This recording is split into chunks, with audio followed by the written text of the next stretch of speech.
Hello. Quick mic check. How does my mic sound? Is it too loud? Are we good?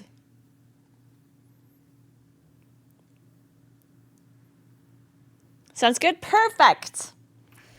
All right. Hello, hello, hello. Good morning, everybody.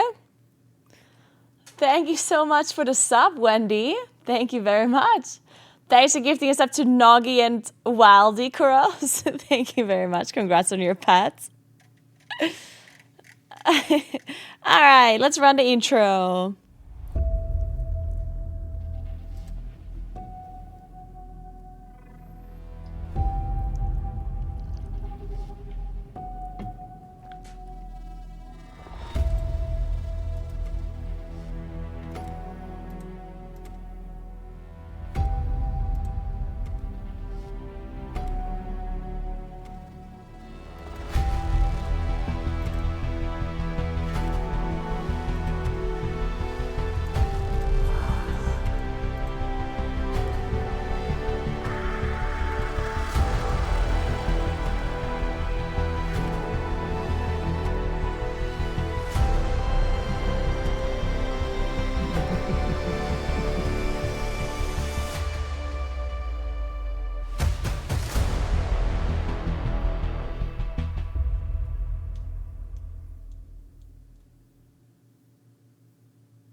Wasn't that a professional intro? Yeah. Not bad, huh? Good morning. What's up? How are you doing? Hey, Benny. What's up? What's up? Hey, Holy. All right. So how are we feeling this morning? I'm excited. I'm going to be playing WoW all day. I have my coffee. I have my standing desk. I'm wearing my disco socks. Let me show you. Wait. Do you see this? Literally says disco. How cool is that? Incredible. How could things go wrong today? It said WoW. We're going to play WoW, yes. World of Warcraft, it is. We got the War Within launch today. The game is now fully released, not just for the people that paid a lot of money to play. So even the poor people can play now. Good morning. Hey, Blue. What's up? What's up? Welcome. Thank you so much for the sub. And drops are live as well. So if you watch 4 hours of my stream, then you get the Ghastly Charger mount. And if you give 2 subs, you get this cute little owl here. And this is the mount you get for 4 hours of watching. How fitting is it that you get an owl? Considering, you know. I think that's pretty cute.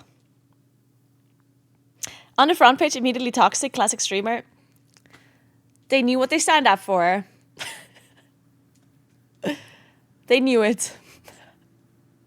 It's not my fault. They put me on front page. Good morning, Jakaya. What's up? Alright, so. This is filled with coffee. It's filled with cold coffee. Shakarado, that is. I wanted to make my own shakarado at home. But then I literally had no more coffee left. Also, speaking of no more coffee, I'm going to have to put that on my shopping list. Otherwise, I'll forget. Shopping list.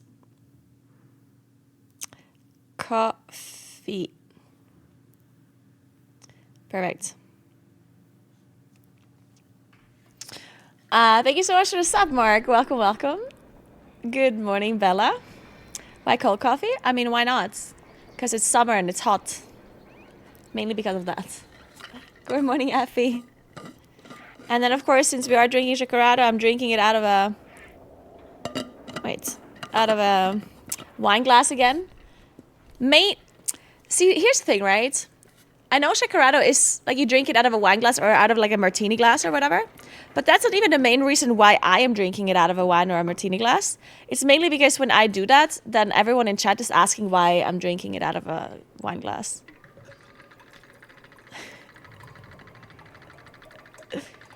That's the main reason. Do you remember when I used to drink my coffee with a straw? And my whole chat was like, why are you drinking coffee with a straw? So I continued drinking with a straw just because of that. Hey, Kamirura. Thank you so much for the 2 sub gifts. Appreciate that. Thank you so much. Welcome to Sandrian and McSalty. I think your wine has gone bad. Alright. Cheers, guys. Cheers. Good morning, Verdandi. What's up? If you drink coffee out of a wine glass, it's classy, yeah. You know it. Thank you so much for gifting us up to Winterhawk, Garthy. Thank you very much. Appreciate that. Welcome, Winterhawk. Oh, first time I see that. Flavored milk? No, it's not. There's no milk in this at all. Actually, there's 0 milk in this. Hey, Pi, what's up? How you doing? Good morning. Yeah, no milk. It's crazy, right? It's called Shakerato. It's just espresso with ice. Lice? No. Well, and there's a little bit of sugar in it, brown sugar.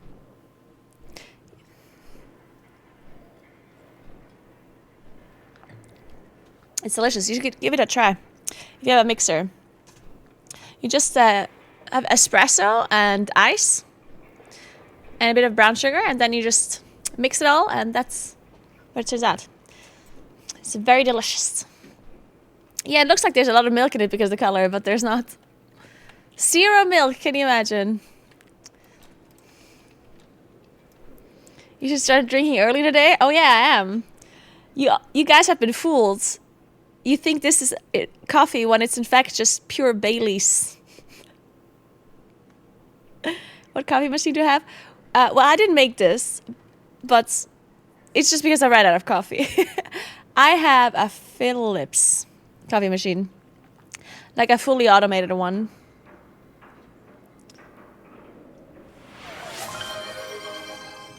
Damn. That's an early hype train. Thank you so much. Man, I just woke up, guys. Calm down, everybody, with this hype. Thanks for the sub, Sarah. What's up? Appreciate that. Thank you very, very much. Coffee out of a wine glass. Very nice. You gotta do what you gotta do. I can't afford wine, so I have to drink my coffee out of a wine glass, you know? Frank, thank you so much for 5 sub gifts. Thank you so much. Appreciate that. Welcome to Lazy Legs, Stash, Matters, Tono, and Amiral. Thank you very much. And thanks for gifting us up, Sarah. Welcome to Brap Stinger. Thank you so much. All right.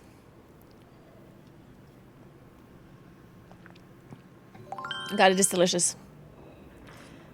Drinking coffee but thinking is wine.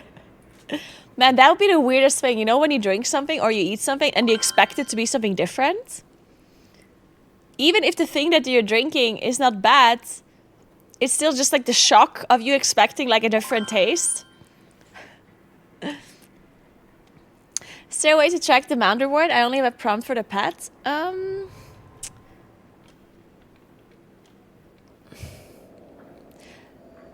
Technically, there should be a bar at the top. I think. Like purple cauliflower, exactly, Sammy. Haley Reina, thank you so much for the 2 sub gifts. I appreciate that. I'm so honored that you're choosing my stream to get your pet in. Thank you so much. Welcome to Jack the Dipper and Lloyd.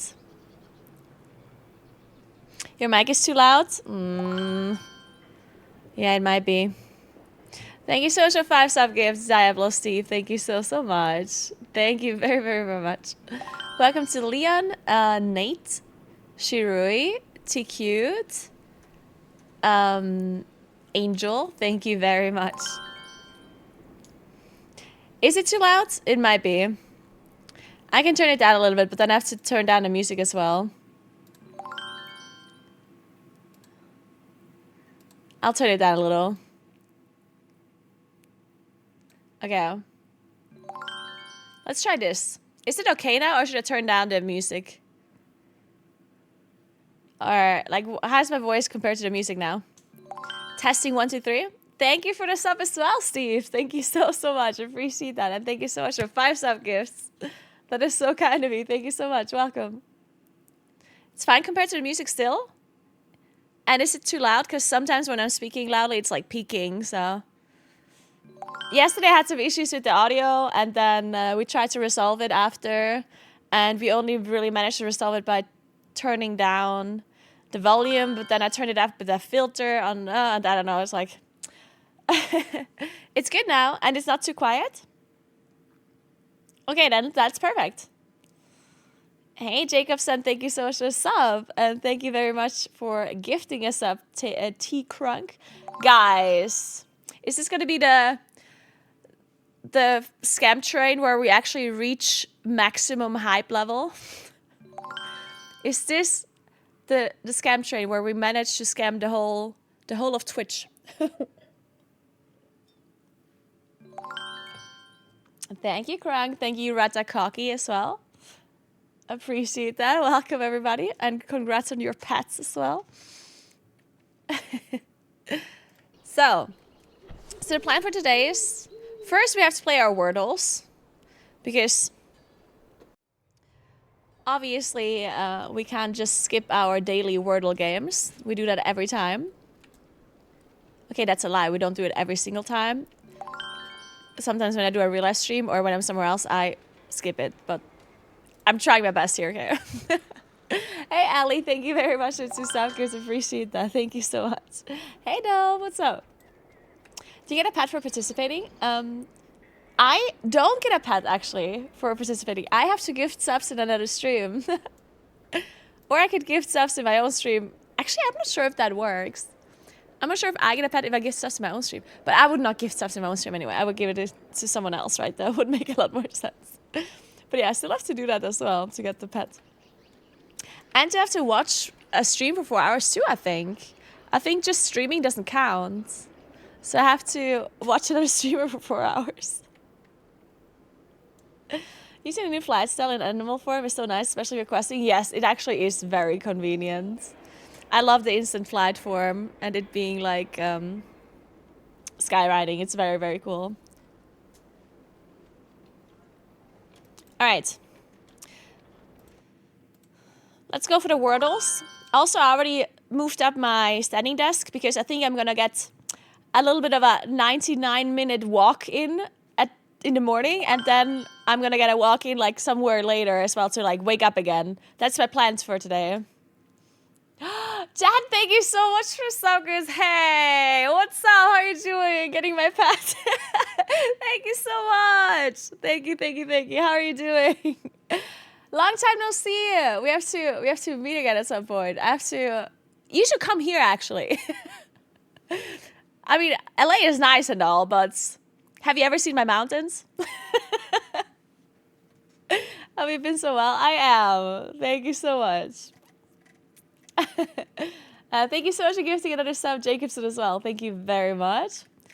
Ooh, we uploaded the YouTube video. Nice, let's go. All right, hello everyone. Okay, hear me out. The audio is a little bit bad here, but I try my best to salvage it. And when I say it was all Benny.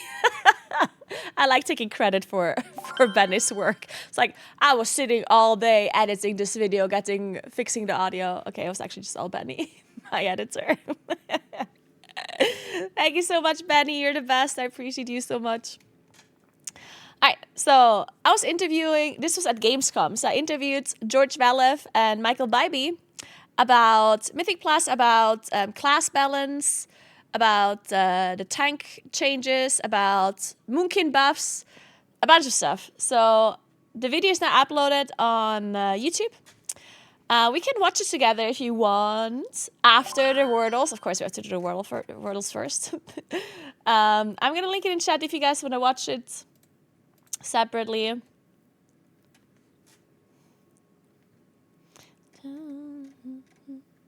Hey, Magmalatus, thank you very much for the Prime. I appreciate that. Thank you very much.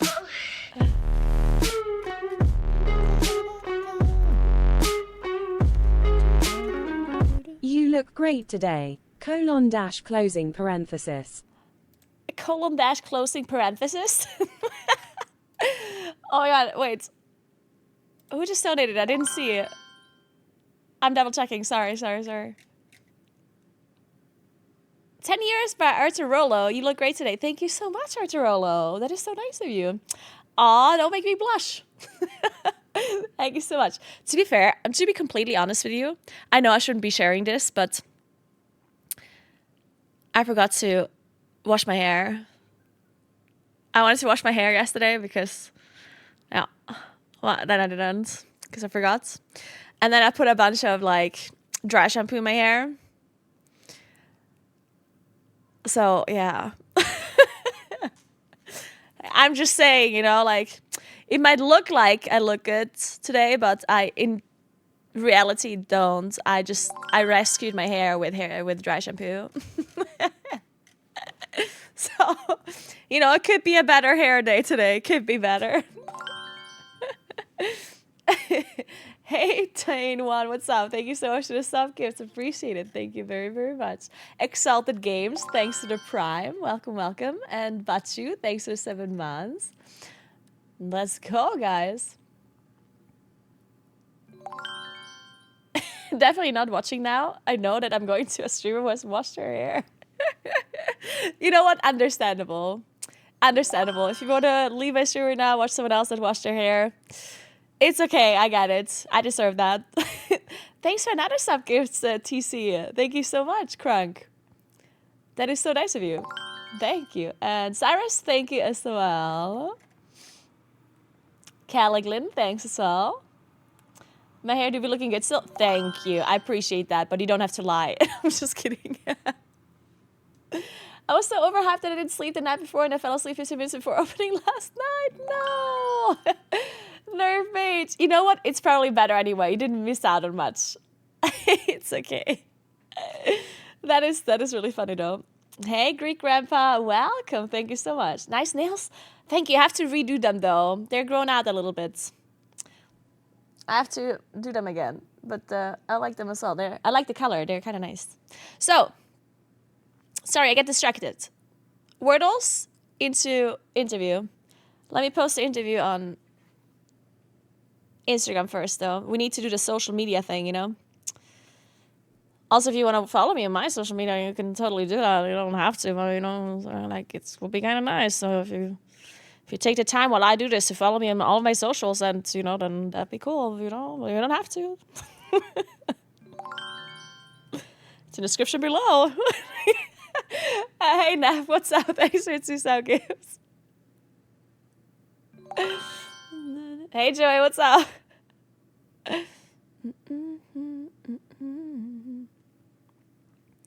So, let me download the thumbnail. Benny did a good job with the thumbnail. Not bad. I approve. Okay. Share.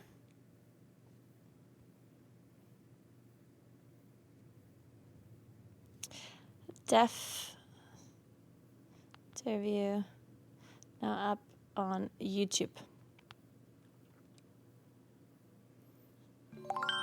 Talking class balance. Mythic Plus.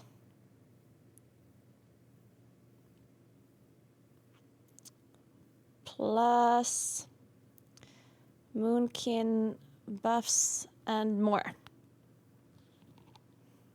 Right now, leave me.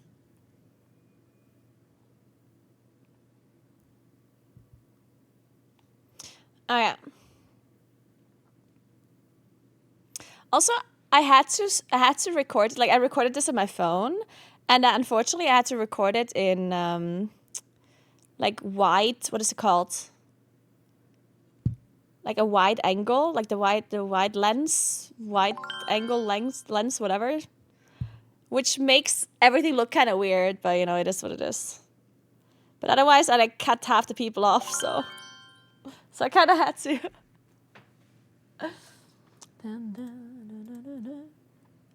Hey, Compline Bell, thank you very much for the sub. Appreciate that. Welcome. And Matsanotta, thank you so much for the 2 sub gifts as well. Appreciate that. So, Tony, thank you. Xenaro, thank you so much. Okay, so we do Wordles, then we watch this interview, and then we're gonna do some level 80, the War Within stuff, and then later we also might level Nagani. We actually might level Nagani. It might happen. But yeah, quickly we have to go through our Wordle, so we're not skipping those for today. Can't skip them. Leveling stream, I know, right? Wendy and Tony, thank you so much. So let's see. So a word with O. It's not on the second spot though.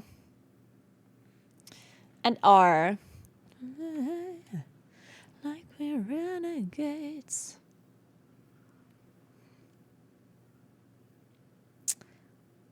Uh-huh.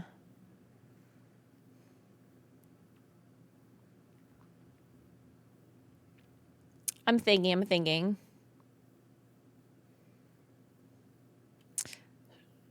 Sure. Oops, that's not how you write that. Okay.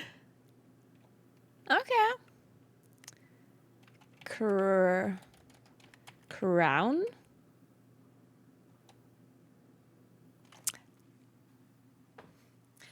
Yeah, guys, yeah. It's just that easy. Hey, Starshine, what's up? Thank you so much for the 2 sound gifts. Thank you very much. So, and now we're going to play Nerdle, which is the same thing as Wordle, but with equations. So I have to enter a random equation that computes. I always enter this equation because it uses a lot of different signs and numbers. So 3 times 7 plus 4 is 25.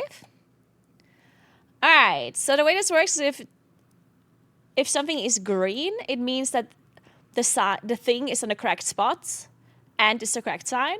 So the times is going to be here. If it's pink, it means that it's the correct thing, but it's on the wrong spot. And if it's black, it means it's not in the equation at all. So since the equal sign is not on this spot, it means that it's going to be a 3-digit number or a 1-digit number. It could be a 3-digit number by like multiplying a 1-digit with a 2-digit, right? That could be the case. We could do 7 times 32. Oh my god, what would that be? Okay, let me think. 224? Okay, that's not it then. There's no 4 in the equation. What is 23? What's this? 140, 21, 151. Okay, this is not it either.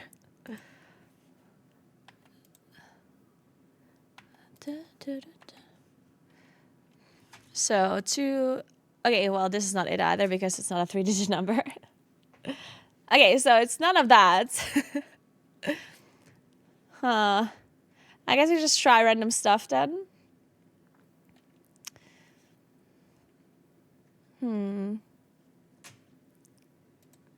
You put the 7 here anyway. And then we use a different number here. 7 times raised to 10, 7, 8. 66. Is this correct? Did I do the math correct here? I probably didn't. Let me try this again. 210, 6, 266. No, that is correct, right?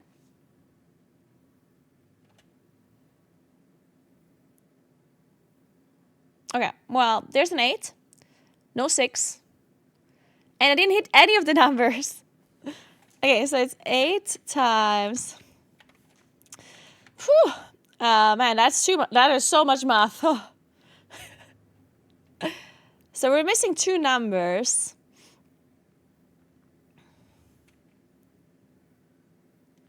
Okay, what about 8 times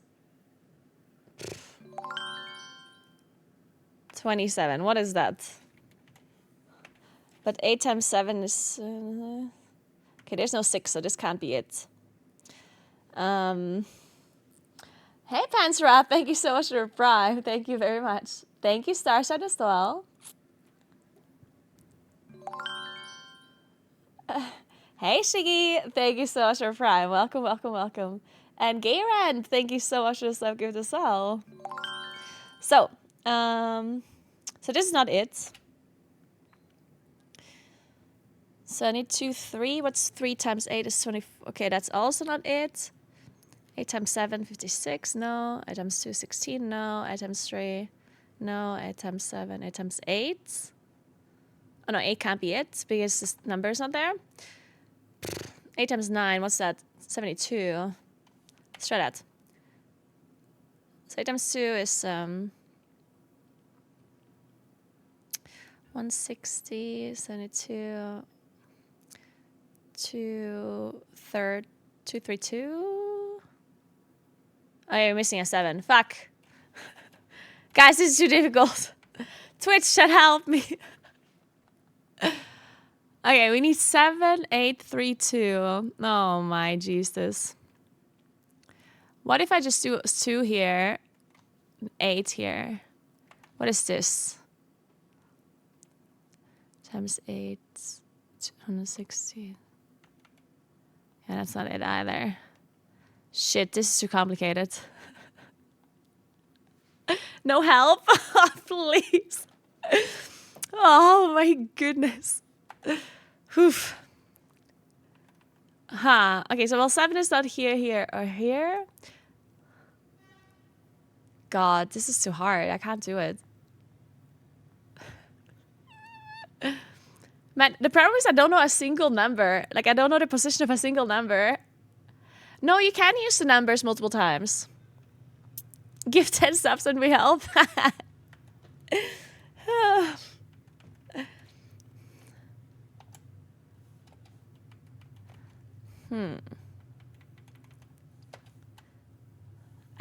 Well, 8 here is kind of weird. What else do we have? So 7 and 3 is not here, so it's 8 or 2 or another number. So with 2, 14 is not, so 2 times 7, not it. So 8 can't be, and 2 times 3. Hey, some OMG boy, thank you very much. Appreciate that. Thank you, Mr. Pansrath as well. Huh.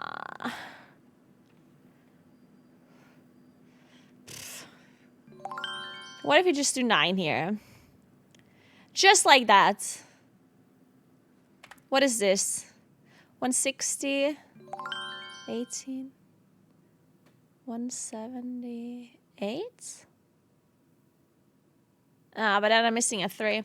You know what? I'm still gonna do this. I know that I'm missing a 3 here.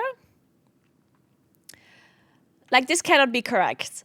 But there's too much guessing going on, so I'm gonna... Okay, this is great. Good, so now we have a lot of information. Now we can maybe solve it. Okay, we know there's a 9 in there as well.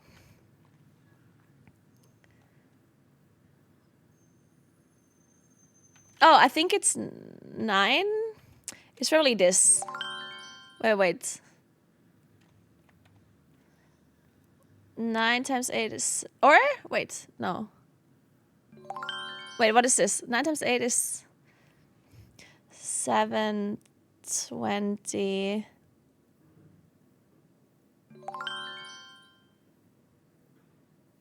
No, that's not it. Shit.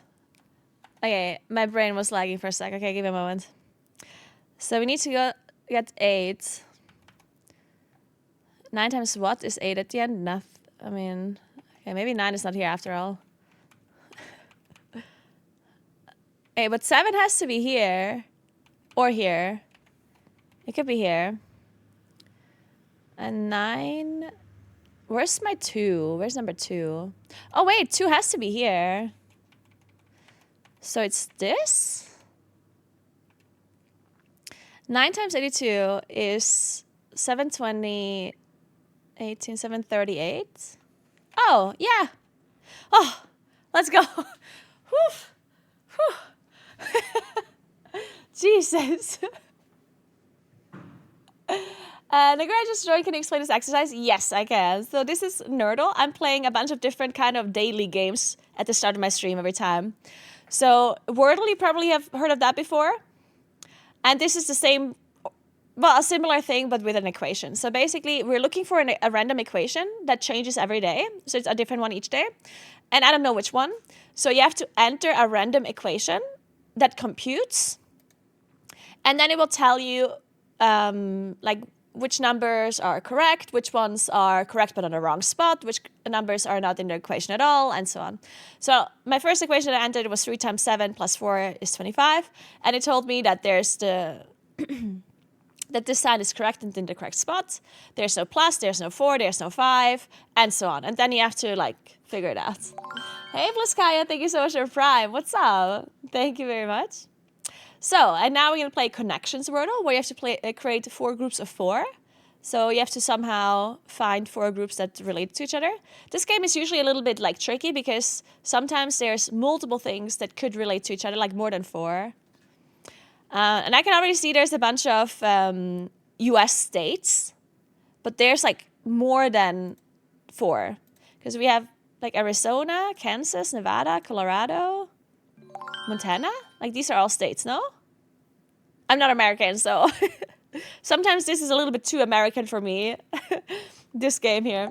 Thank you so much to Subgears Nachbar. Thank you very much. And Utah is here as well. So let's see. What else do we have here? Crush, Squirt, Stark, Soprano, Nevada. I mean, there's like Sprites. Max, Stark, Hawk. Yes. Oh my god, I'm super lost on this one. Genesis?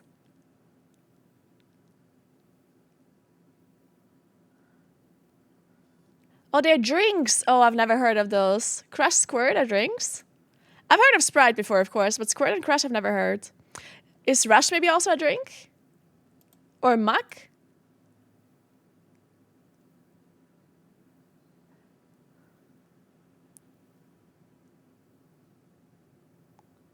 Is Muck also a drink? Soda brands. Okay, yes. See, this is what I mean when sometimes I think this game is a little bit too American. Because I don't know these brands. I only know Sprite. So sometimes this is a little bit hard for me. Okay, then what else do we have? Let's see. Hey, the Wolf. What's up? Thank you so much.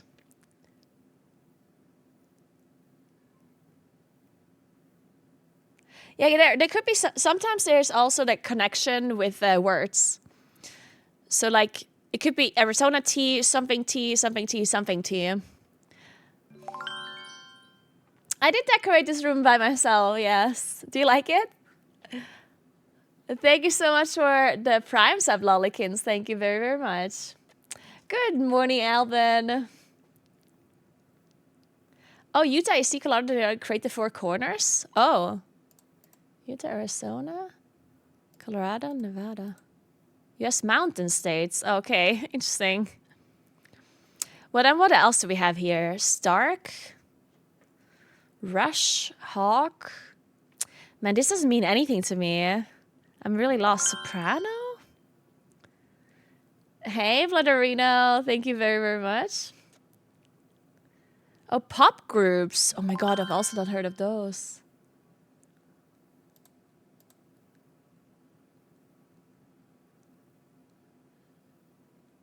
And what else? Oh, yes. Oh, I see. Hawk Montana.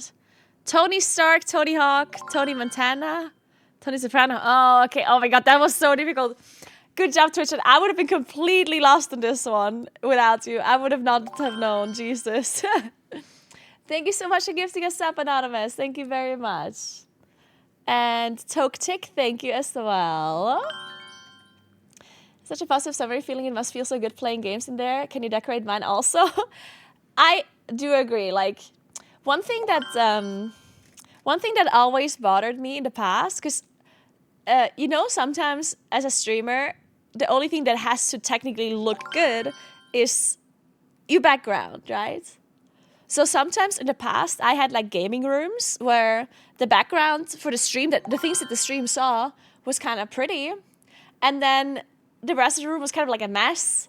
Because, you know, like I was throwing things around. The cable management wasn't great or whatever. But then I was just like not feeling good. I don't know. Like I walked into the room and I was like, ugh, you know? So even though it looked really nice on stream, it still looked kind of shitty for me. So I made sure that from there on out, I made sure that the room is like cozy everywhere, not just the things that you guys can see, just so I feel good like being in the room, you know, because I'm here a lot. So it just helps so much, I think, to have like an organized and a nice looking and a cozy like space if you spend a lot of your time a day in that room or in that area. I think it's really important for just your mental, if it's something important to you. Some people are not bothered by it. Hey, Anuska, thank you so much for the 2 sub gifts. Appreciate it. Anonymous, thank you so much for the 5 sub gifts. That is so, so nice of you. Thank you very, very, very much. So, I mean, I can show you what it looks like from here. Wait. I took a picture yesterday, but I'll take another picture. See what it looks like from this side.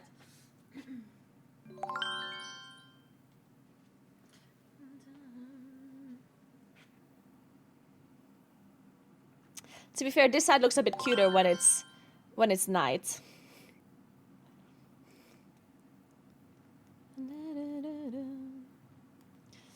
So this is what it looks like with my treadmill under my desk. Wait, let me.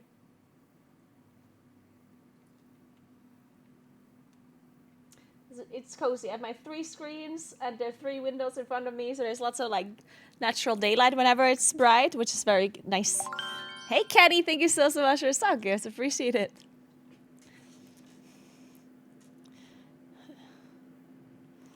All right. So we're going to play Global real quick. This is the same thing as like the other daily games that we played, but here you have to we look for a country. We don't know which one.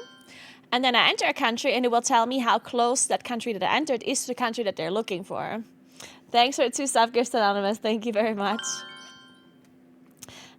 All right, so I always enter Germany first. Okay, so the country that we're looking for is 4,280 kilometers from Germany. So that will be somewhere in Africa, I guess. Or somewhere around here, maybe? Let me see. Yeah, maybe around here. I can try, maybe I try Iraq first, just to see like the general direction. Or wait, let's try Qatar. No, let's try 4,000. Let's go Yemen. Okay, so Yemen is further away than Germany.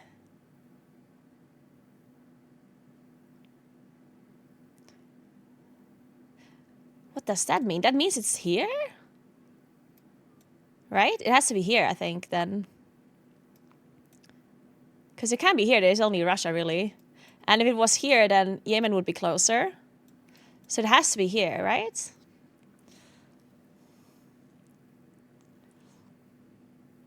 Well, thank you so much for 2 sub gifts, Anonymous. And thank you very much for Prime. Shoot the red ships. Thank you very much. Maybe Morocco. I think Morocco is too close. I think it's something down here. Maybe Liberia. Okay, 665 kilometers from Liberia. So I think it goes this direction. So Yemen is not that much. 600 kilometers. That's like here. That would be...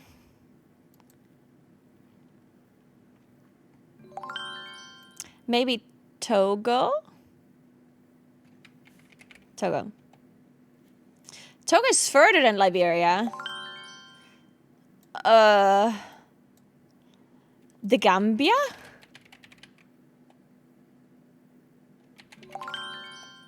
Yes! We did it! It is Gambia. Nice, nice, nice. Hey, Rose, thank you so much for gifting 2 subs. Appreciate that. And thanks, Anonymous, as well.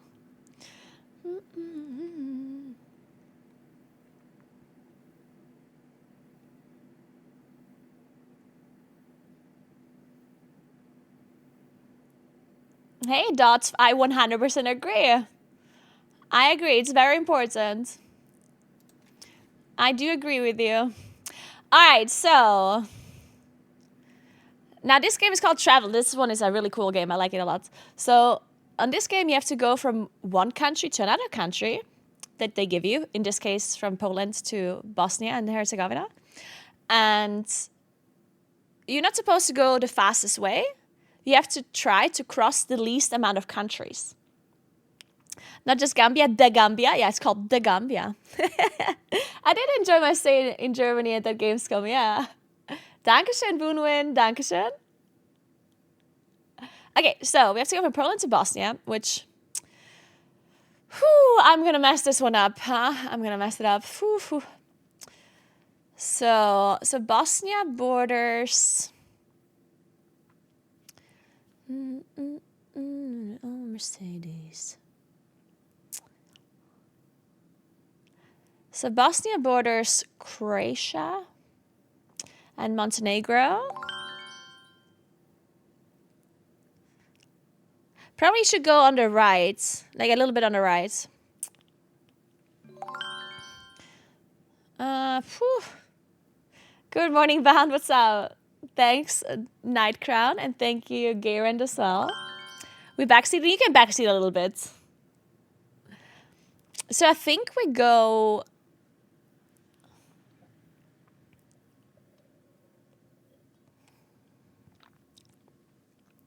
I do speak Italian. I don't like speaking Italian on stream because my Italian is... Like, it's not that... It's pretty bad. I understand a lot of Italian. But I have a hard time speaking it because I almost never have to speak Italian because, you know, on stream I obviously speak English. And like all my friends are German native speakers. There is a lot of people... Because, I mean, I live in Italy, right? In South Tyrol. But I don't live in like a bigger city. And usually only people in bigger cities in South Tyrol speak a lot of Italian or like have to interact with a lot of Italian speaking people. But I live in like smaller towns where almost everyone just speaks German. There's a lot of like Italian tourists and some workers are Italian, but like the amount of interactions I have to do with Italian speaking people is very low. And you know how it is when you learn a language, but you don't speak it very often and you kind of just like, you forget the words, you know? It's like when you hear the words, you know what it is. But if you have to form a sentence, then like it's hard to remember the words. Hey, Amak, thank you very much. I appreciate it.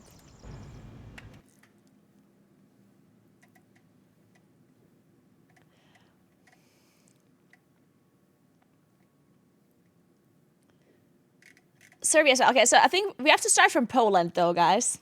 So we have to go from Poland to Bosnia, which I believe we'll go through... through what? Is South Tyrol German or Italian territory? South Tyrol is Italian. You would go Slovakia. I guess so. Slovakia, Hungary. Austria? Nah, there's no way we go through Austria. Nah.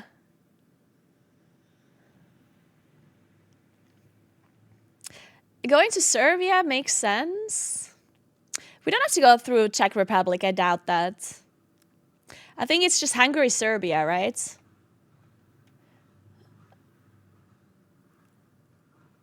Slovakia, Hungary, Serbia. Slovakia, Hungary. Not Hungary. Slovakia, Hungary, Serbia. There we go. Good job, Twitch chat. You can also go from Czech and Austria. I doubt it will be closer, though. Nah, it's not closer for sure. We can check.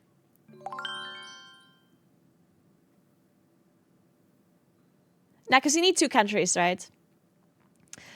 If you go through Austria, then you have to do Poland, Czech Republic, Austria, Hungary, Serbia. So it's one additional country that you have to go through. I actually wanted to go through Ukraine. Okay, so I initially was thinking going through Ukraine, and that actually also would have worked. I could have went Poland, Ukraine, Romania, Serbia. That's actually the same amount of countries as going through Slovakia.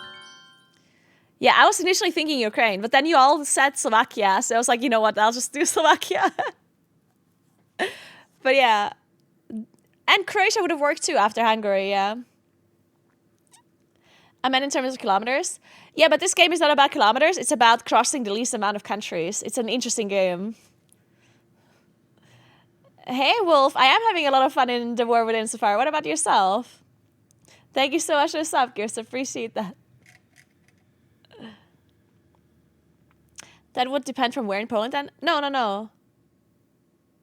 Like, the way this game works is you just have to, like, connect two countries, border to border, by crossing the least amount of countries. So, in this case, it's 3. The countries don't matter as long as it's, like, the least amount. And the distance doesn't matter. Is the pet redemption bugged? It shouldn't be. Sometimes it takes a little while for it to actually go through, is the problem. Okay, let's do one more. From Belize to Chile. Ooh. So does Belize border Honduras or just Guatemala? I think only Guatemala, but I'm not sure actually. Shit.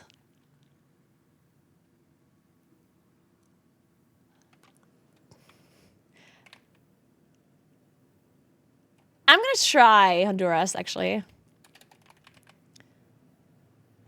Fuck. Okay, we needed Guatemala. Shit. Okay, so Guatemala, Honduras, Nicaragua, Costa Rica, Panama, Colombia,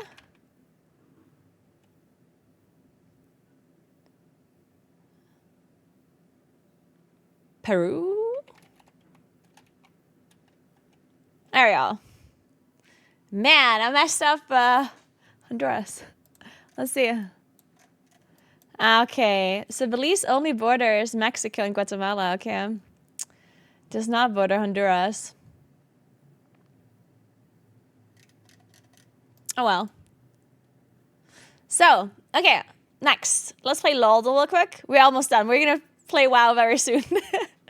So, LOL. So we're looking for a female AD carry with mana. That is a human. Okay, that's like literally all of the AD carries ever. Thanks for 28 months, Porky. What's up? But it's later released than Jin, so it's not Misfortune. Could be Kaisa. I think Kaisa's a good guess. It's Kaisa. There we go. Good job, guys. Hey, Methospedia. Thank you so much for the sub. Welcome. Good job, man. We two-shot at that one. Okay, now we play Wowdle. So, we're looking for a World of Warcraft character that is female and is a mage. Ooh, a female mage. Not a human. Jaina? No, it's not Jaina. That's what I entered. Thanks for Prime, Fina. Thank you very much. No, it's not Jaina. It's a female mage that isn't Jaina. And it's not a human. Oh, Elisand. That is so smart. It could be Elisand. It's not. Hey, Ilovir. Thank you so much for 2 subs. Appreciate that.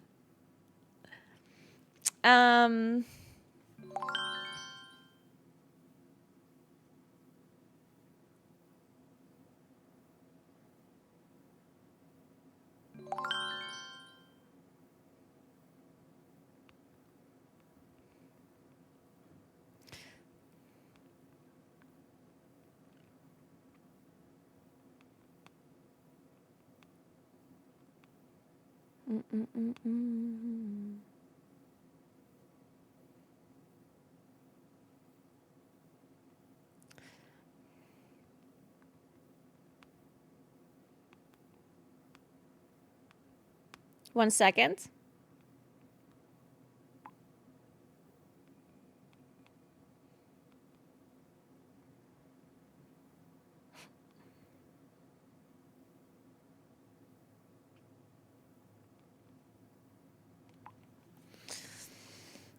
Okay, let's see. So what about Milhouse's lady?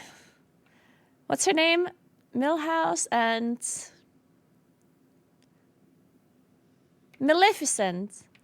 Oh, she's not part of the game. Tyrande? Leandra? Who's Leandra?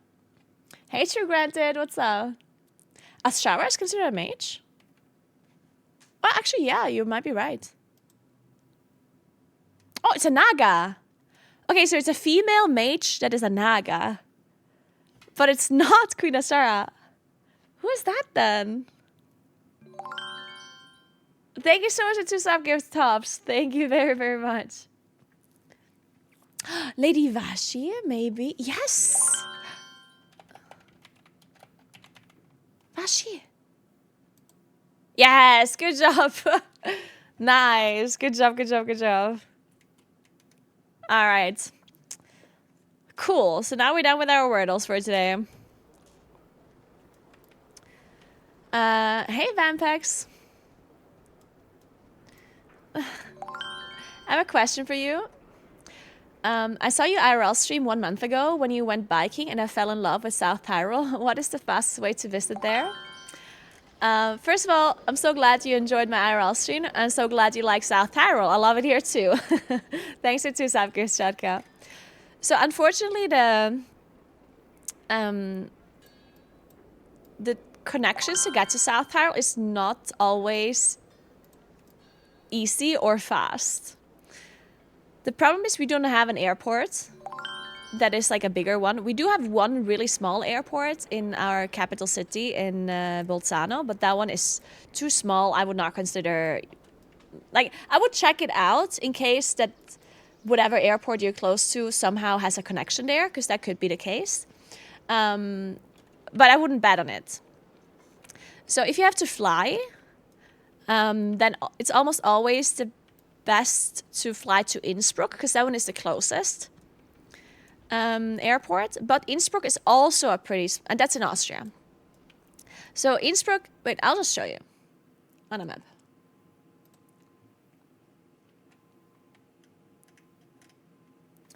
Dun, dun, dun, dun, dun.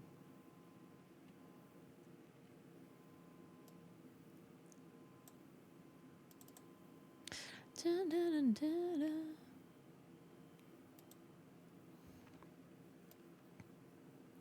So, all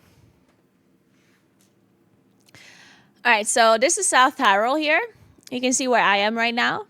I'm currently in Santin Taufas, Campoturas, in Valle Orina. So this here, Bozen, has an airport, but as I said, it's very small. There's another airport in Innsbruck, which is here in Austria. That one, I drive like 1.5 hours from where I am to Innsbruck, because you have to drive around here. You have to drive this road because you can't go over the mountains. So Innsbruck, I would check out if there's a connection. But then you can also fly to Verona. I sometimes fly to Verona from Cologne. Like, for example, when I went to Gamescom, I flew from Verona, which is here. So Verona has an airport that could go... The biggest airports that are, but they're further away, would be Bergamo, which is here. This one has a pretty big airport, but it's like 4 hours, 4.5. Venice has an airport. It's also a bit longer. And Munich. You can go to Munich as well, but then you have to drive like 3 to 4 hours. So I've been flying from all of these airports because, as I said, there's just like bad connections. So Munich, Innsbruck, Bozen, Verona, Venice, Bergamo, Malpensa, like all of these things work. Obviously, you would want the cheapest one and the one that is like the closest. So you have to check between those. And otherwise, of course, driving is always a possibility, or like taking the train if you live in Europe somewhere where the connection is not that bad. Would you say Innsbruck is the best? It would just depend on the flight, I think. It depends what flights you can find. Innsbruck is the closest, though, outside of Bolzano, yes. So if you want to be the closest, then Innsbruck would be good, yes. Why is she standing? I have a standing desk. Why wouldn't I be standing? Hey, Cyan, thanks for 16 months. No worries. If you come to South Harold, then I really hope you enjoy it here. You gotta tell me about your trip afterwards. Thanks for Prime Hastiel. Thank you very much. South Harold Tourism Board should sponsor me. It's funny because I've been asking them about it, and everyone in South Harold is kind of like talking shit about the South Tyrolean Tourism Board because apparently they do everything wrong. And they also did not reply. Well, they did reply to me, but they basically said that my target audience is not the correct audience for them, which makes no sense because what is my target audience? Like everyone? People that play video games apparently are not the target audience for holidays. Like, like what does that even mean? Sometimes people are just, oh. Thank you so much for 1 year, Violet Summer. Thank you so much. Yeah, they still had this idea of people that watch video games. They're just like people that stay inside all day, don't go on vacations ever. You know, it's like, yeah, of course. The way you think about stuff like this is from maybe 50 years ago, yeah. Hey, Tober, thank you so much for the stop gifts. Okay, I'm gonna go walk a little bit on my walking pads while we play some video games, okay? Sounds good. Ugh. Let me move up my desk a bit more.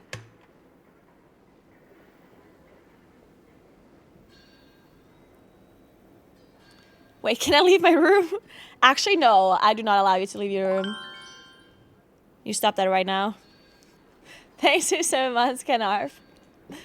Thank you, Pederim. Thank you so much. Sometimes I like to spend all day inside. I mean, I do sometimes too. Doesn't mean that I never go on holidays.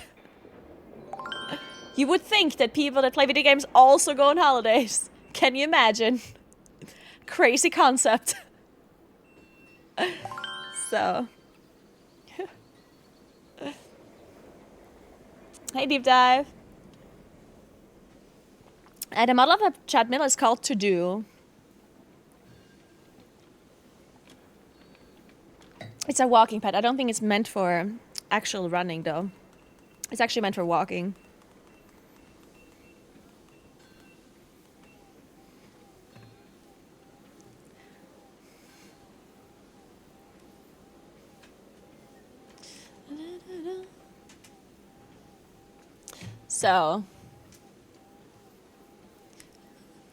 So have you guys been enjoying The War Within? I assume some of you have started playing today for the first time. Did you do an all-nighter, stay up all night, play video games? If you're from Europe, been farming the hell out of professions? Nice. Yeah, professions are really lucrative at the start, right? Like, I'm sure you're gonna make a lot of money if you farm up those professions. Alright, so I'm done with the campaign. Let me actually disable this add-on for now.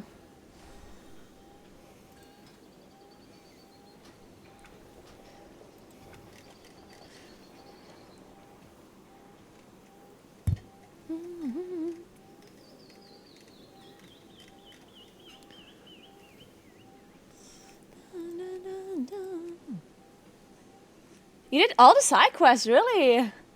Without being forced to? Nice. Hey, Fenrir. I used to pay half a year subscription of mining and Dragonflight. Uh-huh.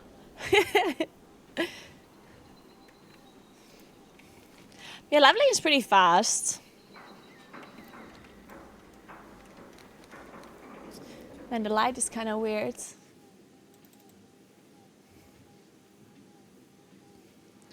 there's this like really bright white wall that is reflecting the light onto my forehead. Hey Betas, thank you very much for the 2 sub gifts. Appreciate that. I hope you enjoy your pet. Has the expansion worth coming back? So I personally cannot judge the expansion yet because I personally am I really like raiding and plus, and we don't have that content available yet. I personally don't like questing or the lore or anything like that, so I can't really judge this expansion about the things that I personally like. Now, if you're a person that likes the lore and questing and the worlds and the design and everything around that, then a lot of people have said they liked it a lot. A lot of people have said that it has been a lot better than past expansions. I personally, as I said, don't know, because I've never liked questing or I've never been into the lore, stuff like that. So for me, it's just boring right now. And I mean, I don't want to say boring as in, like, it's not negative. I don't feel any negative feelings towards the War Within. I'm just neutral because, as I said, this content that is currently available is not my kind of content that I really enjoy. So to me, this is just neutral so far. But yeah, sorry. I wanted to watch the interview. I just remembered. Let's watch the dev interview. I want to know what you guys think. My name is Naguura, and I'm here at Gamescom with the... Is this loud enough? Thank you so much for gifting a sub, Anonymous. Thank you very much. Welcome to Starseal.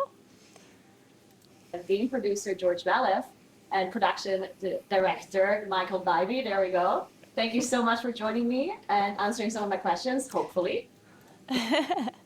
Hopefully, I wasn't sure if... I love how, like, every time I do a dev interview, I'm like, I write down all of these questions, and I'm like, they're not going to answer any of it properly. They're just going to be like, yeah, maybe. So, let me see if I can make this louder somehow. Because it's already is the maximum volume. Oh, wait, is it? Wait, where's this coming from? We'll see. Happy to be here. Happy to be here and to maybe answer your questions. Yeah. Is it good We'll now? see. All right, so my first question, if you can start straight away. My question is about normal and heroic week. Because for a while in Dragonflight, we had released normal and heroic raids at the same time with Mythic. But now we're going back to having the normal and heroic week before Mythic releases a week after. And when that was the case the last time, you made sure, or you told us that you wouldn't be doing any major balancing changes without announcing it beforehand. Is that something you plan on doing again? Or is your approach going to be different this summer? Generally, when we do things like the normal road week into the Mythic week, we do use that information to sort of guide decisions for, classes or specs that are maybe underpowered or overpowered. That being said, when we do these changes, we're very conscious of the fact that some players level, 5, 10, 15 characters. We don't want to try to, massively upset the meta. So when we do, approach these conversations for tuning, our goal really is to do very slight adjustments for things that are overperforming and not really do too much more than that, because players will spend time making their characters, gearing their characters up as well.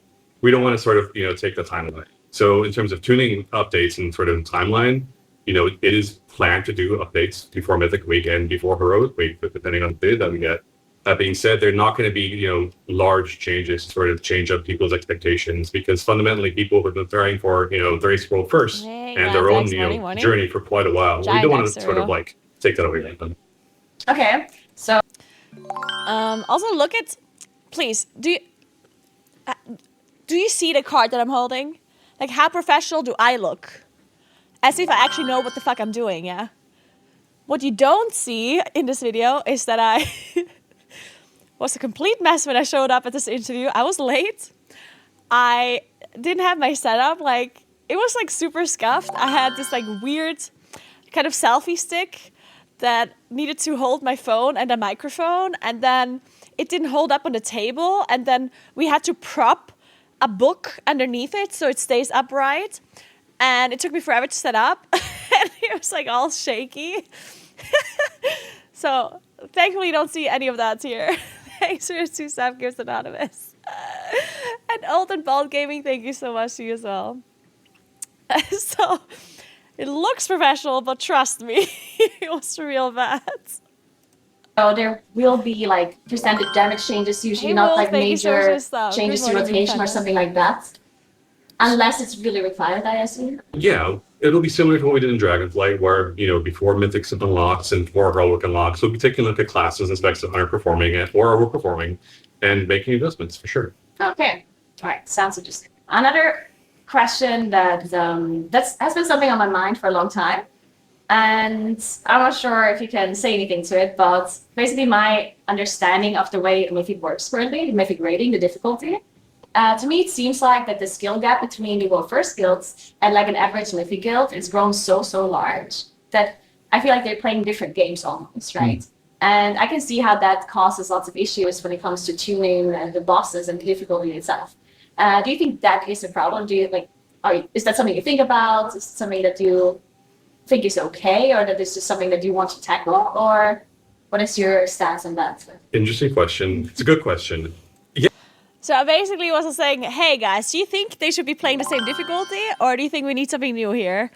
And obviously they didn't. Like, I kind of understood when I asked this question that they're not going to be sitting here and saying, yeah, you're right, we're going to create a new difficulty. But yeah. Hey, Excelestico, thank you so much for Prime. Yeah, there's a very wide range of players. There's the racer first folks, and there's folks who are pushing Hall of Fame, and there's folks who are just doing Mythic normally, and that's just Mythic flow. So there's a very wide range of skill expressions among players. And it is something we consider. It's why after certain bosses have been defeated at the race world first, we do sort of gradual or sometimes heavy nerfs. That's sort of the plan. It's something to keep in mind. This time around, our approach is to use the Severed Strands buff, which is sort of I think that's what it is. It's the gradual sort of buffing of player damage and healing over the course of the raid. So like a month into the raid, your damaging needs to go up a little bit. And that gives us basically more agency where players feel like they're getting stronger, and we don't have to sort of like keep nerfing bosses for the players to make sure they're making progress. So yeah, it's something to be taken into account. It's a very large skill gap, and that is something that we sort of... You heard him, right? He just said it's a very large skill gap, which basically means that he just called us shitters. Yeah? He called average Mythic players bad players. Yeah, just so you know. I'm just kidding. To keep in mind. Okay, interesting. I think the Severed Strands buff is also like it helps with player progression, considering the new system that we have with the upgrades, right? Because it feels like a lot of the upgrades that we get are really early on, and then at some point your player power progression kind of stops. So I think the Severed Strands buff and continuing downwards, I think gives the guilds that cope that maybe next time they can do it if they're really close to cleaning them out. So I think that's kind of a good one as well. That's cool. So I like that a lot. So recently you've announced, or you applied changes to Mythic class disorients. So basically they're not going to be as strong anymore as they were in Dragonflight, where you just use loads and loads of AoE disrupts and stuns to stop the casts from happening. Sure. And now the lockdown that happens on these casts is going to be a lot shorter. Yeah. Which means that interrupts are going to be more important in return, right? Now, there are some classes that either don't have interrupts at all, like priests, and there's classes that are really long cooldowns away from this. Is that something we think might be a problem in classes you maybe address if it is? Or do you think that's just something that is like... Does Michael Bobby have a Twitter? Well, I'll talk about the Mythic Plus changes some of this, and if you want to dive into the class side, I think that would be a great way to cover this. But first and foremost, we always look at the tools the players have when we're designing the encounters in dungeons and Mythic Plus specifically. And the changes you're talking about where it stops... Sorry, I'm pausing for 1 second.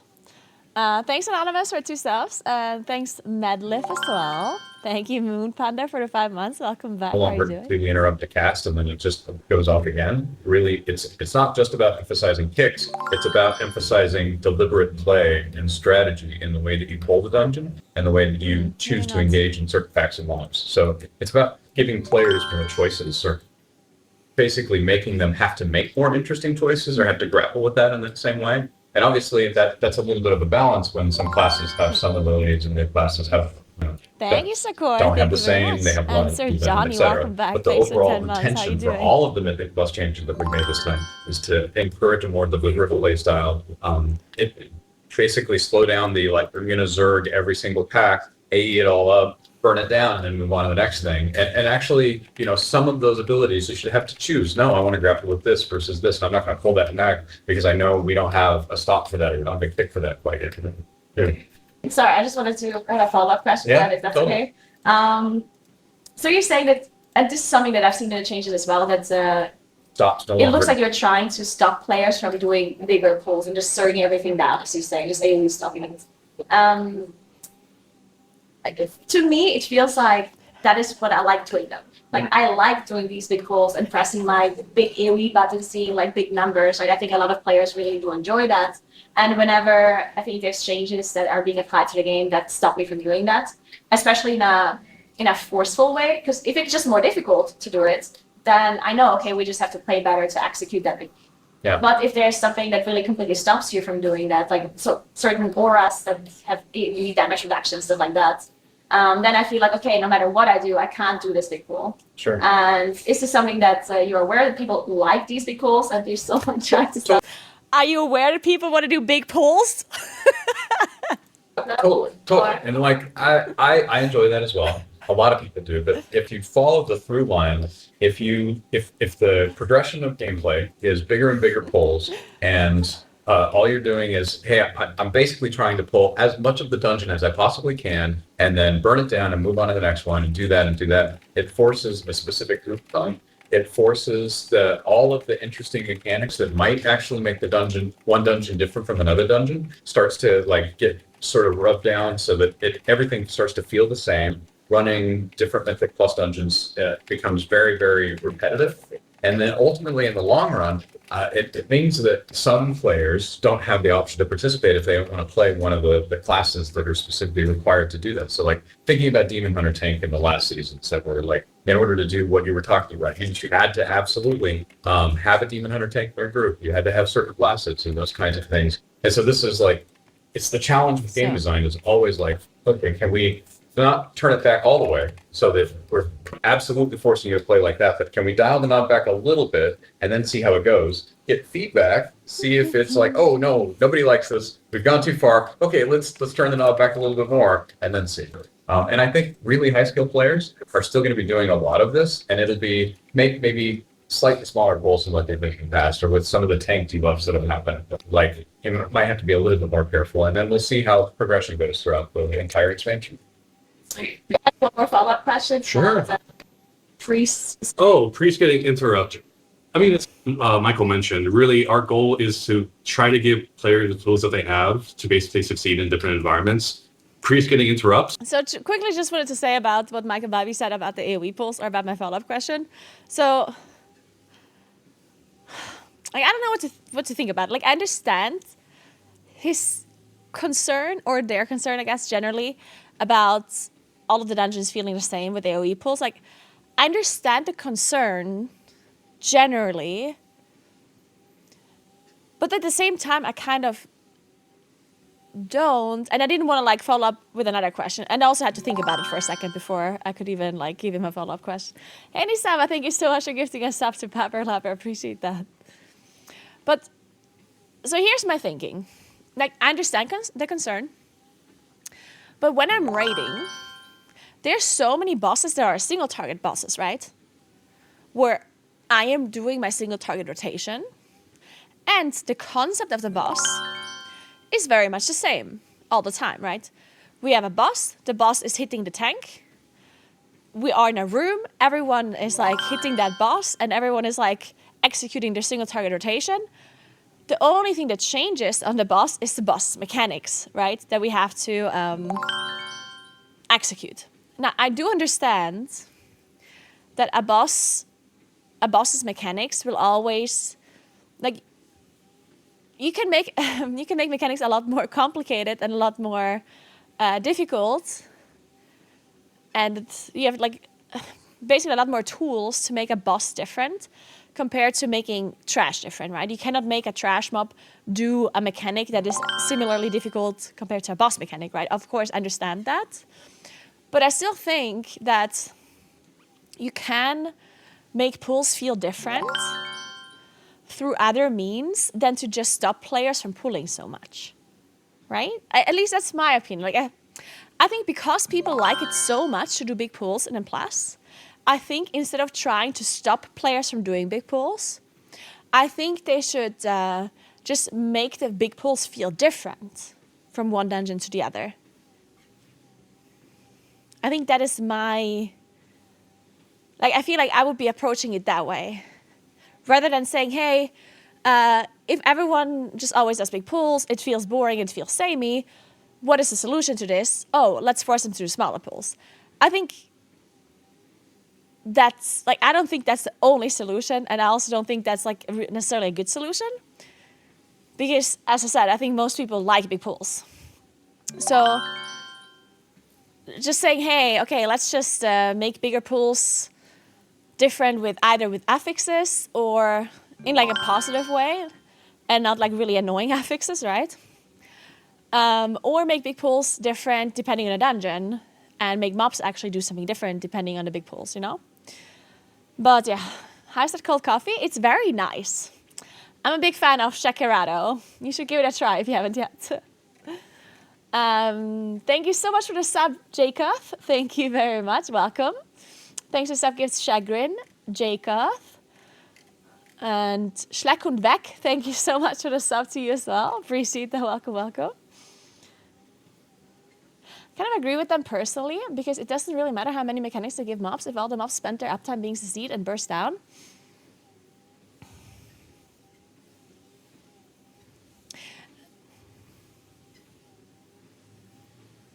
I mean, yes, but there's different tools you can do to give the mobs that, like, because for example, you can have a mechanic that cannot be disrupted.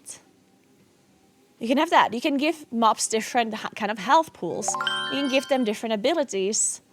You can make some things interruptible, some disruptible. You can make things that are instant cast that cannot be either. Right? Like, I feel like there's things they can do. Because think about it. Like, think about Dragonflight.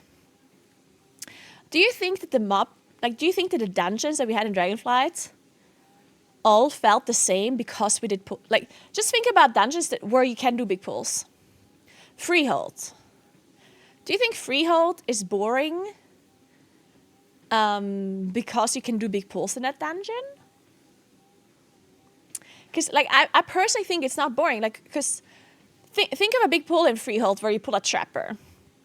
Like, a trapper is the rats, right? The rats have a mechanic. They throw out traps.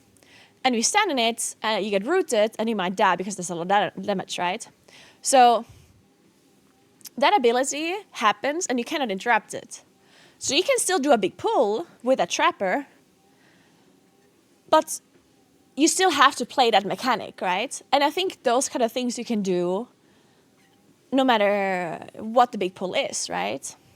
And I personally would prefer it if we had stuff like that is changing pulls rather than us doing smaller pulls instead, right?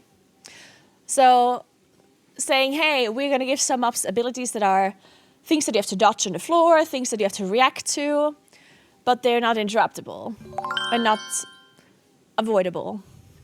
Now, of course, non-avoidable mechanics should never be like damage mechanics or stuff that like just straight up kills you, because then it feels unfair. But things like throwing out traps or things like just mechanics that you have to solve while doing the big pull. Or like a fixate, like if you think about Andorot. In Andorot, you had these blood swarmers that fixate players, right? So you have to kind of deal with that mechanic, even if you do like a bigger pull. Or like a maggot frontal, or like, I don't know, like I feel like there's so much stuff you can do to have the players interact with the mobs in a way that is not just like pull everything and AoE circuit down. Like, I feel like this is such a simplification of what big pulls really are. Like, in the history of Mythic Plus, the only time where I felt like you're doing a big pull and it all feels the same was in Legion. Because in Legion, the way mobs worked was if the aggro target was further than 30 yards away, then the mobs would just attempt to get in range of their aggro target and not cast any ability. So in Legion, the way Mythic Plus worked was that you would just go with an Affliction Warlock that had a legendary ring, and if the mobs had corruption on them, then they would be slowed. And the tank would just go in, get aggro on the mobs. And back then, aggro worked differently, so you almost never lost aggro. So you walked in, got aggro from like a million mobs, and then the tank just kept running and running and running. And then the mobs followed the tank and did nothing. And then there's a bunch of range DPS who just nuked the trash down. And the mobs didn't cast a single ability. That was the only time in Mythic Plus where I did feel like, okay, the mobs actually do nothing. Like, that was boring. I still kind of enjoyed it because it was interesting anyway to set up the pool. But overall, I can see how that would be boring.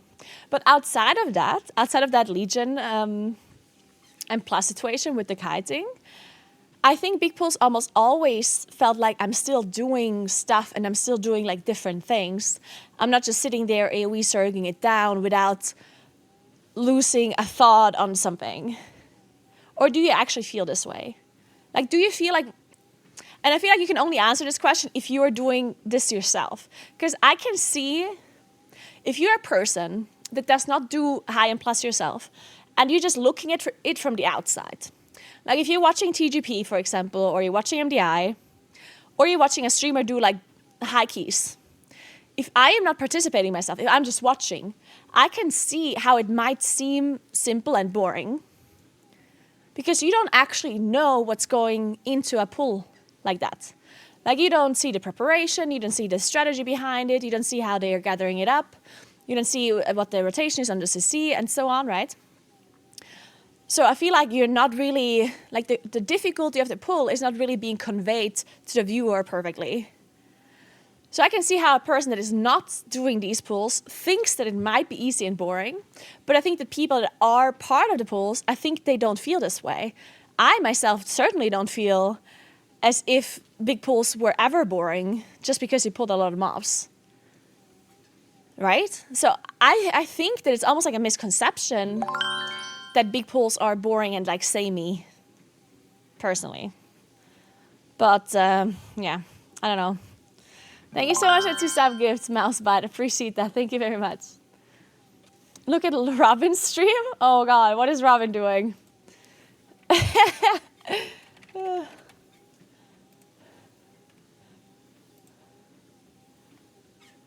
Wait, why am I looking at Robin's stream? He's doing nothing.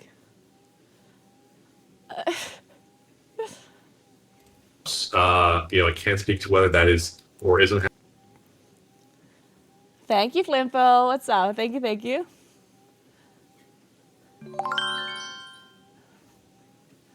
What's this? This took all my crafted gear.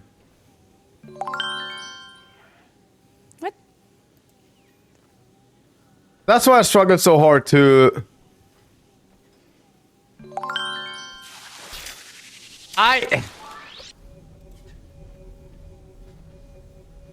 But they also took my own crests. Listen, this is so out of... Like, I can watch this later, but this... I thought this has something to do with the interview. Happening. Over the course of Dragonflight, we saw a lot of class changes. What's a up? lot of Thank you things so are on much. sort of the menu. Hero talents are another part of the game. Do you think those big pools could feel alienating to normal and plus players? You mean that like an average and plus player looks at like a bigger pool from like a higher and plus team or like a TGP team? And I don't think so. Wouldn't it feel like something that you aspire to do as well? I mean, I can see how it might feel that way. I see them and I think I won't be able to do it and won't try. No, I don't think so. I mean, if that's your mentality, then you're not a player that would like in plus anyway, right? At least not high in plus, personally. Like, I think if you're watching like the best of the best do something, and your first thought process is, oh, I'll never be able to do this, I'm just not going to do an attempt. If that's your thought process, it's fine. But then you're not made for like a competitive kind of environment in a game, right? And that's fine. Like everyone plays games for different reasons. Some people are very competitive about certain parts and others just play it very casually, right? And I think if your mindset is not competitive and you see someone else do something and you're like, okay, this is not for me, then that's fine. But then I think it doesn't really matter what the pros would be doing, because you would always feel this way, right? So I think the pools are not really related to that feeling.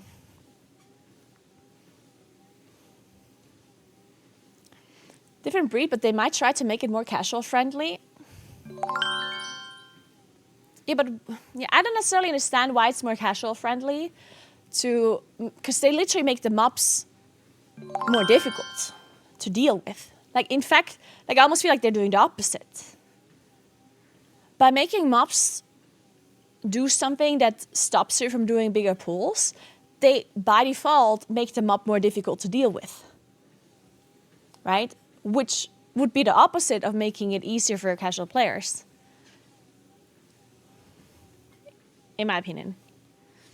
Thank you so much for gifting 2 subs, Ankalina. Thank you very much.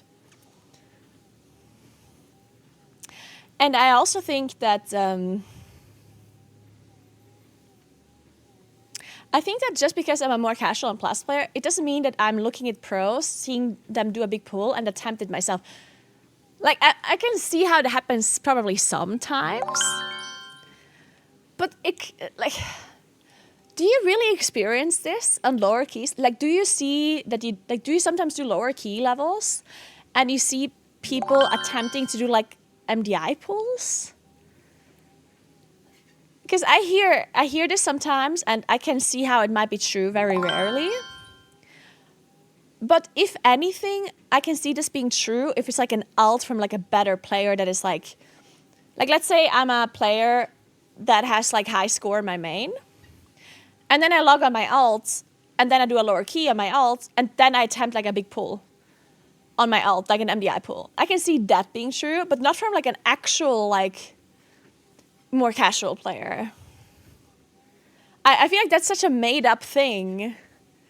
Because if I'm like, why would I watch someone, like, it's like saying, oh my God, my son watched Formula 1, and then he went out and attempted to drive 300 kilometers per hour in his car. Like, I don't know, I feel like, yeah, there might be some people who are like, kind of don't have the association that the people that they're watching are much better than them, and they shouldn't be attempting pulls like this. Like, I can see that maybe being true, like, rarely, but I don't see that actually being true on like a normal average level, right? Because clearly when people see the TGP and the MDI, like, they understand this is a competition where the best of the best are competing with each other. So I don't see how people are going to try to attempt this in like a low key level. Unless there are like exceptions, you know? But I don't know, like, maybe it's true. Hey, Case Breeze, thank you so much. Appreciate that. And thank you, BRS, as well. And Piff Bye, thank you so much. Thanks, another one, Case Breeze.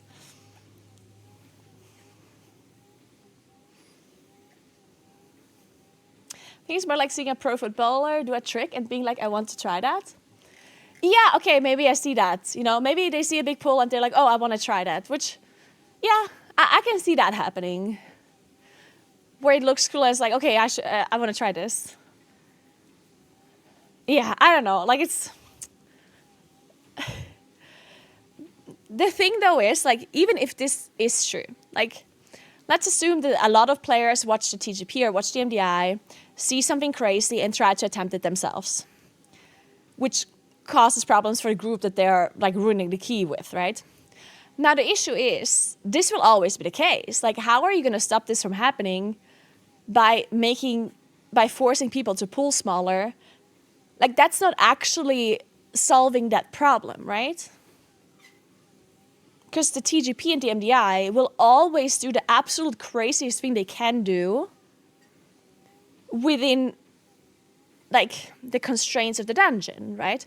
So if they change the dungeons to not allow you to do really huge pulls, then the teams will still do as big pulls as they possibly can, which would also not replicable by a normal team, and if they attempt that, then it would still cause the same disaster as if they would attempt a big pull with the mobs not being what they were tuned beforehand, right?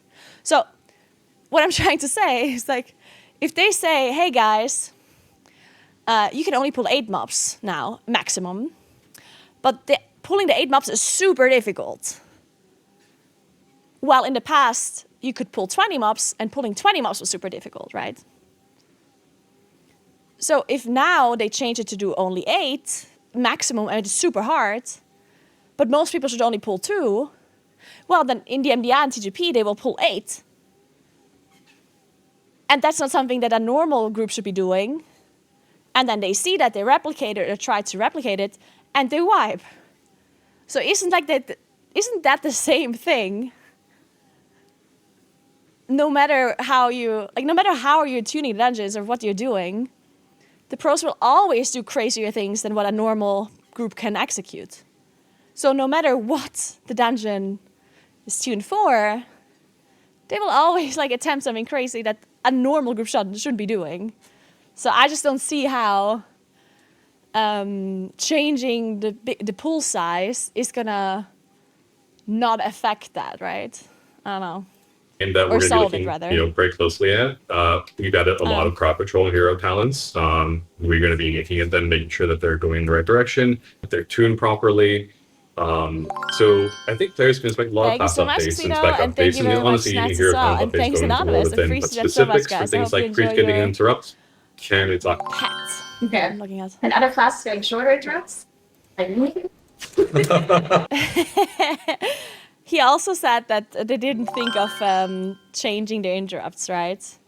Because I was asking about priests getting an interrupt, maybe. The solar beam is still 1 minute, right? Yes. Yeah. I mean, but it's... I can't believe he said it's still 1 minute, right? It's like, yes. Thanks for your sub, AJ. What's up? It's an AoE silence, right? So that's true. No current plans on changing solar beam for now, at least not for launch. Okay. Second back, thank you so much. I had to try. All right, then I was wondering about when it comes to class balancing. Thank you. We've seen a lot of class balancing, or usually we see a lot of class balancing at the start of patches and the start of expansions that are more focused on bricks, right? On single target damage profiles, and to make sure that everyone's spending in line, everyone is valuable. So when it comes to an AoE class, silence, I but it think doesn't balancing work a class all the in time, particular right? when it comes to damage profiles is something that I understand why Solar Beam has a long cooldown because of the AoE silence. I get that, but then at the same time, the problem is, let's say you're doing a boss and the boss needs to be interrupted every couple of I don't know what. Now, silencing a boss doesn't work. Any kind of mob that cannot be stunned or disrupted can also not be silenced, right? The silence effect does not apply to mobs that are not CCable. So my silence is useless against those mobs, but I still have a really long cooldown on it. So something that I've wanted them to do forever now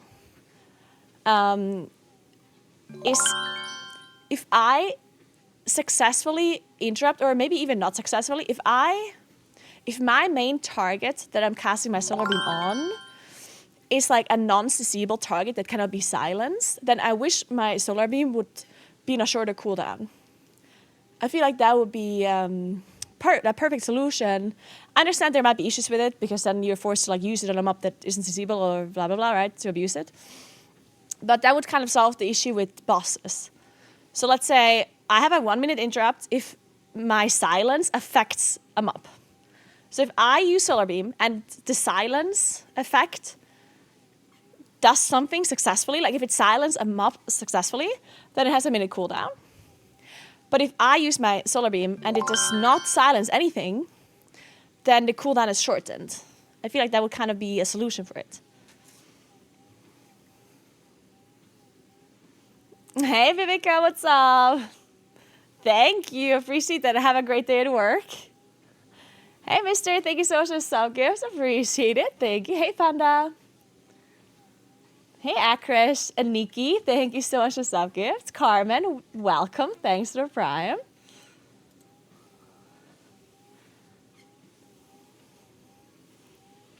the solar beam CD would go down by the amount of mobs you silence. No, it's the opposite that we want. If my solar beam silences mobs, then the CD is warranted. So I should not get cooldown reduction depending on how many mobs I hit. It should be the less mobs I hit, the more cooldown reduction it should be. So if I only hit one mob, then the cooldown should be shorter. If I hit more mobs, then it should be longer. Right? Because the silence effect is very strong. So the cooldown should be longer if my silence effect is actually is true and hits a lot. But if I only hit one mob, then I don't need the spell to be a minute cooldown, because at that point it wasn't very successful with its silence effect, you know? Thanks for 2 months, the 2 sub-gifts, Arathon. Thank you very much. And Susanna, thank you so much for gifting a sub to Claston as well, and to Swangly. Funk, thank you for the 2 sub-gifts. Congrats on your pet. It is a very cute owl. Has to be for the whole season, right? And if changes only happen at the start of a season and not too many changes happen later, it feels like, oh, the meta has evolved like 2 months in, and now this is like something that everyone plays, and all the other classes are kind of being left wherever they are, and they're not being buffed or nerfed as much. Is that something that you want to maybe do differently in the War Within and do more and plus focus changes later? Munga's role isn't a disabler. What role do classes like Rogue or Paladin have if every class can apply stops at a similar level as them? What do you mean as a similar level? Wait, I didn't say I want an 8-second cooldown on interrupt. I just want to have an interrupt at the same level as the other casters. Like, I'm not asking to have an 8-second solar beam. I'm asking to have, like, at least, like, I don't know, like 40 seconds. You know? Like, if it was 30, I'd be happy. I'd be super happy, of course. But a minute, that is just so long. There's a big problem with certain dungeons where if you have a Moonkin and a priest healer, because priest can't interrupt at all, right? Then you actually just can't do the dungeon. Or you have a really hard time executing the dungeon. And I think that is I think that's kind of a problem, right? Like, when you just cannot invite a priest healer and a Moonkin at the same time, then it's like, come on. Like, you can't do the boss because you're liking interrupts. Like, I feel like that's a bit stupid, yeah?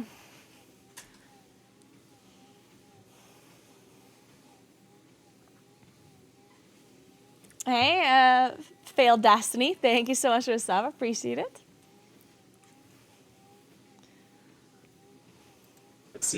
It's an interesting sort of problem that you're bringing up, right? Because it's sort of the same boat of people have picked their spec for whatever content they're doing, in which case Mythic Plus. So if we go through and we massively change, how one class spec performs, people feel like they sort of like, well, I was going to play this, but now now we nerfed it, so I can't even play that anymore. So to a certain extent, we do want to basically try not to upset meta too much. That being said, considering Mythic Plus is such a vast part of the game, for some people it's the only thing that they do, which is great. Same for content like PvP. When we talk about tuning, we do talk about Mythic Plus. We do talk about PvP. Then we have separate conversations entirely for like things like battleground balance versus arena balance. Same with Mythic Plus balance versus raid balance. So it's certainly top of mind for us. No way to. But when it comes to sort of the larger sweeping changes, we try to sort of get those established as early as possible in a season. That way, if players are trying to push for their title, so 2 or 3 months in, they don't feel like we just like pull the rug out under. Mm-hmm. So that's sort of our thinking there. Okay. One thing that I noticed when it comes to implant. So, also, like, my hair looks horrible. I don't know, like, whatever. Like, I actually do understand the issue with implant balancing. I should have asked a warband related question here. I should have said, okay, you're right. Like, people main a character, and if you nerf it halfway through the season, then it sucks for them because they would have to level something else. But with warbands, I think changing to a different character is not as bad as it used to be. And should we really like hang on to this kind of like feeling that we should not nerf characters because people are maining it. And this is a general question I'm asking you guys too. Like, what do you think about this issue? Because I do understand that there's people who choose a character and that's what they're maining, right? A class. And I understand that if Blizzard buffs or nerfs classes and balances classes, then you could feel like you feel really bad about it. And you're like, okay, I was doing so well, and now I'm nerfed, and now, I don't know, I hate the game now, I don't want to play the game anymore, right? But, like, I see that issue, but what about the people that play the bad class, right? Like, if I played a class that isn't doing well, and the class that is doing much better than I am, they are not getting nerfed, then I have an issue permanently, right? Then I also have to reroll to another class if I want to be invited or if I want to get rank 1 title in a plus, right?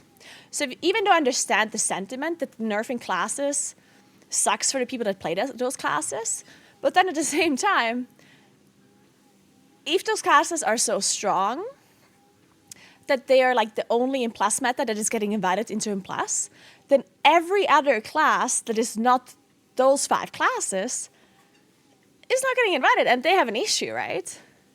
So wouldn't the benefit of balancing be better for everyone in that regard? Because if there's a meta that's doing much better than the others, then there's an imbalance, and there's like a lot of people that feel bad, and 5 players or 5 classes feel good. Nerfing those 5 classes will make those 5 classes feel bad, the players that play those 5 classes, right? But in return, at least the other players would feel better and they would get invited now, right? And yeah, it sucks that those 5 classes that got nerfed, they might like need to reroll or play something else, but it's better than forcing everyone else to reroll that is not playing those 5 classes, right? So I don't know, like I feel like this idea of not nerfing the classes because of that reason is not like I know, I feel like we should just ignore the feelings of the people that main the meta classes.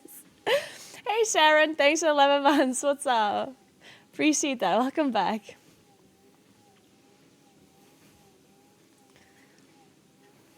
You nerf the classes, you buff the others and the content to bring the baseline up. I mean, it doesn't matter. I don't care what they nerf or buff. I just care, like what I'm asking for is it's the same thing. Like if they, well, it's not necessarily the same thing, but or like buffing all the other classes instead of nerfing the 5 meta classes would still possibly cause the players that play those 5 classes to reroll to something else. So the outcome is the same for the players, except that they maybe don't feel that bad because they don't get nerfed, because we all know that nerfing something is like a sore spot for a lot of people. They see a nerf and they immediately like lose their shit, even if buffing the other classes would achieve the same goal in that regard. Hey Mike, thank you so much for 30 months. What's up? Bro, I need this walking treadmill. It's really cool. It's amazing. I can recommend. Standing desk and walking treadmill, really cool. You know how much you would be walking while leveling your 50 billion characters? Damn, it would be insane.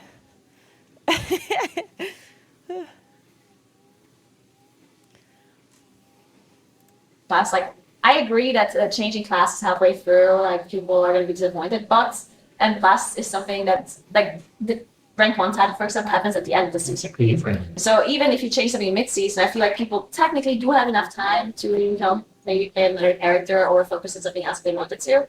But I guess the problem is, which did happen in the past, when a strong class got nerfed, all of a sudden the score that people were able to achieve with a certain comp is not achieved. Exactly. Yeah. That is a huge problem. So I mean, I see the Yeah, so that is an issue. So basically what happens if there's a really overperforming meta comp and then they nerf that meta comp, which is what happened with Aug Evoker, Mage, Guardian Druid, Shadow Priest, and so on in Season 2.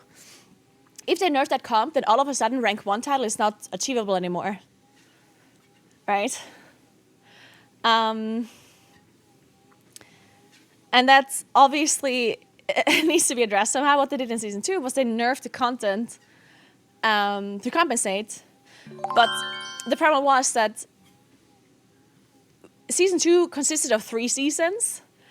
Like before Augenvoker came out, we had a certain like max Ryo score or a Mythic Plus score, and then Augenvoker came out and completely nullified anything that we did before. Like any kind of score you achieved before Augenvoker was released was completely useless because Augenvoker was so strong that it was like easily overdoable. Like you could easily get that score with Augenvoker. So everything you did before was useless, which really sucked. And then they nerfed Augenvoker and a bunch of other classes, which then caused an issue where the score that people had already achieved was not achievable anymore. So it again like resets like this kind of score. And then they buffed or they like nerfed the dungeons or the scaling of the dungeons, which again caused all of the rating that people had previously to be nullified again. So again, we were in a situation where the score was kind of like reset and you had to do it all over, which obviously was not ideal. And it was like this huge mess. So obviously understand that can be an issue when it comes to class balance in M+. But this is like an extreme example where first of all, there was a class added mid-season, like a spec added mid-season, which, you know, like that doesn't happen every season. And in addition, the comp was so overpowered that like it was a huge difference between the first meta comp and like the second, you know? So I think that was like an extreme kind of example. Issues, but I just I wish Matt, class thanks would be for balanced. subs, appreciate Oh, it. for sure. I see that it's problematic when it comes to class. It's just, you know, a very large design challenge at the end of the day, especially with, you know, hero talents now. We're not doubling specs, but we almost kind of are. And then you apply that to not just Mythic Plus, but content like Delves, because a ton of players are going to be playing Delves. Delves is going to be a huge part of the game. You're So you have to 100% take that into wrong, account. and It's just I'm not going to argue about this because I know that nerfing is like a sore spot to people. But nerfing is many times better than buffing. We have 39 specs in this game. Imagine there's one class that is doing like, okay, imagine a situation. We have 39 specs, right? Imagine there's one singular spec that is completely broken, does a lot more damage than everyone else. And now you want to buff 38 specs to do that damage. Just because this one person should not be nerfed. No, obviously not, right? Like this whole only buffing, no nerfing mentality is just completely logical. Like sometimes I can see it being good to rather buff things than nerfing. Like it depends on a case by case basis, but to say it as like a blanket statement to only ever buff and never nerf, that's just like I feel like that's an emotional kind of idea that is just not rational. Like it's not a rational way of thinking about it. It's not logical. You can't just say that nerfing is always wrong because that's just not true. Many times nerfing is the correct way and the much easier way to fix something, to balance something. Because buffing and nerfing is not black and white. It's not so simple to say, oh, well, this class has 5% more damage than all the other classes, so we buff all the other classes by 5%. It's not that simple, you know? If it was that simple, then I would agree with you potentially, right? But it isn't. You can't just like blanket buff classes by 5% across the board, and then it's all even. Like balancing in World of Warcraft is very complicated and complex.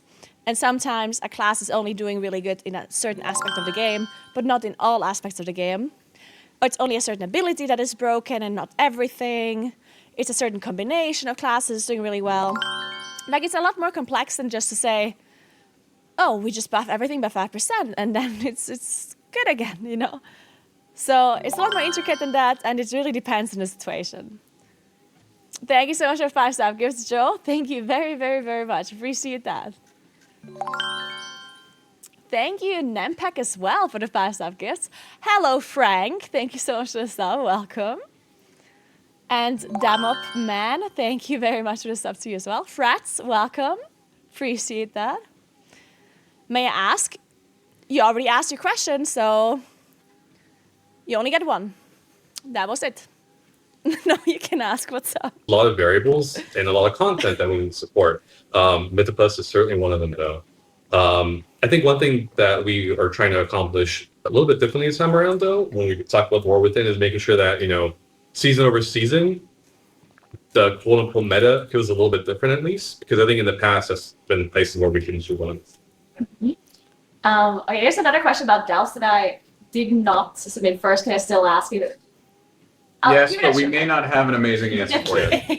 Alright, so since you were speaking about class balancing and Delves, I was wondering, because of course you can do Delves by yourself, and it's probably incredibly difficult to make sure that each and every spec can do the Delves, like, so they're balanced between one another, right? So a tank has the same, like, hard time or easy time in a certain tier versus like a healer or a damage.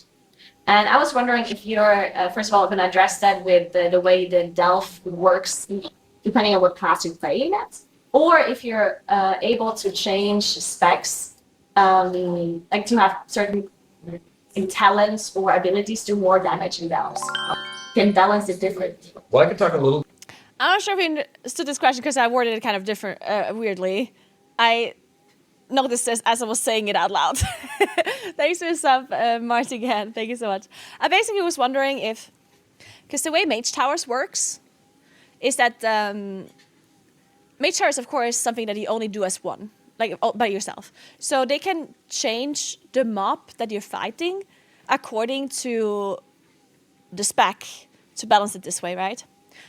And then I was wondering if they do the same thing in Delves. Like, if you enter a Delve as a Holy Priest, how do you balance the Delve for the Holy Priest to be the same difficulty or similar difficulty to like a Blood Decay? Do you have the mobs have different health pools? Do they do more or less damage, depending on what class or role you are? Or is it spec related? And then I was also wondering if certain abilities for certain specs could be tuned to do different kinds of damage in a Delve versus like a dungeon or a raid. Now that is usually a little bit problematic because if your spells have different damage values in certain content, then it affects the player in like probably a bad way because you get used to an ability doing a certain amount of damage, but then it does a different amount of damage in a different content, which is not ideal. But I was generally just wondering if how they're approaching like the tuning for Delves and stuff. A little bit about balance and Delves. Probably works like Tortoises, I think so as well, Jordan, yeah. So the way Delves balancing is working is actually a little bit based on some of the stuff we've done in the past that is like sort of classless instance-based content. And so what that means is that if you go in with a healer, we're able to actually tune the experience to work a little bit differently for a healer versus a tank versus DPS. So that's one side. The reality is doing damage is how you kill monsters. And so being able to do some level of damage and your ability to do that will dictate how maybe the difficulty level that you can go through in certain kinds of packs of other monsters in the higher end versions of Delves. That may still be true. They should still, like the intention is that they're still accomplishable with anybody, but it may be a little bit easier for a high DPS class to get through certain things versus a healer who might take a little bit longer but can still do them, right? On the class side. I mean, on the class side, like if, let's say Resto Shaman is having a hard time versus, Holy Priest or both healers, we do have tools to make it easier for certain specs, or in some cases, dare I say, even harder for certain specs if necessary, to make sure that content is similar. Okay, interesting. Okay, thank you. All right, so then I wanted to talk a little bit about the tank and healer adjustments that you talked about, or that you applied to your class. As far as I understood, the idea was that tanks are supposed to take a little bit more sustained damage. So the healer is required to heal them a little bit more. Not to like sit there and spam heal the tank, but just to have to keep an eye on the tank. And if the tank does not get any healing by the healer for a long time, then they should eventually die and shouldn't be able to survive forever. Once the changes were applied, I talked to some of the tanks and I did some dungeons myself on beta. And some tanks said that it didn't have as much impact as they thought it would have by bleeding the flowers. And some people said, okay, that they noticed it, but only with some healers, maybe not with others. So these changes that you did, do you think that it hit the mark and it was intended the way it was had? Or do you think that that's still something you're working on and like maybe changing some knobs throughout? Sure. Oh, do you? I'll jump in. Sure, Yeah. go Okay, so for it. just the tank I'm change. a big Mythic I Cross guess player, so I'm let me excited. explain this in case you guys don't know what happened. So, recently the tanks have been changed, or tanks have kind of been nerfed across the board. Basically, what has been nerfed is their self-sustain, and the goal, whatever they said in the blue post, was that the healers were supposed to heal the tanks a bit more, so tanks cannot live forever without healers healing them. Because what happened was that sometimes healers would literally just not be required and tanks could live forever. There's a huge outrage in the community because the tanks were saying, oh my god, I'm not going to have fun anymore. And the healers were saying, oh my god, I'm going to have to spam heal a tank. And then what happened was it didn't actually affect the meta as much as they thought they would, but it did affect it. Like there were certainly situations in M+ now, and I heard Dorky talk about this, where he said that sometimes when there's a boss that does a lot of group-wide damage, the tank just like has to like use a lot of active mitigation, a lot of their defensives to survive because they don't get heals from the healer because they're healing the group. And that causes the tank to go down later on because they're running out of defensives. Because they have to like make up for the healer not healing them, right? So Dorky definitely said that that like it is an issue, but just like maybe not as much as they thought initially. This changes. What I thought was funny about this one was that the community conversation around the blue post was a lot bigger than the impact of the changes themselves, right? Everybody was up in arms. Everybody that I was watching was talking about, oh my gosh, I can't believe they're doing this. It's going to be so much harder. But then when you actually play it, it's not that impactful. It does change things up a little bit. It does, it's about tuning knobs. We tuned it just a little bit one way, and we'll see how it goes. And that increases maybe the value of health stones in your dungeon, or it increases survivability a little bit more. I'm so glad you enjoyed You my might stream. That choose is some good to hear. talent Thank for you so much. survivability that you might not have chosen in the past. But the reality is, right now, I'm feeling pretty good about it. But we'll see as the season kicks off and things progress. We'll definitely be paying some close attention. Michiel, thank you so much for 5 sub gifts, and good morning. What's up? Thank you very much. Then I have some more questions about that change. So he basically just said that they're kind of happy with how the change affected everything, but they're keeping an eye on it. And because he also mentioned that that change might reduce incoming group-wide damage, because that was something that in Dragonfly was a big problem in my communities, that the survivability of the group was incredibly important, and it was like the main thing that was holding you back usually, and not necessarily the damage they were doing.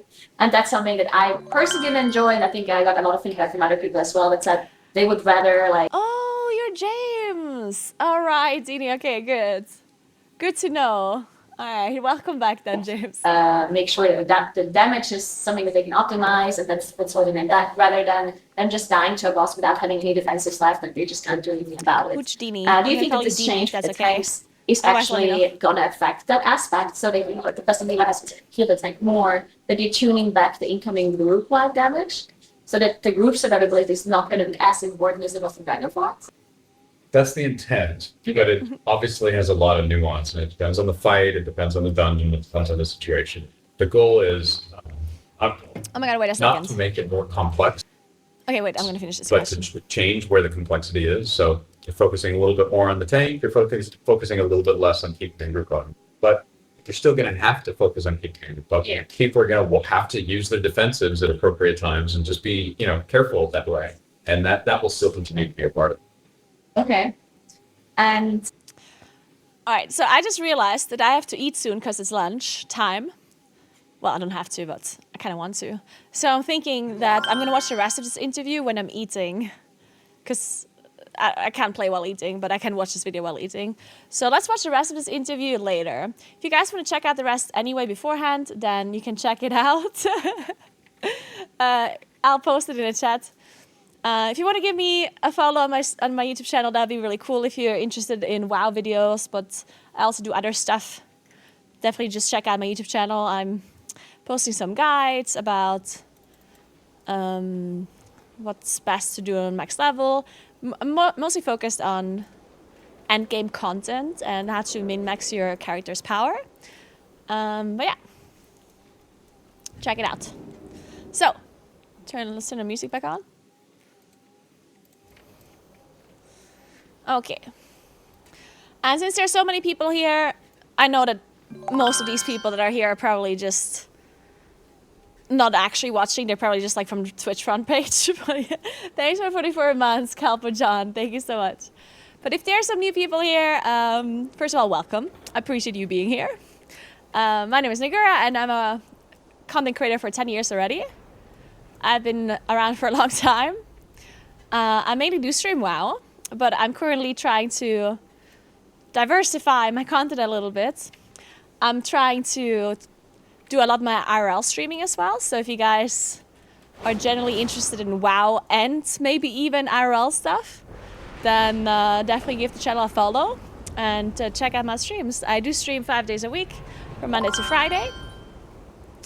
I used to be a World First Raider in World of Warcraft a long time ago. And now I'm a washed up raider. I still do mythic raiding and high-end and flash content though.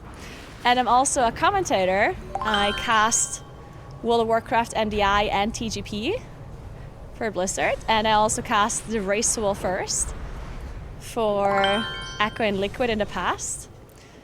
The next race I'm also casting, I just can't tell you who I'm casting for. And yeah, I do a lot of IRL streams where I go hiking or I go cycling or I just generally walk around. Because I live in the Alps, I live in the mountains. So I just like to show people around in my area because I personally love it here. I think it's beautiful. So I like to share the beauty of South Tyrol with my viewers. And our community is always incredibly nice, or at least they pretend to be nice. In reality, they're all really toxic. So just be aware of that.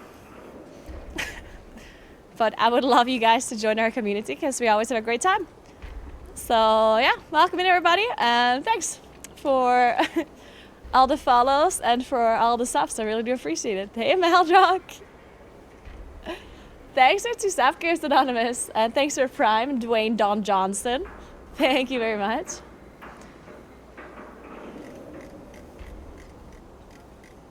At a Twitch drop icon here that I have, that is like the animation, is from Mr. GM. You can find it on Twitter.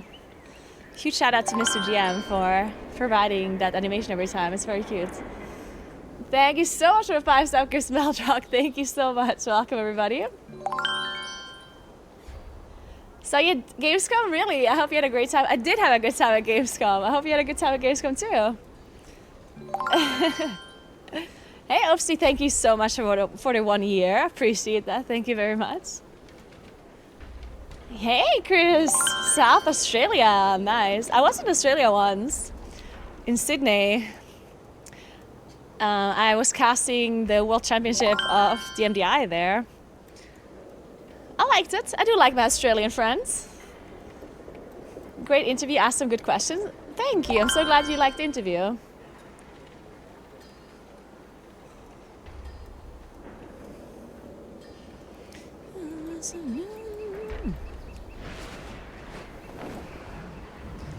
Okay. So what do? Are we just queuing up for delves? Dungeons? Normal dungeons? I need gear. We need items. Let me equip this cloak first of all.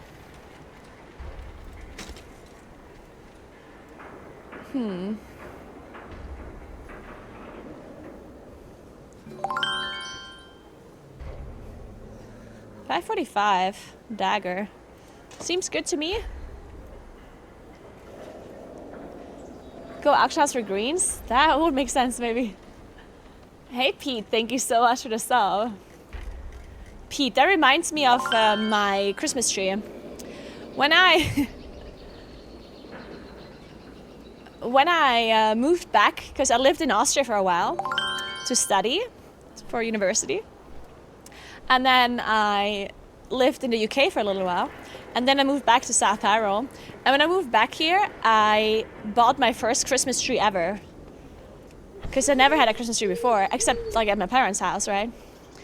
And I bought my first Christmas tree, and I was really late. And I bought a real one. And it was like a very like, it maybe just didn't look that great, okay? People were memeing it. And they gave it the name Skinny Pete. And now every year I celebrate Skinny Pete Day, which was the day that Skinny Pete died. Or that it was purchased, I'm not sure. Either way, we do have a yearly Skinny Pete Day where we celebrate the one and only Christmas tree. I'm gonna remember that abomination. Hey, Kenan, don't you talk shit about Skinny Pete, okay? I bet Skinny Pete had character at least. It had character. Skinny Pete was great. The day you put it up, okay, perfect.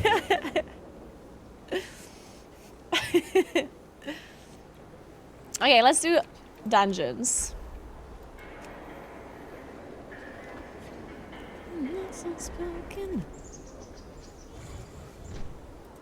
Oh, I need more item level because I can't do heroic just yet. Hey Galanis, thank you so much for the sub. I appreciate that.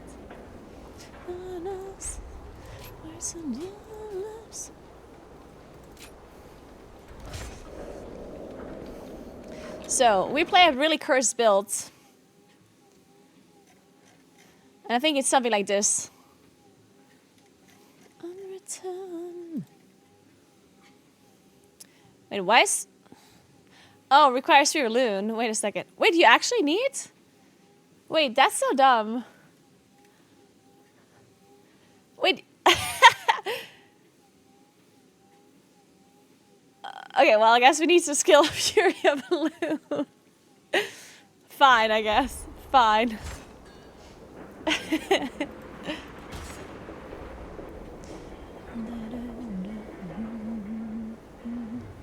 So we don't want this. What am I missing? Oh, this of course. Okay, I think this is about right. Whatever, let's just do this for now.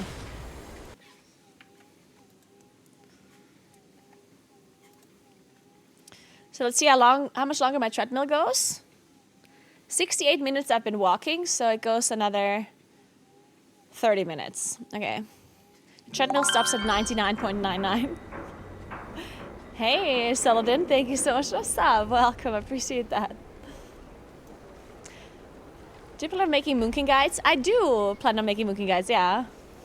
I just need to wait a little bit before... The problem with video guides is always when I make the guide and then there's changes to the class afterwards, then that means my guide is going to be wrong. Because it's a video guide and you cannot really edit a video guide, right? Like you can with a written guide. So for my video guides, I always have to wait a little bit until the final changes, class changes and balancing has come in, which I believe is still going to be happening. I definitely think there's still class balance. So I'm gonna have to wait for that. And then I'll do a guide for sure. Maybe like normal heroic week. So what if I just buy some items on the auction house?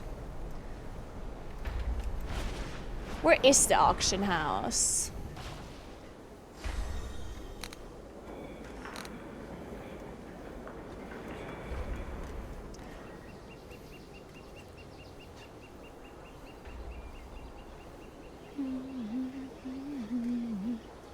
I guess I can just ask her a guard. The coreway must be protected. Ah, it's here. Aha. Because then I can do heroic dungeons, which would be nice. Let's see how expensive they are. Wait, is the auction house bugged? I have calibrated Oh, my it's just prices lagging. to be Wow. reasonable. Damn, it's lagging a lot.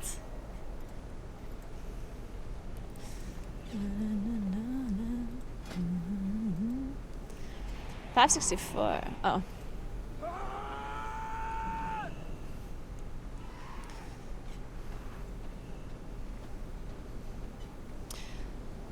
I think I want to keep 2-piece bonus. Wait, what does this mean? 392 to 2,451 mastery. What does that mean? It's like if it has a good day or bad day. If I wake up with the wrong lag, I have less mastery. That's crazy. Oh wait, this is 45,000 gold. Yeah, I'm not doing that. Whoa. That's a bit too expensive. What?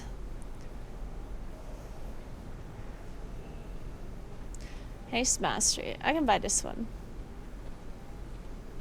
Hey Sulky, my day is good so far. What about yours?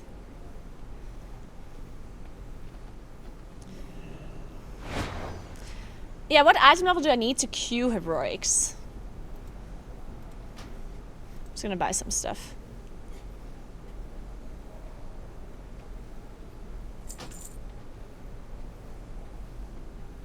Have you thought of making a simple sled in one stream and testing it in a second? That'd be so cool, actually. Oh my god, I would love to make my own sleds and then do an RL stream where I test it. That'd be so nice. That is a very cool idea.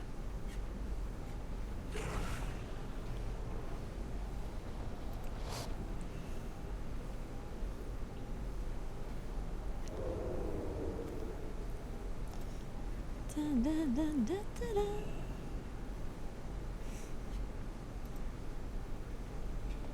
There's a socket.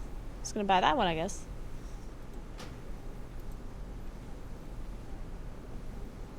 Hey TC Fresh, what's up?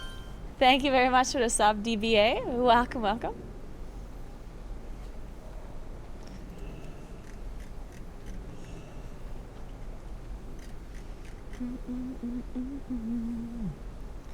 Did I just buy a wrist or a waist?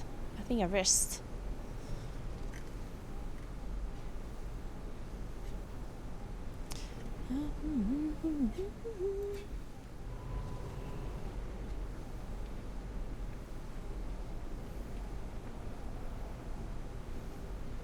What's your number one advice for someone that is contemplating streaming?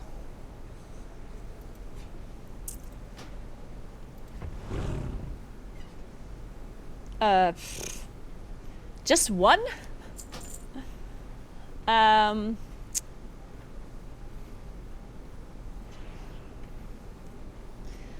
I guess the number one thing that I personally always I think that streamers should know is that streaming is not like, if you want to be a successful streamer,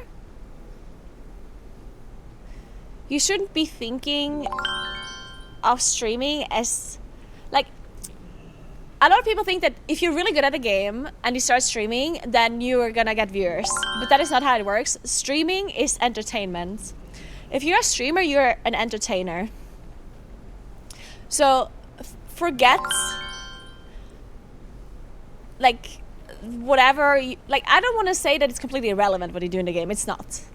Like, of course, if you're good at the game, that is going to help you a lot, but it just depends on what content you choose to do. If you're a good player, then you want to cater your content around that, but you also have to put the entertainment into it. Like, just being a good player and playing the game is not gonna work to get viewers unless you're like literally like the best and you're like, I don't know, like you're somehow also have a lot of like marketing and stuff around you, right?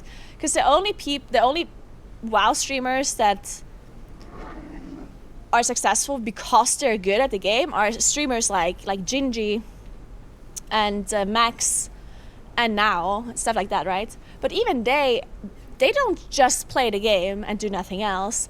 They create challenges, they do lots of marketing around their brands, they stream well first, like they definitely focus a lot on their content as well, not just the playing, right? So if you want to become a streamer, you have to choose what you enjoy, because obviously it's very important that you don't just become a streamer because you want to make money or you want to be successful. You need to make sure that you have passion for something, that whatever you're streaming, but then you have to also put in the work and build like a brand around it. Because just being good at a game or just liking a game is not good enough. You have to also like work with that. You have to understand what makes like, you have to understand, first of all, you have to choose like what your audience should be.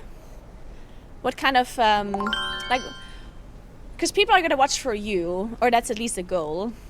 So you have to understand what kind of audience you're trying to target, and you have to be authentic. Because I think you can have a persona, which works too. Like there's some people who stream that have a persona that works really well, but that's going to be very exhausting, and I wouldn't recommend that at all. So I feel like you should be yourself and authentic, because otherwise the community that you build is going to be something else that you're not.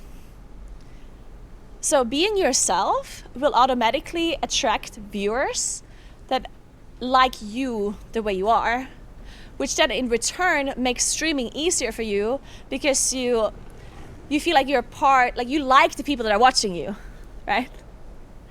Because if you like change your values and you change the way you are, then there will also be people that watch you that have that change personality of yours, and then you're not really vibing with them anymore on like a deeper level, which as a streamer sucks. If your community has like different values and different ideas and they're just different people than you, then you're not vibing, right? So you need to be authentic, you need to be you, so that the people that stick to your stream, like your goal should not be, oh, I want to have all of the viewers no matter how they are. Like you should have like rules, and you should stick to them. If there's people in your chat or in your community that you don't agree with at all, like if they have a completely different way of thinking, completely different values, you should just ban them, and like you should actually just tell them this is probably just not your community, right? Because quality is better than quantity in that regard, right? You want to make sure you foster a community that kind of like that you vibe with, that you can hang out with, so you really enjoy streaming and you enjoy talking to your chat. Because otherwise you're just going to be miserable and that will affect you mentally, and then your stream is not going to be as entertaining, because if you're having a bad time streaming, then that will reflect on your audience, and then they won't have a good time watching you either, right? So being yourself and not hesitating to just, you know, tell people off, and fostering a community that you vibe with, I think is a really important thing. But he asked us that, dude, I'm talking about this a lot. He said one thing and now I've been speaking for the last hour.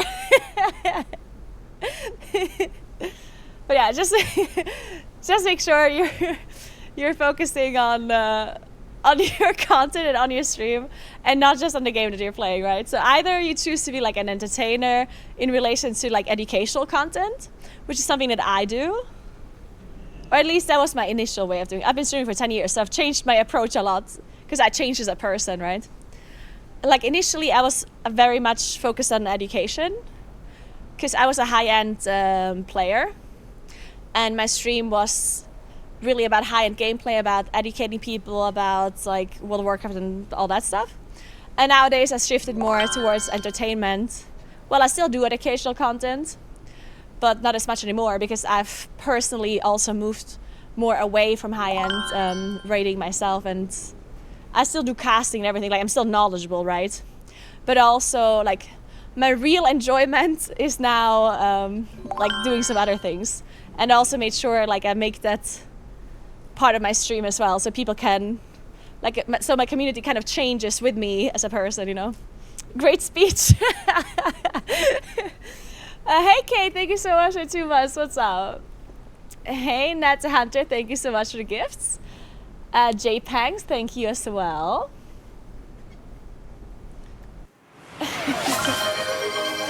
Oh my god, what else did I miss? Ryujin, thank you so much for 2 sub gifts. Avow, thanks for 2. Antil, thank you very much for Prime, appreciate that. Sir Johnny, thanks for 2 sub gifts. Talent, thanks for Prime. IP Freely, thank you so much for 5 sub gifts. Thank you so much. 2 sub gifts from Melra Mighty, and another 2 months from Kate. There we go. Then Pang Sereny, thanks for 2 months. Welcome back. There we go. I got it all. How are you walking while playing? I have a treadmill or like a walking pad underneath my standing desk. Hey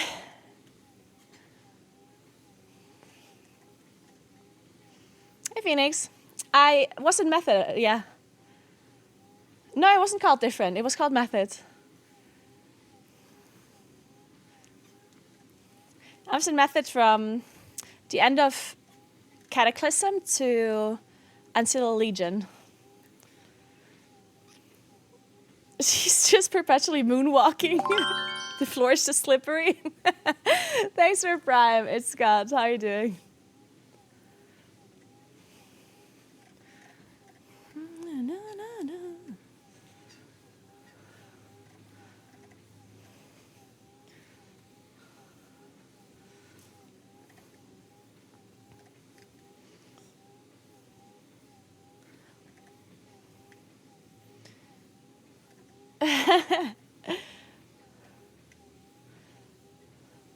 Please forgive our Vega streamer, she's a bit weird. Thanks for explaining that, Savla.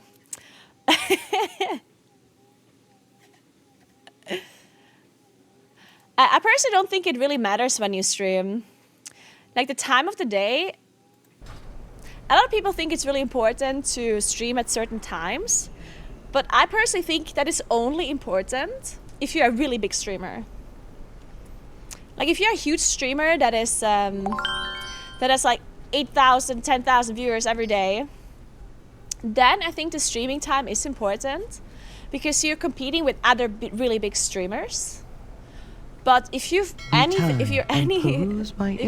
of viewers below that, I think your streaming time does not matter that much, really. Because people are always watching Twitch at any point of the day. So you will always find viewers at some point, right? Because the only reason why you shouldn't be streaming at certain times is if other streamers steal your viewers. Like if you're competing with another streamer at a certain time. But as I said, I think that's only really relevant if you're like a huge streamer. Because if there's two people that would rather watch another streamer instead of yours, if both of you are online at the same time, those two people are whatever, because you'll find two others that would rather watch you instead, you know? So the streaming time doesn't matter.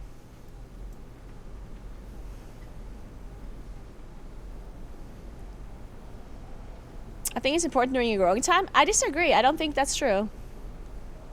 Small streamers I watch have changed their streaming times to grow with success.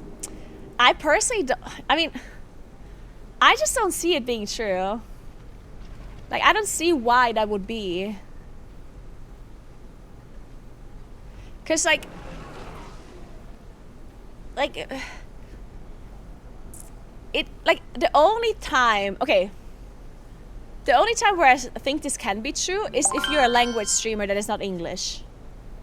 Like, if, let's say you're a German streamer, then of course your audience is going to be only German, and a large portion of German-speaking people live in a certain time zone, right?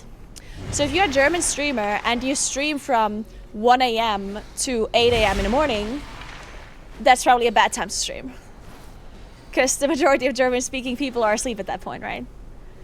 So I think in that regard, it's true. But if you're an English-speaking streamer, I think at that point it doesn't matter because there's always somebody that is watching, right? So then I don't really see which time would be better or worse. But yeah, if you're a language streamer and your audience is located mainly in a certain time zone, then I can see that you should probably make sure that you stream around that time where most people have time to watch you.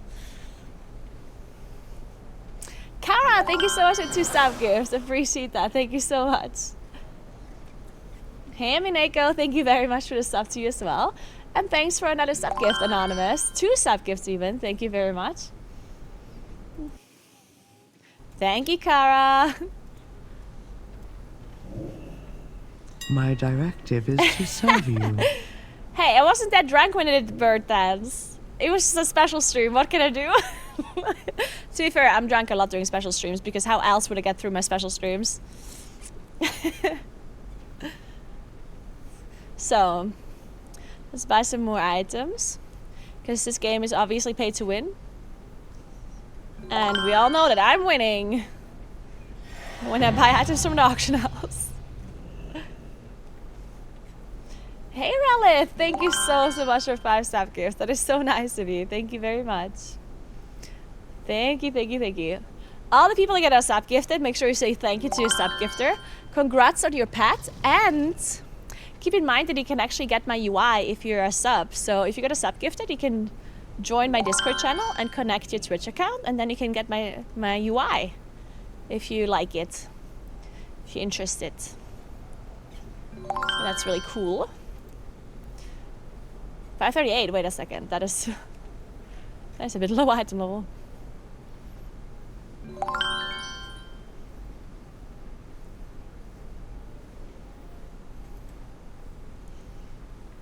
Hey, Banana. Thank you so much for sub gifts. And Serenity as well. 558. I mean, 558 is kind of shitty, but then at the same time, it doesn't really matter. Let's equip some of the stuff that I just wasted my gold on. There. Oh, 564 hat.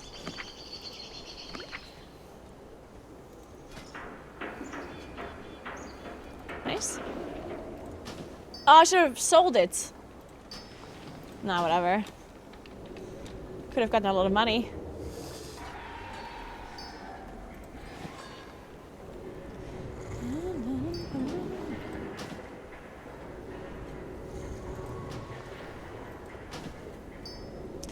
Okay.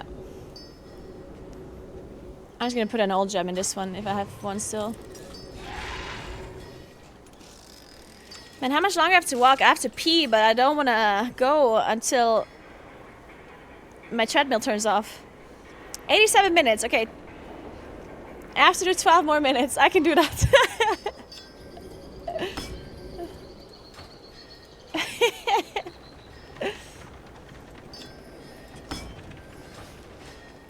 How long do you walk? 99 minutes, because that's when my treadmill turns off. I don't see the steps, unfortunately, because my watch is not tracking the steps when I'm using the treadmill, because my arms aren't moving, right? And before you suggested, yes, I've already put the watch on my leg before. I did, and it also doesn't work that well. It works better, but it doesn't work that well because I think it's kind of related to GPS. But yeah, I did attempt it, I did.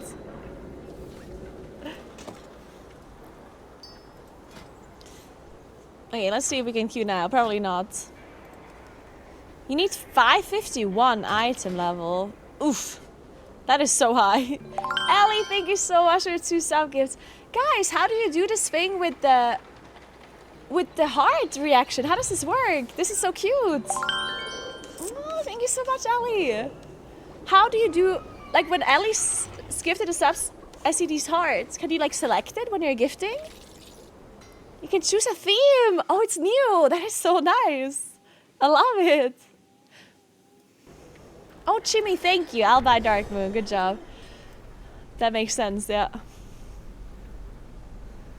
I have an extended supply of goods for Outlanders.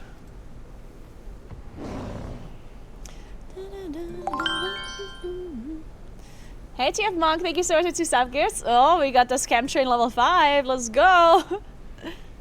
We're scamming people since 10 years on this Twitch channel here. Hey, Skynisida, thanks for 2 sub gifts. Congrats on your pet. Okay, so which one do we want?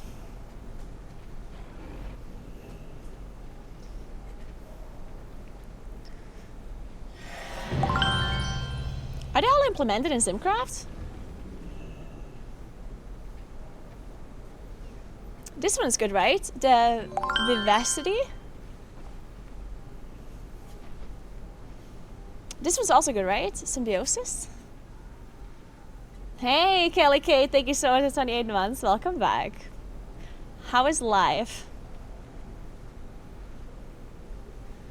Am I simming? I think I'm simming my character real quick. I don't know if the APL is updated though. I think so, maybe.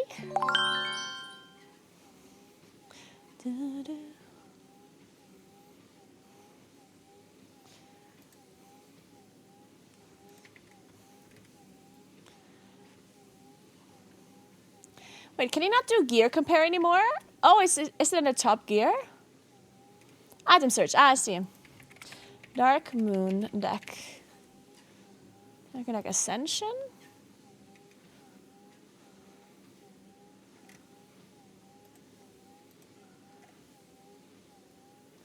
Vivacity, Symbiosis, and Radiance. Okay, let's compare it. 577 is the item level? Yeah.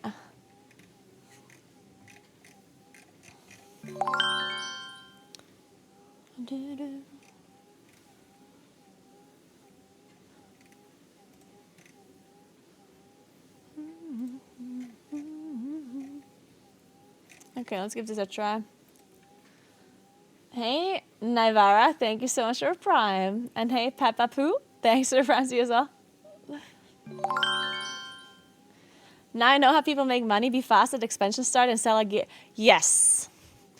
Yeah, the start of expansion is insane for gold making. It's crazy. Hey, Branny, thank you so much for Prime. Yeah, I do want to say though, like if you're a person that makes money, go for it, right? But I do want to say, if you're just a normal player, don't waste your gold on gear. Like, even the thing that I just did, don't do that. Like, I have a lot of gold, so I can do this, but it actually is a pretty big waste of time and waste of gold. Well, actually not a waste of time, it's a waste of gold. To buy stuff from the auction house, because these items are so useless so soon. Especially do not buy like really expensive high item level items. Like, it is a really, really big waste, because as soon as the season starts, you're gonna replace those items in an instant. Like, currently they seem really good, and they are really good. But the thing is that there's no content at the moment available that you would need to have a lot of item level 4, right? Like, no content available right now requires you to have really high item level. The only thing we can do is heroic dungeons and tier 3 delves. And neither of those two things require you to have like insane item level, right? You can do that with low item level too. So you don't need that. Hey Appa, thank you so much for the 2 sub gifts. I appreciate that a lot. Thank you very much. So Ascension and Symbiosis is what it's telling me. So I'll just buy those.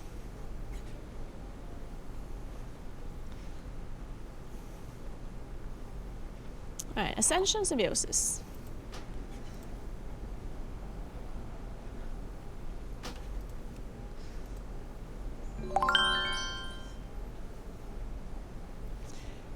No, Heroic Dungeons are not locked until Season 1. Heroic Dungeons were locked until the game fully released, which is today.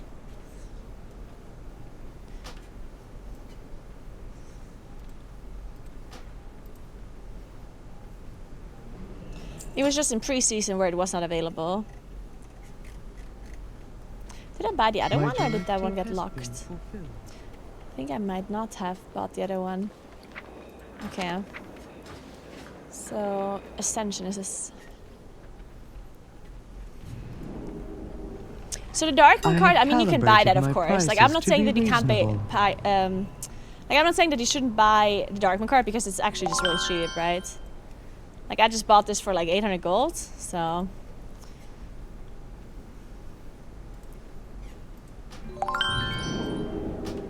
But like, just don't spend an unreasonable amount of gold on like items that you're gonna replace as soon as the season starts anyway. My thanks for your patronage.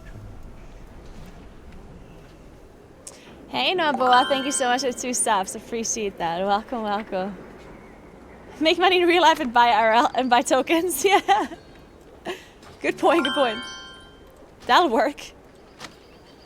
Why play the game if you can just work a ton in real life, then log on, buy items, and go offline again to work?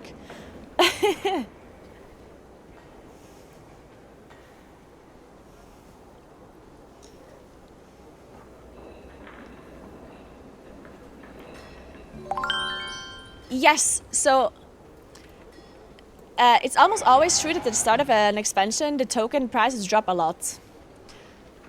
So technically speaking, like, if you know you're gonna need gold later, then buying tokens like at the start of an expansion is actually a decent idea. Like, I'm not saying you should buy tokens, but if you hate farming gold and you know that you always struggle with gold, then the price right now should be kind of cheap.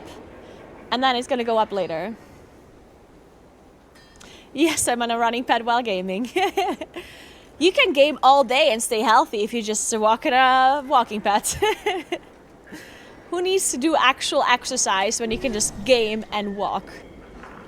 It's funny because I remember like a long time ago when I was like, I mean this was still vanilla, back all the way in vanilla. When I was really young, a friend of mine's dad would play WoW. And he had like a bicycle, like a indoor bicycle.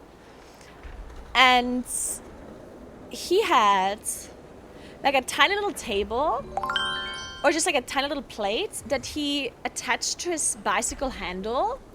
And on that table, he had like a small laptop and like a mouse on the side table.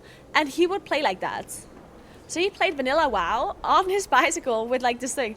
And I thought it was, like back then I was like, why would you do that? Like that makes no sense.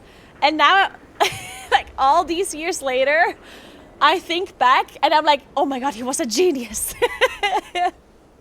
My friend's dad was an actual genius.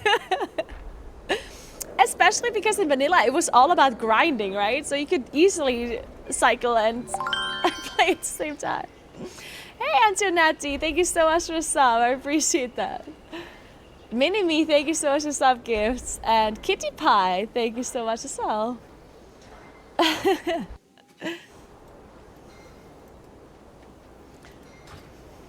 I'm not gonna put it Kuros.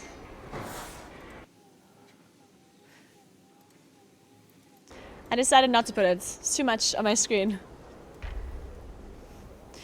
Did they announce when World First will take place? You mean when Mythic releases? Unfortunately, we don't know what they... Wait, you're onto us, Eddie. You know that the World First race is scripted. You know that we already know the date when it will happen. You're onto us. No, but I guess what you mean is when Mythic releases. And Mythic releases on the 17th of September. So Heroic and Normal comes out on 10th. And Mythic comes out on 17th. So that's when the race will first really starts.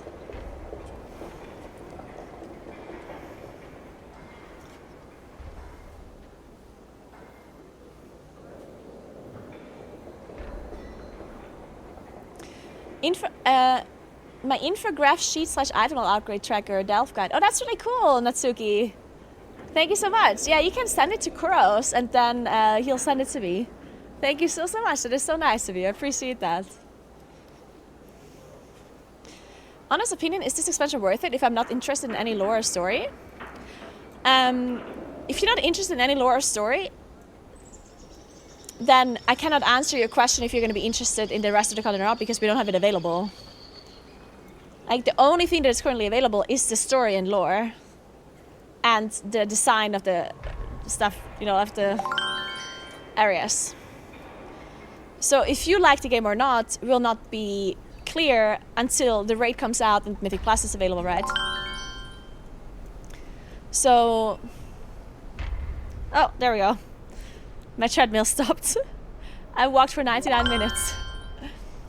So yeah, unfortunately, you're gonna have to wait for the season to start before I can answer this question for you. That's the problem, I guess. Like if you're a player that only likes raiding and Mythic Plus and like high-end content, then you can't really wait and see. Like you kind of just have to like give it a shot. Like you have to risk it. Because if you wait for the raid to release and for M Plus to come out before you make your decision if you like it or not, well then you're too late. Because at that point, people have already started raiding and farming M Plus and you don't have a guild or anything and you still have to level your character, right? So I feel like if you're a person that only likes M Plus and high-end raiding and whatever, then you just kind of have to give it a shot. Because no one can tell you if it's going to be good or bad beforehand. Because yeah, we know the dungeons and the raid a little bit from testing on beta, but it's so heavily dependent on tuning that we never know beforehand if it's going to be a good raid or a bad raid, I think. Like, that's always something that you kind of decide later once you're done with it. So yeah, unfortunately, that's not something I can answer. Thanks for 2 months, Kruto Gaming. The 2 sub gifts, sorry. I keep saying 2 months. Thank you very much. And Ramham, thank you so much for 5 sub gifts. That is so nice of you. Welcome in, everybody. Yeah? And Mind Tricks, thanks for the Prime. I came here because I heard espresso. Ooh, I do have espresso here. I actually have a Shakerato, which is, you know, a fancy espresso. And I'm drinking it out of a wine glass. And you can't stop me.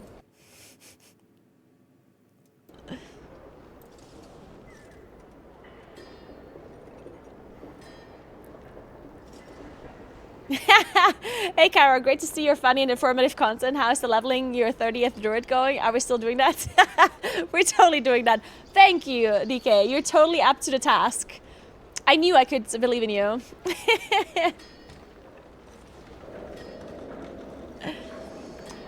I just started the expansion yesterday, and I don't know what to say. I'm in this sort of a shock state. Wait, why? Is this like a good or a bad thing now? I'm not sure.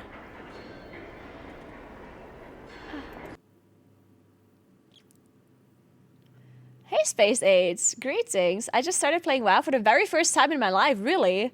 Is there a minimum level I should get to in order to start doing raids? So we cannot do any raids at all at the moment. Well, at least not from the current content. So the War Within does have a raid, but it does not come out yet until the 10th of September. So there's no level you can achieve to be able to do that raid. You can do old raids.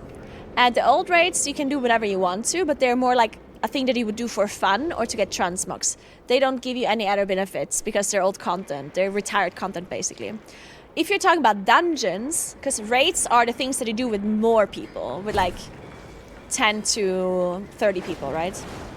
If you're talking about dungeons, so 5-man content, you can do 5-man content whenever.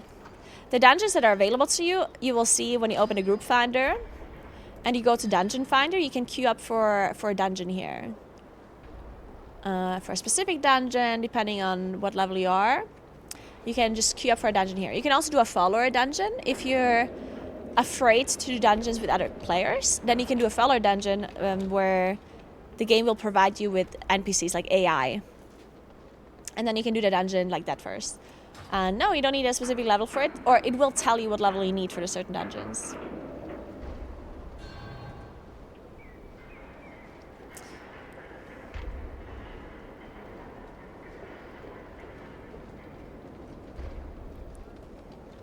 Thank you so much, Natsuki. Thank you very much. I appreciate that.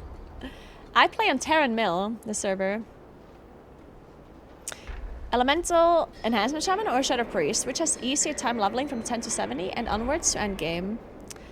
So I think that no matter what you choose for leveling, they're all gonna be fine. You can really do whatever. I personally think that Elemental Shaman and Enhancement Shaman are probably a pretty good choice at the moment because they got like a class buff, a new one in the War Within, so maybe that would be a good idea. But then at the same time, it's also possible that a lot of other people are playing. It's, I don't know. Like, I would just play whatever you enjoy the most, because leveling is not going to be an issue with either of those specs. And just choose one, level it, and if you end up not liking it anymore, you can switch to another one, because leveling is not, like, leveling does not take that long anymore. So I would just choose one and see if you like it. And if you really dislike it, then just stop leveling it and level a different one. Because we have all the time in the world to level our characters at the moment, and it's also pretty fast. Dini, thank you so much for gifting us up to Natsuki. Thank you so much. And Extra Brelis, thank you very much for the 2 sub gifts. John Cena as well, thank you. How many hours? How many hours? So from 70 to 80, I would say it's like...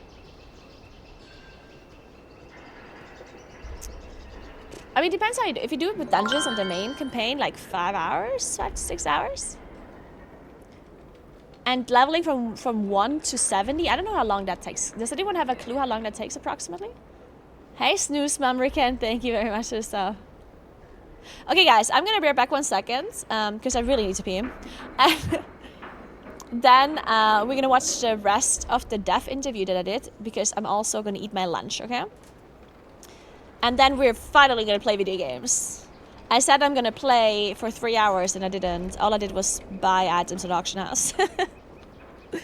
So, be right back, getting food, watching YouTube video, and then we're gonna start playing the game for sure. I swear. I swear it's happening. Okay, be right back.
All right, guys, I'm back.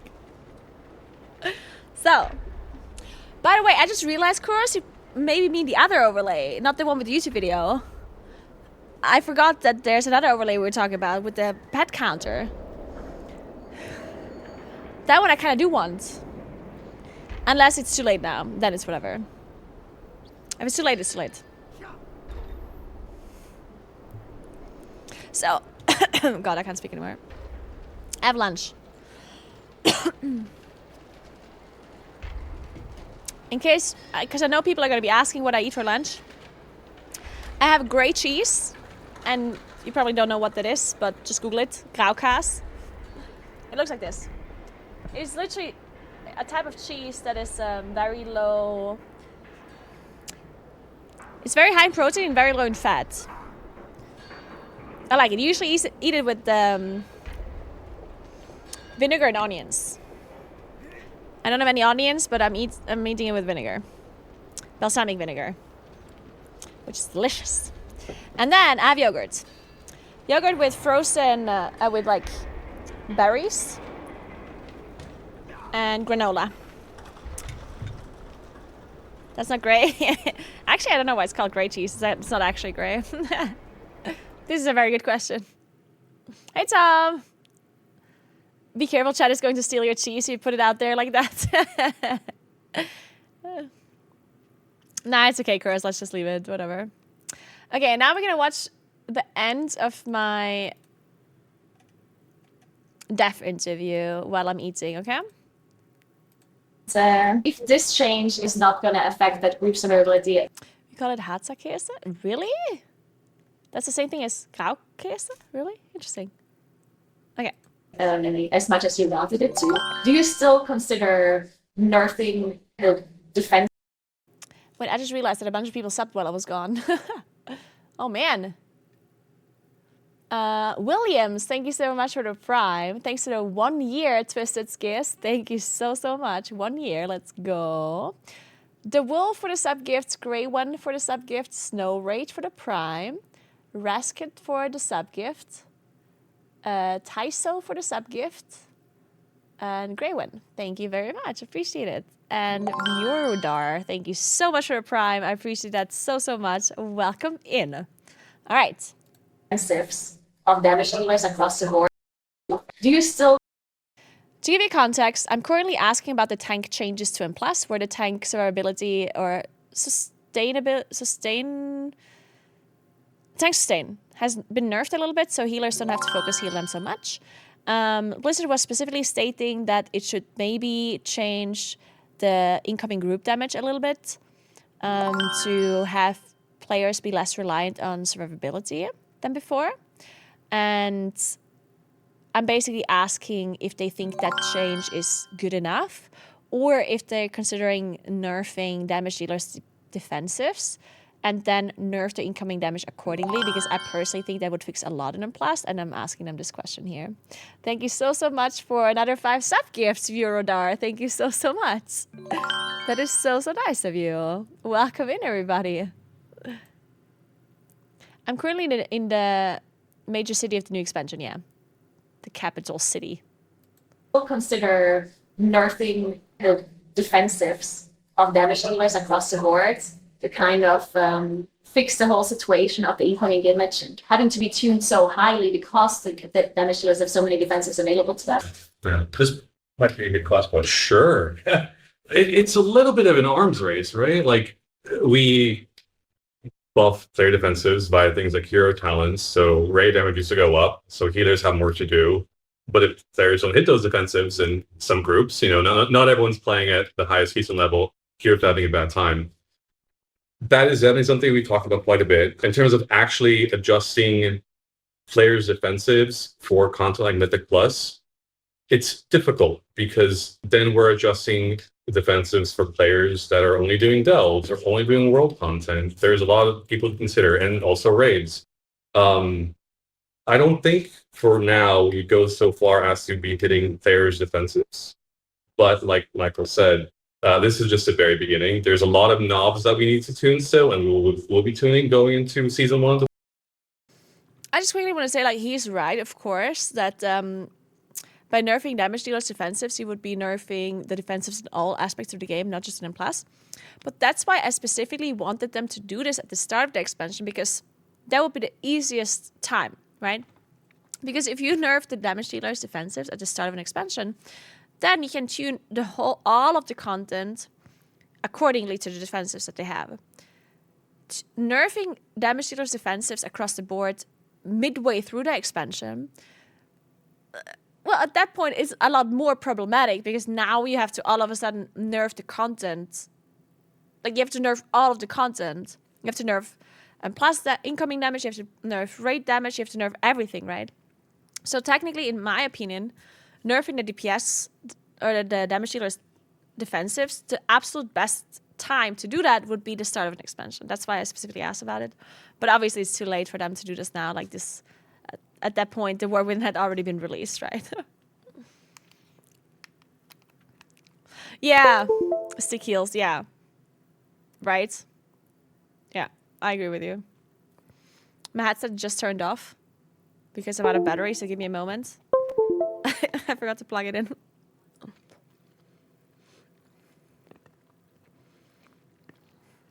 But yeah, I feel like that boat has sailed, the nerfing damage dealer defenses. And it honestly sucks a bit. I wish they would have nerfed them. Because now we're going to go for... I have a feeling we're going to go another expansion long with survivability being scuffed. But we'll see. Maybe I'm wrong.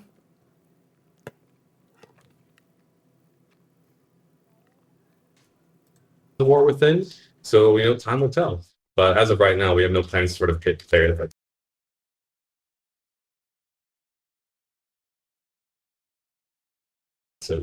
Okay.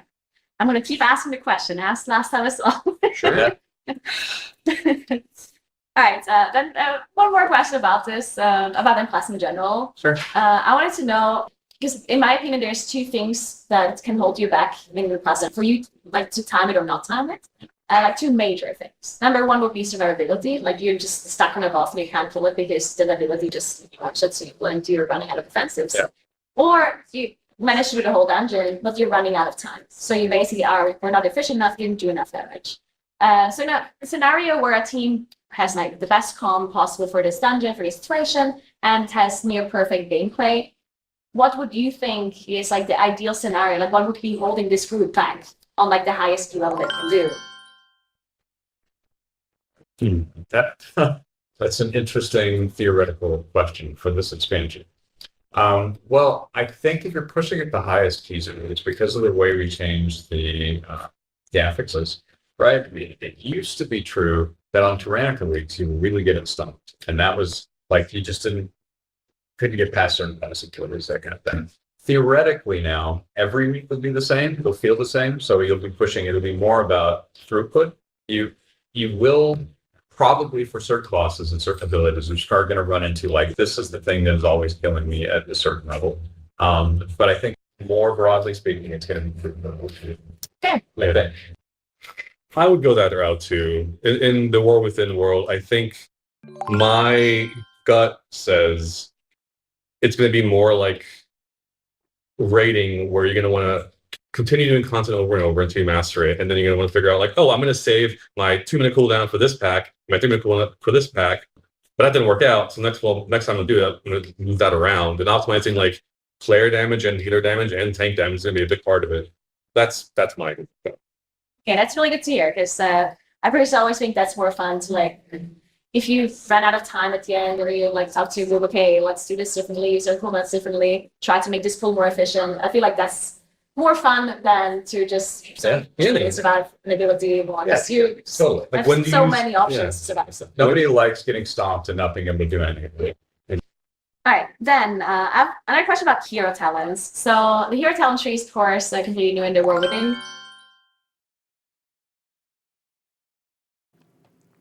Quick comment on what they said, because you heard the question, right? I was basically saying what they think should be holding people back in the highest keys, and they said in the War Within is probably going to be the damage rather than the survivability.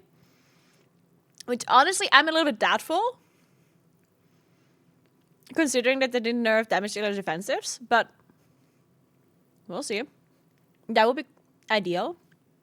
I want to live in a world where the damage and the efficiency is holding us back rather than the survivability.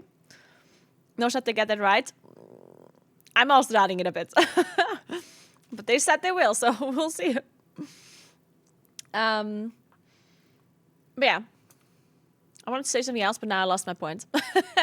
Thanks for Prime, Doc Thor, and thank you so much for the sub gifts, Thanatos. Thank you very much. And Buddy, thanks as well for the sub. All right. Next question is about hero talents. I have another question about hero talents. So the hero talent trees, of course, are completely new in the War Within. And there's some hero talent trees that are either incredibly like flashy looking and really like satisfying.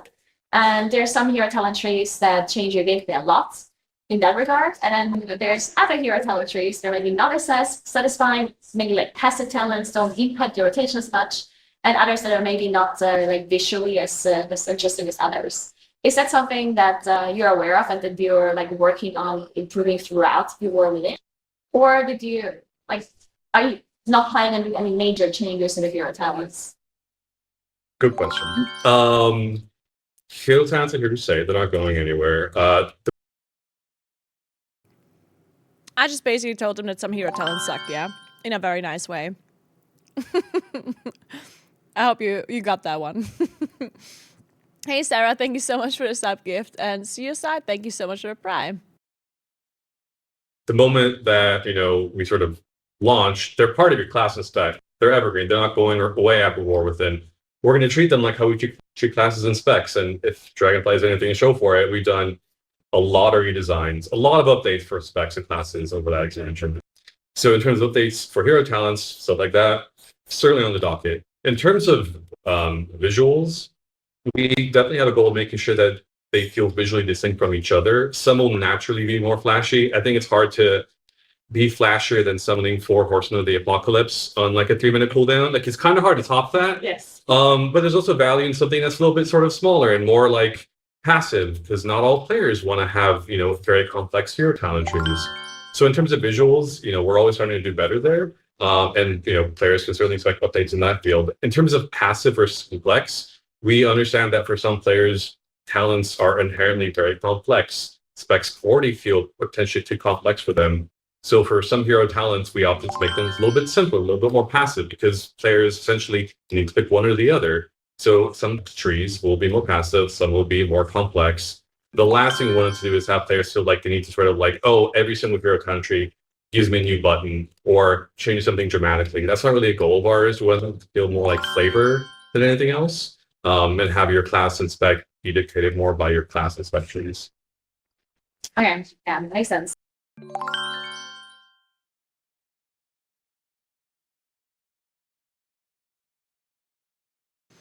So one thing I want to say about this is, I understand what he's saying here, that some people don't want their class to be overly complex, but the one thing that I don't understand is, how do they choose, or how do they make this decision? Because they're not saying, oh, across the board, we're going to make all hero talents less impactful or more impactful, right? It's different. Some are more impactful and some are less impactful. So more complex or less complex, right? And it's true that some players like to have things that are more complex, and others that want to have it more simple, right?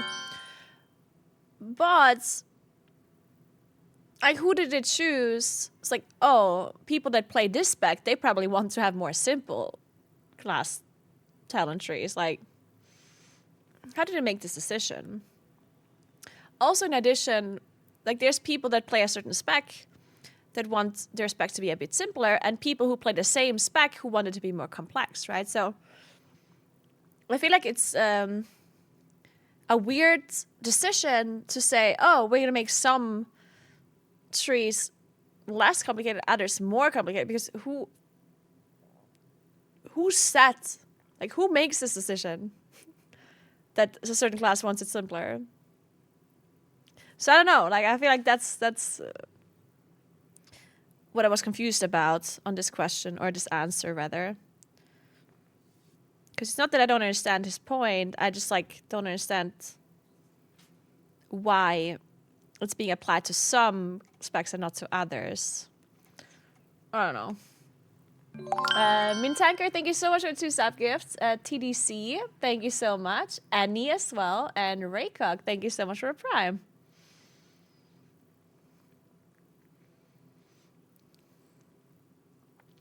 Yeah, like I agree if they would say, hey, each spec gets 1 more passive tree and 1 more active tree.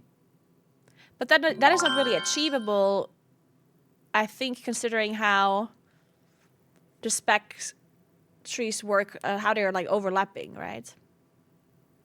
I don't know. It's interesting. It's interesting. Kajira, thank you very much for Prime, and thanks Ninterbit for the 2 sub gifts. Thank you so much. All right, so I have to ask one more question. Otherwise, the Moonkin community is going to be mad. So, Moonkins.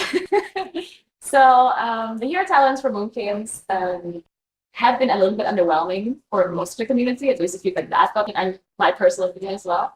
And the gameplay for Moonkin seems lackluster because we lost a tiny Polestar and we didn't really get any compensation for it. At least I feel like we didn't get as much of a gameplay compensation as Polestar was.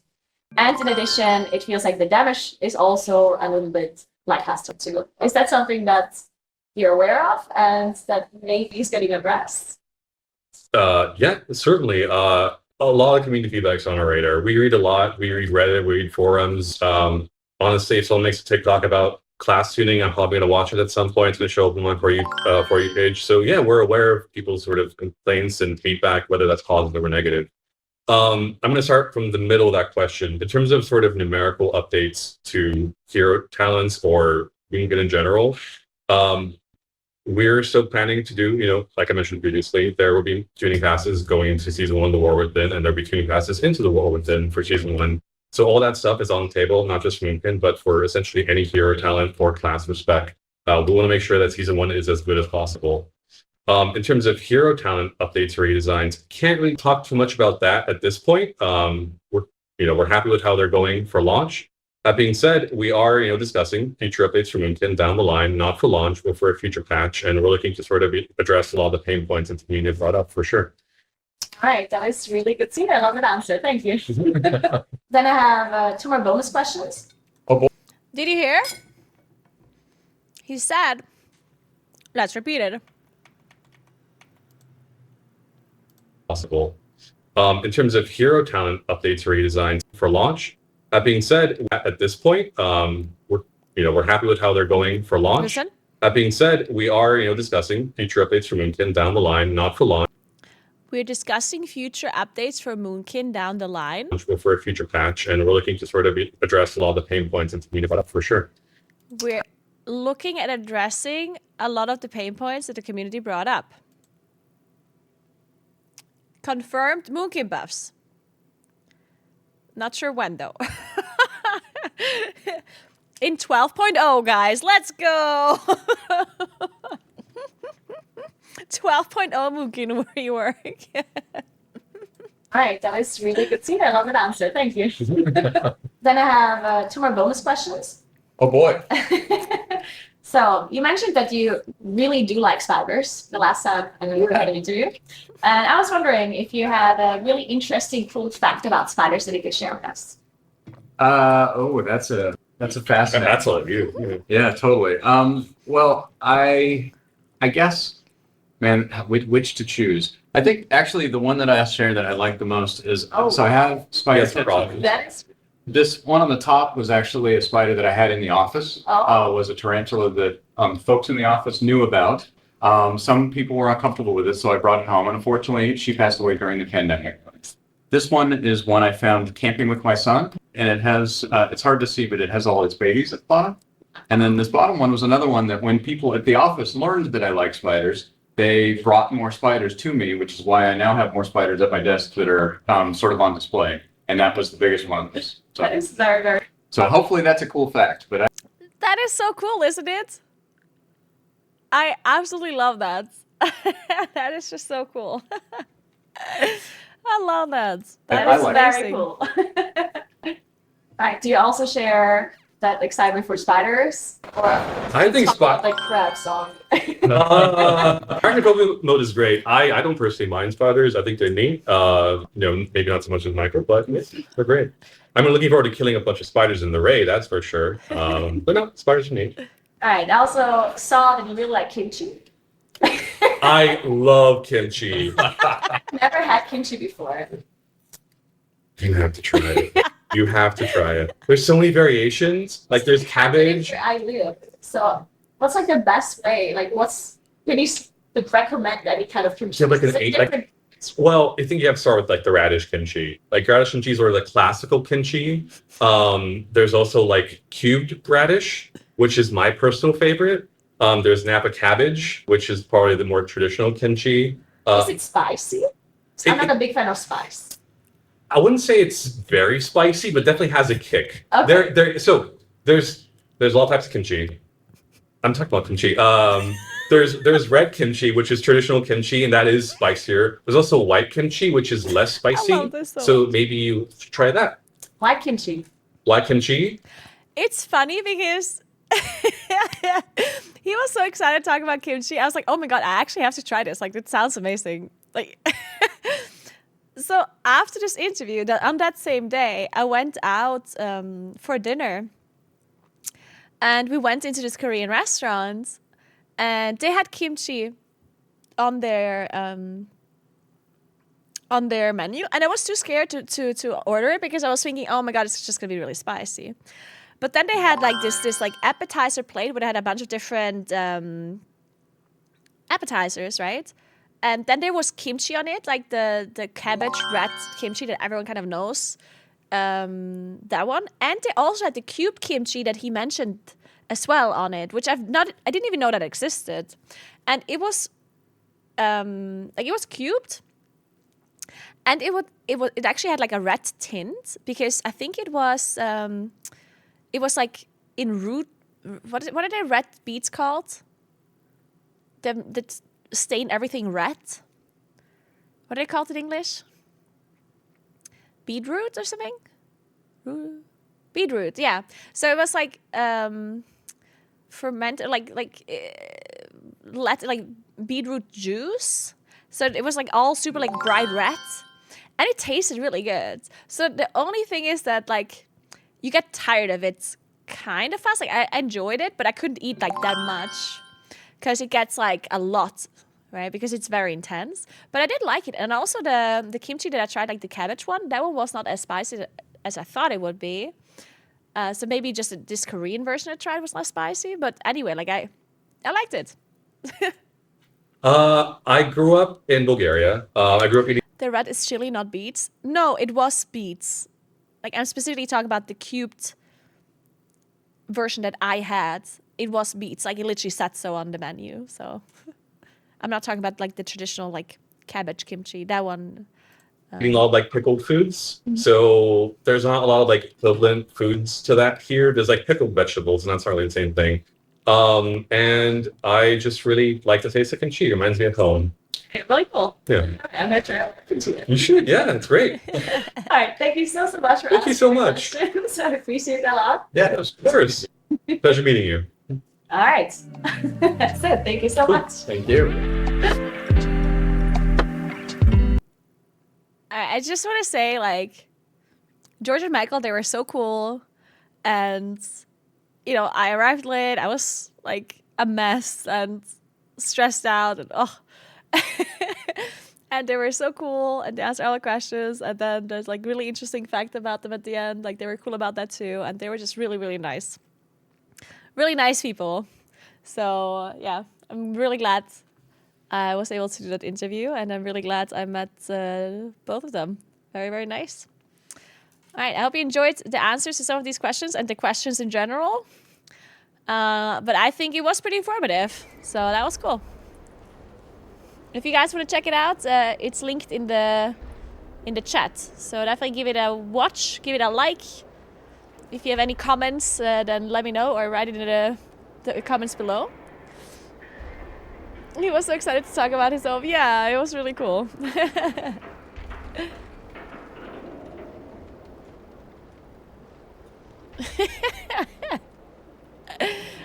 Suddenly Kenna, thank you so much for the sub gifts. And Benvo, thanks for the 40 months. Welcome back. How are you doing? Shiloh, thanks for the sub gifts to you as well. Oh god, Dapsimus, oh no. They're more excited about that than talking about the war within. Yeah, but that... Like...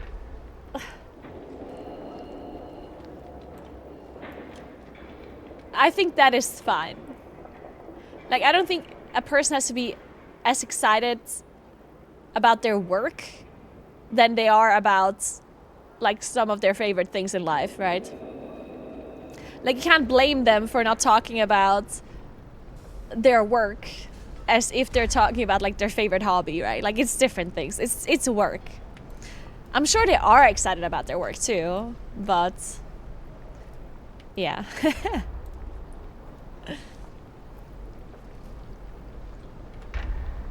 So anyway, let me do some normal mode dungeons because I can't do heroic yet. I'm missing how much item level? I'm missing a decent amount.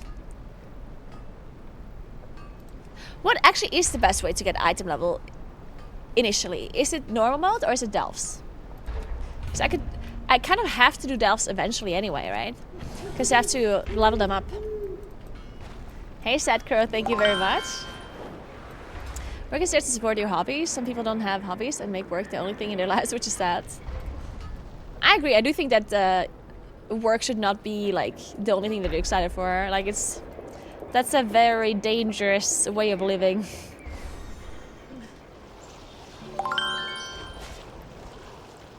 Hey Holman, thank you so much for the sub. Welcome, welcome. I appreciate it. It's funny because I say that and I play video games for a living and I love video games, so.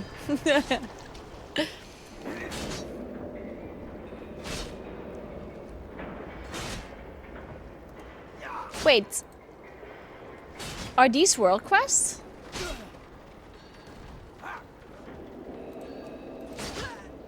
Wait. Oh, they changed the way world quests look? So you don't see anymore what you get from them? Like what the reward is? Need coffee! Thank you so much for the sub gifts. Appreciate that. Thank you so, so much. Speaking of coffee, let me get another coffee. Thank you so much, coffee. How are you doing? 3 dots ones are side quests? Wait, so what are they? Oh, these are world quests. Ah. Oh, nice. Yeah, let's do some world quests then. Can I disable...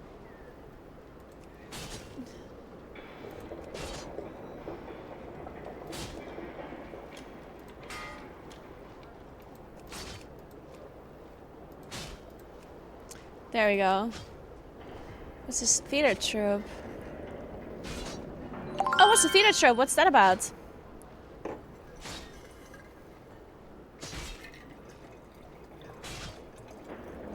Guys, I'm gonna drink so much coffee today. Okay, I'm gonna drink all of this now. There's just no shot I'm sleeping tonight. I also didn't manage to sleep that well last night. It's probably also because I drank another coffee at 6 p.m. But honestly, who needs sleep anyway?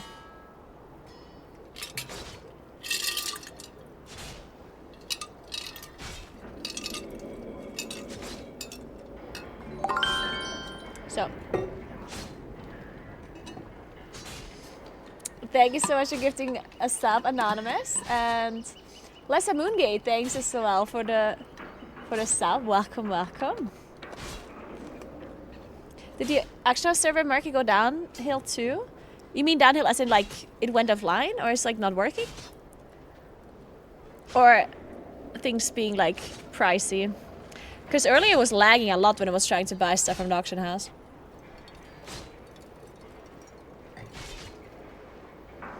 Hey Johnny, what's up?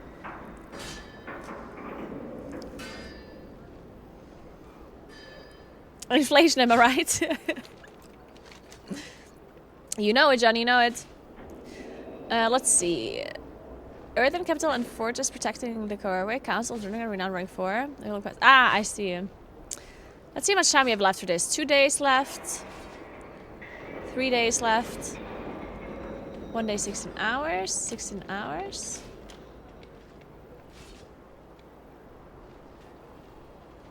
Okay, whatever. I guess we do some world quests while we queue up for dungeons. I'm good, Johnny. How are you? How many Ks did you do on a treadmill? I walked for 99 minutes. That's... I don't have a step counter because my watch doesn't work. Well, actually my watch says 6,000 steps. Wait a second. That seems more accurate. I definitely didn't do 6K steps today outside of the treadmill walking. Maybe it does update a little bit. But I feel like it might have been more than 6K steps though. So maybe it does work, but just not super accurately. Because 99 minutes probably more than 6K steps. I would assume. Liz Peter, thank you so much for 2 stab gifts. Congrats on your amount. Oh, well, that was fast. I did 35K steps last night at work. That's insane. 35K. Thank oh the my Titans god. you are here. It's the crazy. Storm Perch has been breached, and the Storm Riders corrupted. Hurry!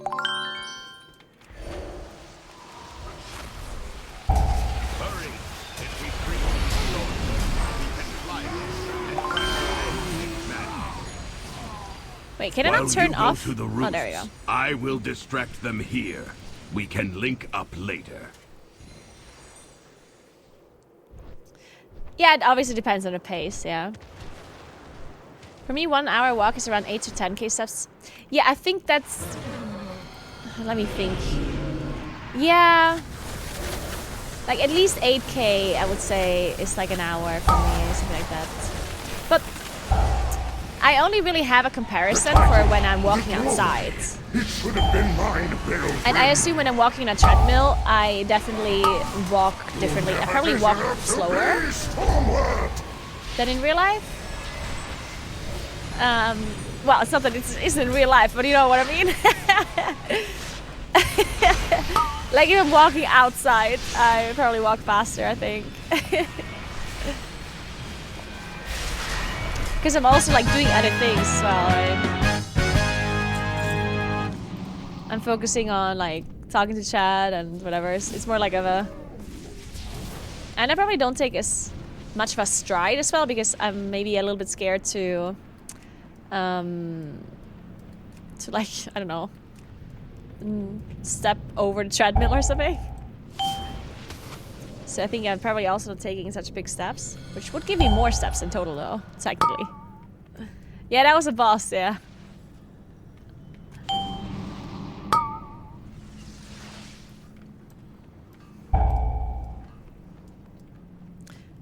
Wait, where's my team? Where are they? Oh wait, they're already down? Oh, I see. I didn't see them go down at all. I was like, what's happening?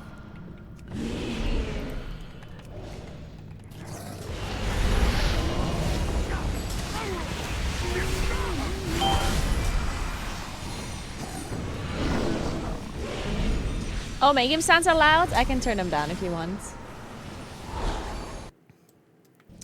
Is it better now? Or is it all sounds that are loud or just specific sounds? Is it better now? Okay. Is there still like is the Bigwig sound still louder than like the dialogue or whatever?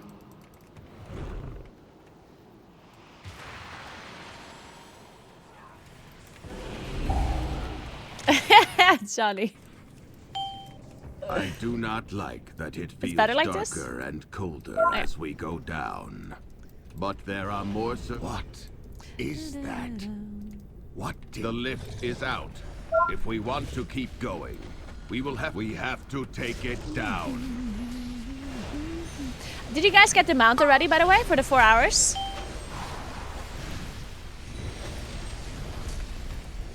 I've been streaming for 3 hours and 33 minutes now. Shielded. So if you only watch my stream and no other stream, then you should be getting the mount in 27 minutes. Because of course you've been here from the start, right? Clearly you joined my stream as soon as it started, and you've been here this whole time, right? Right. Hey, Small Thumbs, what's up? Thank you so much for the pride. 47%, nice. 82%, yes, ma'am.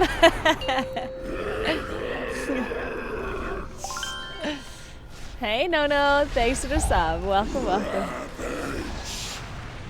Wait, is this a the ability?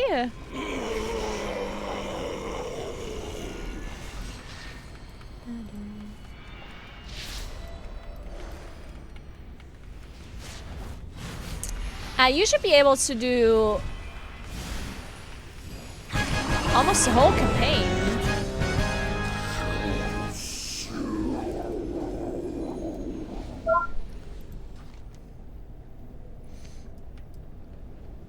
Up until the raid, basically. Because obviously the raid is not going to release until the 10th, but until then you should be able to do the whole thing. DBM is still loud?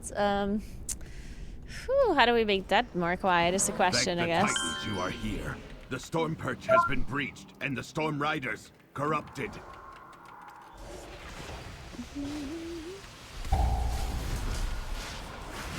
Hierarchy says thank you so much for the sub. Appreciate it a lot.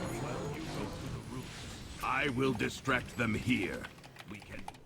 But, so just to clarify, like just to make sure, the in-game sound is not loud. It's just the bigwigs. Like all the other sounds, like the dialogue and the casting sound and all of that is fine? Or is all of it loud? This is important.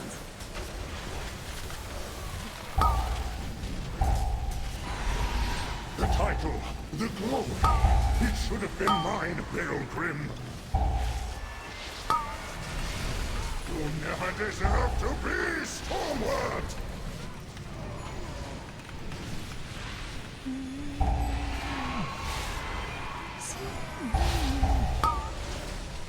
Ding dong. Everything's loud? Okay.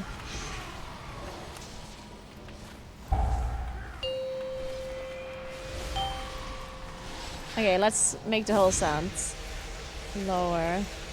Wait, let me think for a sec.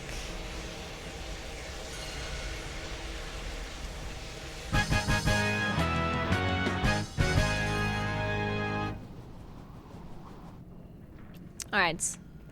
Let me know if it's better now.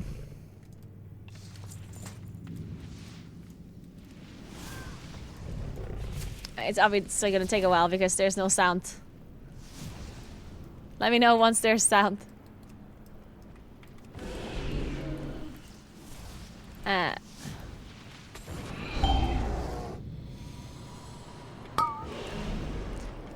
I personally use an Alienware headset, but it's a wireless headset, and I cannot. It's not that I can recommend it or not recommend it. I personally like it. I do want to say one thing though. In the past, I always asked other people that wore glasses to see if they like the headset or not, because I was thinking, oh, if they wear glasses and they like the headset, then it must be good for me too. But the reality is, it's actually not true, because depending on the person, you wear your glasses differently on your ears, and it also depends on the glasses that you have. Because certain glasses like fit differently behind your ears, right? And then one headset is going to be fine, and another headset might not be fine. Or one set of glasses does not hurt you with a headset, but the other set of glasses hurts you with that headset, right? So, and it also depends on the size of your hat and the shape of your hat and like all those kind of things, the shape of your ears. So unfortunately, I don't think that just because this headset doesn't hurt me, doesn't mean that it won't hurt you with your glasses. So just to clarify that, but yeah, the headset is an Alienware headset, and I have it because I got it sent to me whenever I was part of Team Liquid, because they were sponsored by Alienware. So I got it from them, or basically I had to use it, because I was using a Corsair headset before because I was sponsored by Corsair before, and then I had to wear the Alienware one. And it's not that I dislike it, but I just personally think that all headsets are just kind of the same. Hey Jan, thank you so much for 2 sub-gifts. Appreciate that. What did Gorin bring? The lift is I've out. never I've never had a to keep headset where I was going, thinking, oh my we god, have this to headset's take it insane, you down. know? Because I only use headset for sound and not for microphone, because I have a standalone mic.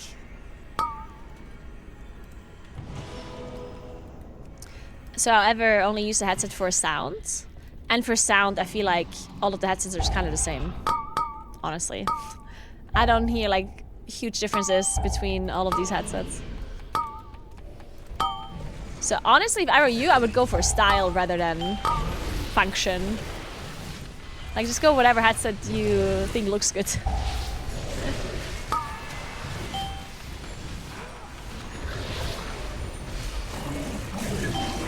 At least that's what I would do now, if I would buy one. Mr. Twister, thank you so much for the sub gift. I appreciate that. Thank you very much.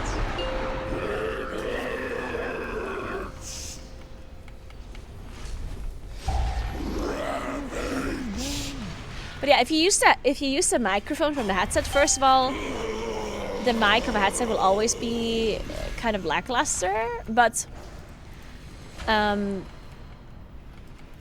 think that is more important to decide on versus sound. So if I were you and you're looking to buy a headset and you use both the microphone and the sound from the headset, then I would ignore the feedback on the sound. So here we are. Because as I said, I think almost all headsets are the same. Like, Or is you're it not just going to get Ida? super shitty No. quality sound from a headset. He's Like, I waking very up highly all doubt week that. into the stone Unless you buy like a He's super probably cheap running one like or a something. frightened mouse. So I would just like fully focus on the feedback on the microphone. Because the microphones can have very different quality. Most of them are not going to be great quality, but some of them might actually have pretty good quality for a mic headset, while others might not.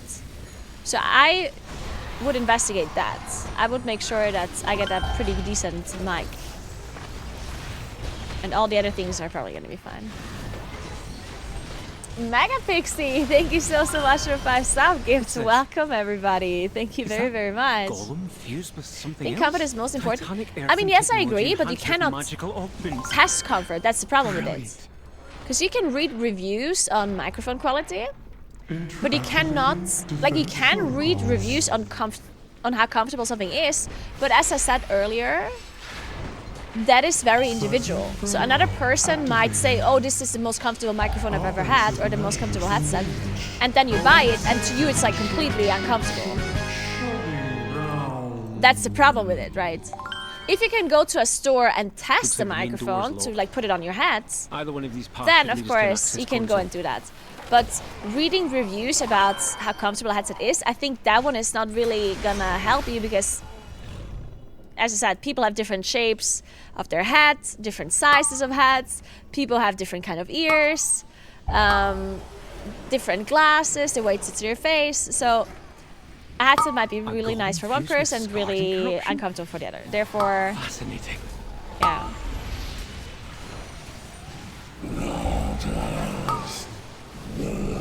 Shielded.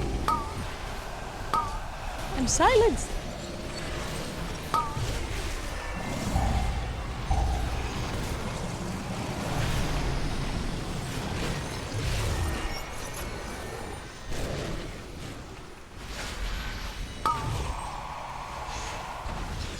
Yeah, you can go try them out. The one thing that I noticed personally though, and I guess that's a specific issue for people that wear glasses maybe. Take a main cart back to I'm not sure if it's the same for other people that don't wear glasses, but what I had a lot with certain headsets is that they wouldn't hurt for like an hour or two, and then they would start hurting my ears. And that kind of sucked because if I went to the store and tried them on, I wouldn't notice that, right? Because then initially they were fine. So it's a little bit of an annoyance with the headsets, I guess.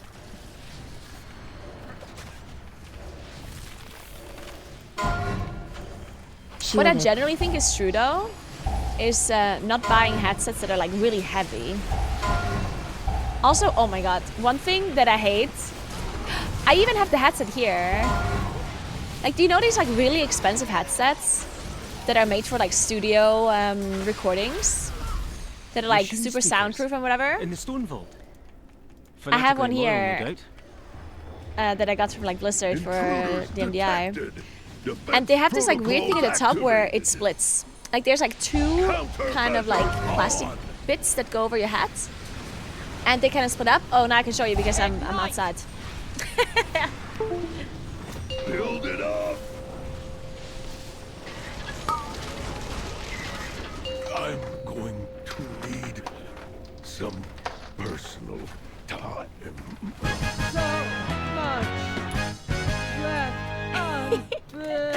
Good. I'm back. Look for another mine cart. That's one way to take a break. We might as well use it, unless you'd rather walk.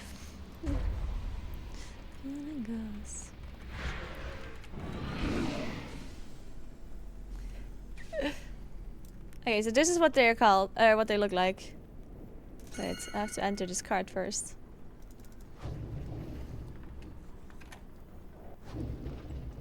And like this bit here splits at the top. It says Sennheiser. And they hurt my head so much. This is the only headset that does that to me. Like the top of my head. Let's finish like this. I almost never have pain there from a headset. It's almost always my ears. But from this headset, I get like it hurts me at the top of my head if I wear it for a long time. And it's so uncomfortable. And I mainly noticed this with like I mainly noticed women having this issue. So I'm not sure if it's like pulling at the hair. That could be it. Like maybe if you have like longer hair, that it like pulls your hair apart or something, and then that's why it hurts. Because I definitely noticed women complaining about it. Hey Hanouk, thank you so much for the sub gifts. Thank you very much.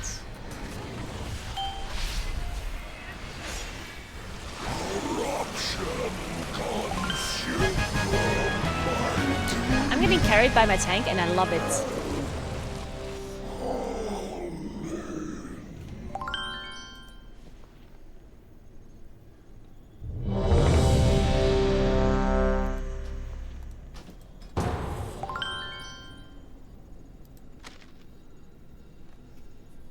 Hey Dream, congrats on your sub. Hey Curry Wrestle, thank you very much for the 2 sub gifts. Welcome everybody. Thank the Titans you are here. The Storm Perch has been breached, and the Storm Riders corrupted.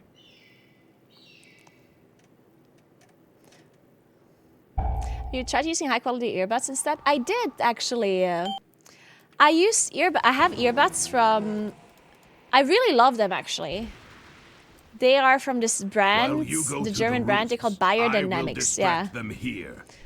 And they cost 60 euros. I mean, they were actually pretty expensive, or like 80. And I was like, what the hell? But they were really good quality, but they actually also hurt my ears after a while. Like, they're earbuds. Because I was, like, at some point I was thinking, why am I wearing a headset when I don't use the microphone? Like, what's the point of that? I could just use earbuds. So I bought them. But yeah, unfortunately, I started having, like, they hurt, like, my actual ear. Like, the inner part of my ear when I wear it for a long time. I do like it though. Like once in a while I like switching it up, because one thing that I really hated about some of my older headsets was the noise cancellation. Like I actually don't like it when my headphones have noise cancellation.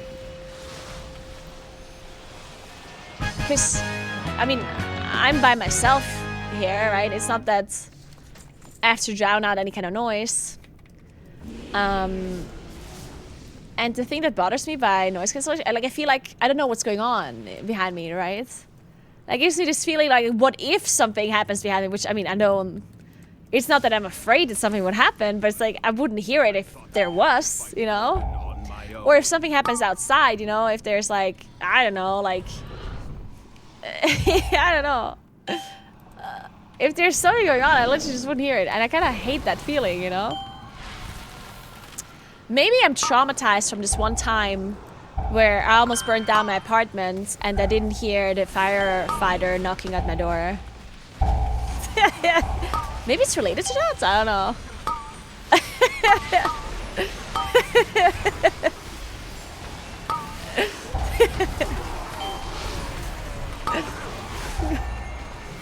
Nah. You smell the smoke? I did not.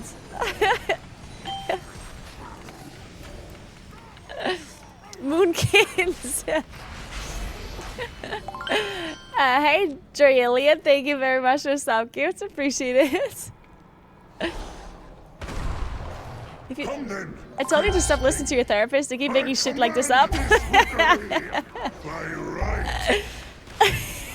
Hey, Hannah, what's up?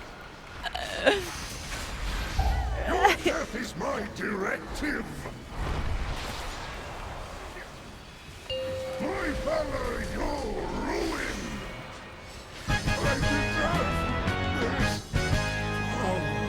It actually is a funny story. I was in my student apartment when I was still studying, and at 3 a.m. in the morning, or like 4 a.m., I was done gaming and I made myself a sandwich on the stove in a pan because I didn't have anything else. So I made my toast, my sandwich. It was great with cheese and ham. And then I forgot to turn off the stove and left the pan on it. And I took my toast.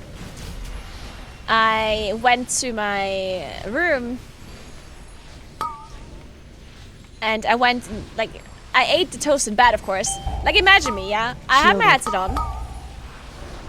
Noise cancelling, of course. In front of me, there's my screen, my computer screen, that I'm watching The Heart of Dixie on. Great show, by the way. Heart of Dixie, great show. So I watch Heart of Dixie, yeah? Eating my ham and cheese sandwich. Lying in bed, you know, with like plates on my belly. And at some point I look to the right and there's just like a firefighter walking into my room. And I'm like, oh. Hey Salty, what's up? Thank you so much, you're so cute. Turns out I didn't hear anything. The fire alarm went off, didn't hear it. People were knocking on my door, didn't hear it. They were pretty pissed. Understandably. Who called the stripper?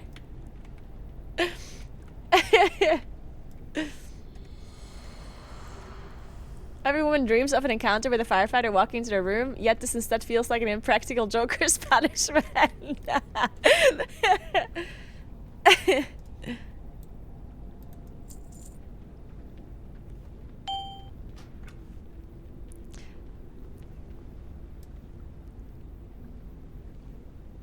I can't queue, I'm not...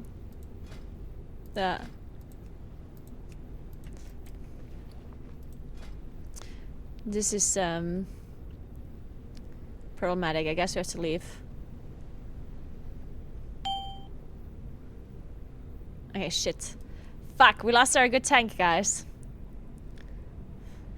Hey, Teuton, thank you so much for Prime. What's up? My cat picked you from my homepage, so I guess I like WoW now. Hey, Abel Gay, what's up?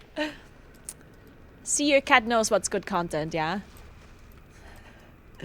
Your cat just knows. Ooh, this is a good skybox. It looks cute. Wait, it's not cute anymore. Wait, I'm gonna go back. Look! Looks cute from here.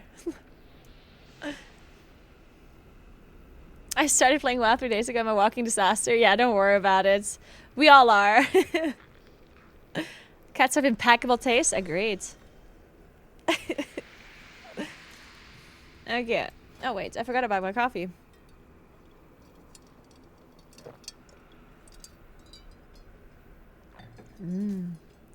Coffee. So. Hey Doom, thank you so much for the sub gifts. Congrats on your pet. We can do heroic dungeons now. Nice.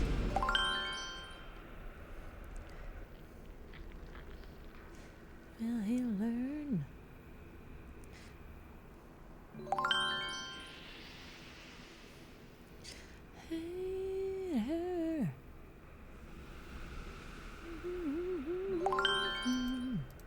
So, coffee out of a wine glass must be a Munkin thing. Only cool people will understand. Sorry. So Munkin players. Hey Anakin, thank you so much for 13 months. What's up? How you doing? No Tessiborg, thank you very much for Prime. And Grumpy One to you as well. Thank you so much for all your Prime subs. I feel honored. Thank you very much. And will he learn?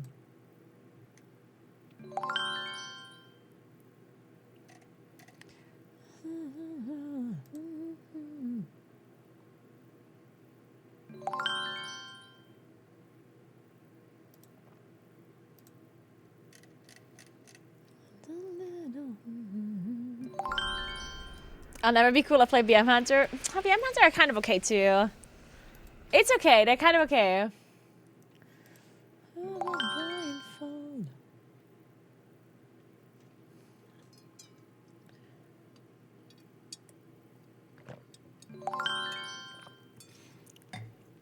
Man, my glass is sweating and it's dripping on my legs and I don't like it.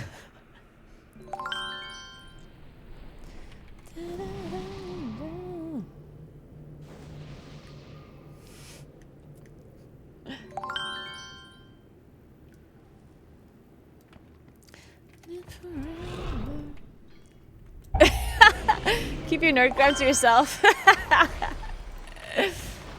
I mean, I already told people earlier that my hair is greasy because I forgot to wash it, so at this point I'm all in.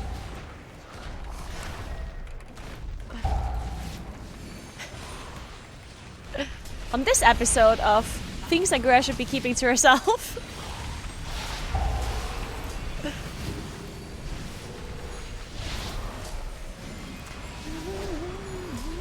Thank you so much for gifting 2 subs, Anonymous, and Drew as well. Thank you so much.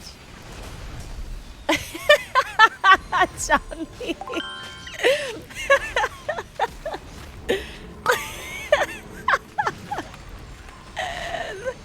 Johnny.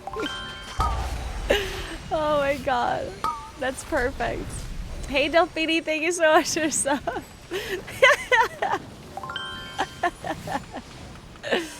Oh.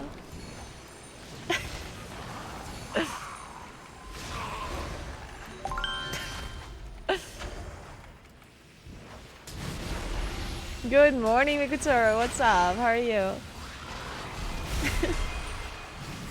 Move, weaklings! Here we come!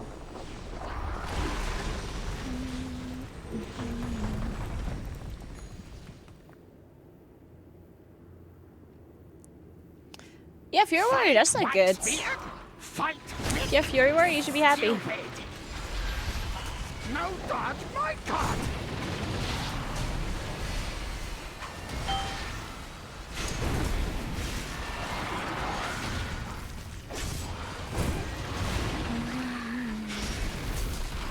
No dodge, my god!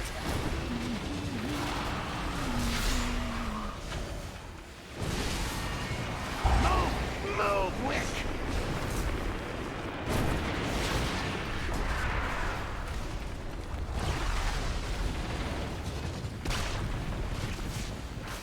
Oh, Frosty Cake for sure. I wonder if they're gonna nerf Frosty Cake, because I mean, I don't know. Stupid Wick! So what do you think? Should I level Nagini or no? It's been here forever. So don't I trust kind of don't want to. Like, it's not that I don't want to. I do want to. Because I mean, what else is there to do other than Quick, leveling alts? faster. I'll catch up. It's like the best moments to level alts, right? Like I just like the likelihood of me keeping up to characters is just so incredibly low, though. Wow, shifter. Wow.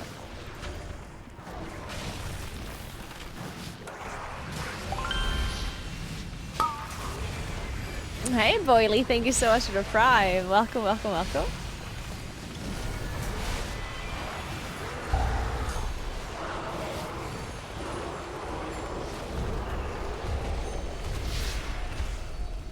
Oh, really, Arathon? You're trying to keep up a second tune for the first time ever? That's interesting. I mean, I think it is a good choice to try it right now to keep it a second tune. Because the warband feature is making multiple characters so much more convenient, right? So if you didn't keep up other characters in the past because of the amount of time you need to spend like doing things twice and stuff, then this would be the perfect expansion for you to try it out for sure. Because warbands make it so much simpler. Kratz, thank you very much for the 2 sub gifts. Congrats on your pet. Thank you so much. True, upgrade. True, crest discount as well. Yeah. Hey, Jolax, thanks for the prime. Thank you.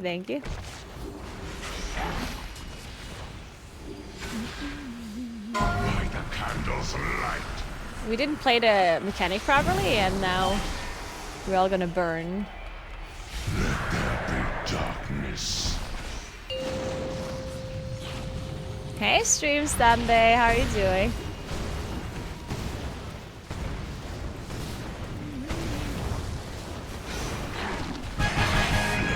I will be casting the Race Soul first, yes. I can't tell you for whom yet. Guten Morgen, Denzel. Wie geht's?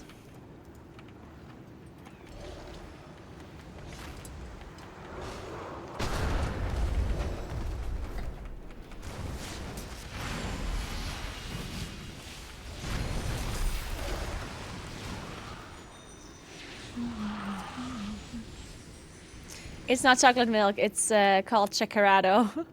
It's basically espresso with a little bit of brown sugar and ice cubes. This is it. No milk, I swear, there's no milk in it. I know it looks like there's milk in it, but it's not. Hey Valford, thank you very much for the 2 sub gifts. How you doing? Live Sky, thank you so much for Prime. Welcome.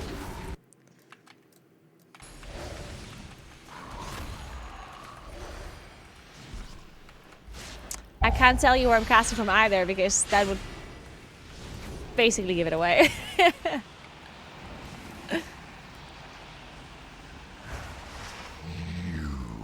No take candle. I make you. Really, Ygritte? Are you gonna play Balance through it? Nice. Well, I hope you don't hate me because of it though. I do hope they're gonna buff Moonkin, so all the people that play Moonkin because of me are actually gonna have a good time. How do you spell the name? It's Shakerato.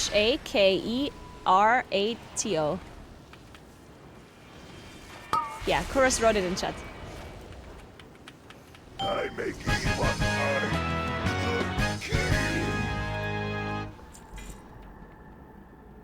No more Candle King. We can be free. But first, the darkness. Imagine casting from the liquid facility, but for Echo. We can use the candle code to escape. Plot twist.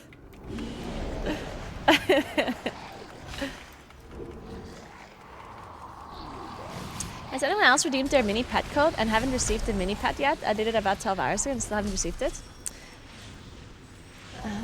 So I know that sometimes it can take up to like 24 hours or maybe even longer. So I guess that's why. I definitely know that there has been issues with drops in the past like that, where it took a little bit long.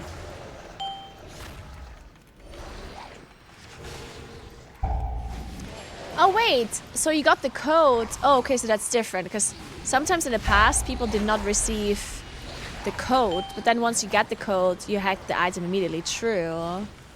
Doningen, thank you so much for 10 sub gifts. Thank you so much. And hello. What's up, what's up? Thank you very much. Hey Cormac, thanks for 5 months. Welcome back. But yeah, it's weird that if you have the code and you redeemed it, that you don't have the pets. I wonder if that's a thing other people have an issue with as well. Hello, Doningen, hello. Yeah, watching my stream counts for the mount. For the thing that you see on top right now. That spectral mount. Why didn't you tell me about the front page so I could have prepared hours of intrusive memes? I'm so sorry, Johnny. Oh my god, how could I deprive you from all of the meme content? You still have time now. I'm gonna stream for a long time, yeah? So feel free. Can't believe you didn't stop to think about how I could have made this about me. Are we in the front page? Oh my god, I have to put my manly makeup. Yeah, listen guys, we're in the front page, so we have to act cool. We have to act like we're normal people and a normal community. And there's nothing wrong with us. Stay cool, guys.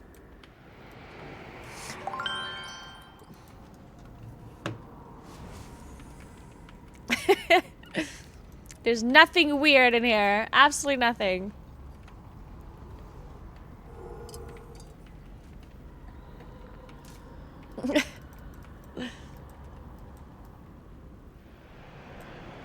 Medina.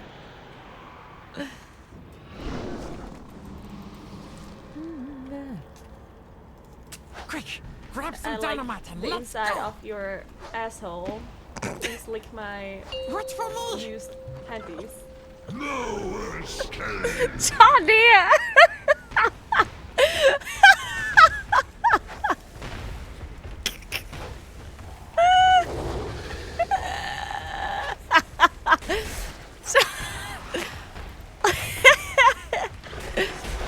Okay, I feel the need to clarify. I was pretending to be a weirdo of, you know, like I was like, okay, whatever. Beth, thank you so much for 2 sockets.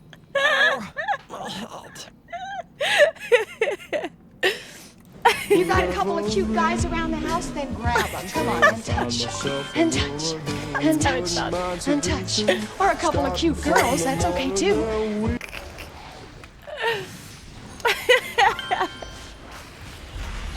Hey Aroa, thank you so much for the sub gifts. I appreciate it a lot. And Mute as well, thank you very much. And Mara as well.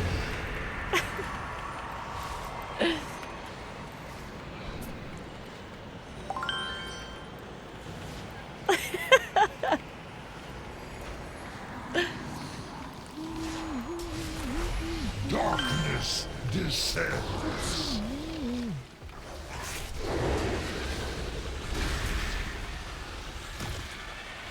Thank you, Anonymous. Thank you very much. Psst. Hey you. Oh, Eno, don't! Yeah, oh, you. God.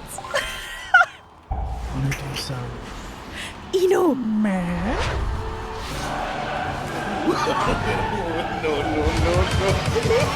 Oh my god, guys! Catch it!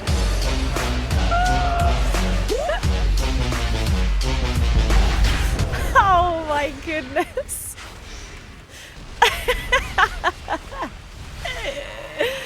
This is a nightmare. Guys, stop. No. I told you. You have to pretend like we're normal people. Hey, you. Yeah. Stricken. Oh my god.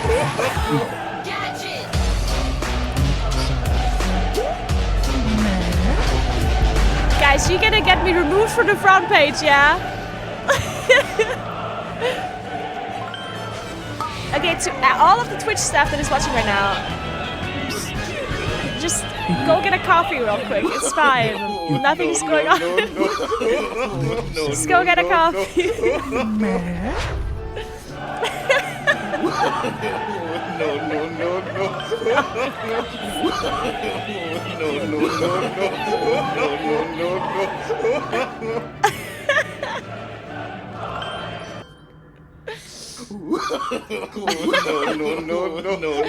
Thank you so much for some gifts, Baboan and Anonymous. Hey you. And Hannah, thank you so much for some.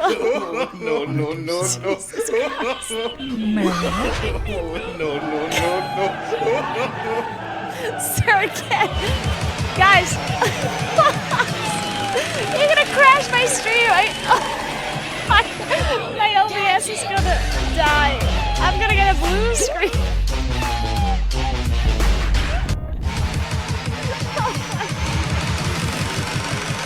The double convoke! Look at that!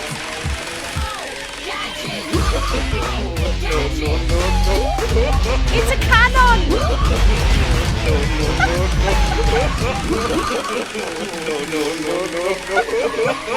Oh, gadget!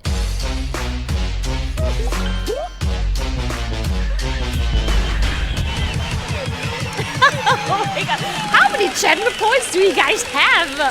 Are you not running out of channel points?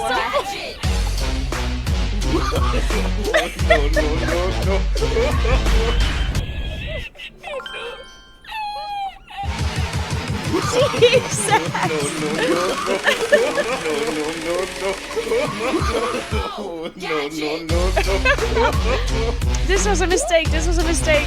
Calm down. Hey, Bully, thank you so much for 16 months. Appreciate that.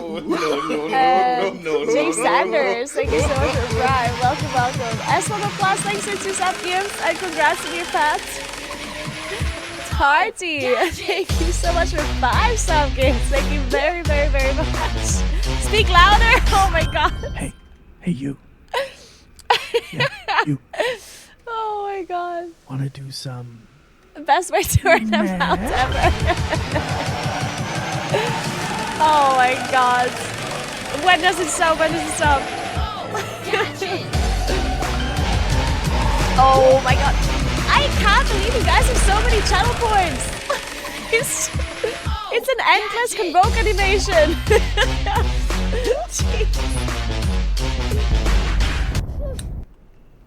Oof.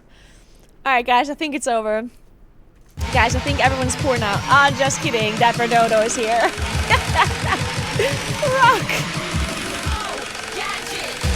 If I was right, it's a Kiri night thing. Oh my god. The Greenfield, thank you so much for sub gift. I appreciate it a lot. They've thrown here. I've thrown my 6 months worth of channel points. It was worth it though again. It was all worth it. You guys are insane.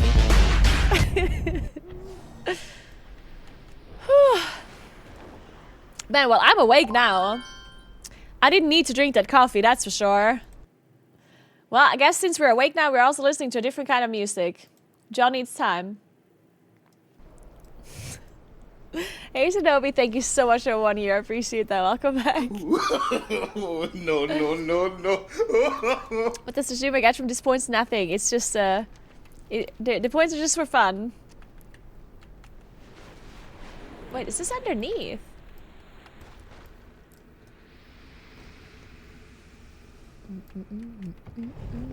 Thank you, Bully, for the sub gift. Oh. No.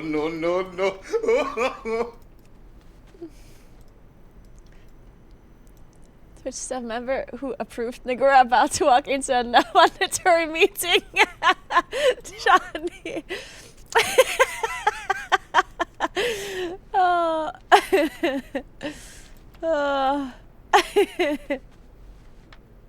Here we go again. A new experience. Okay, wait, I didn't want to do this quest. I wanted to do the skywriting.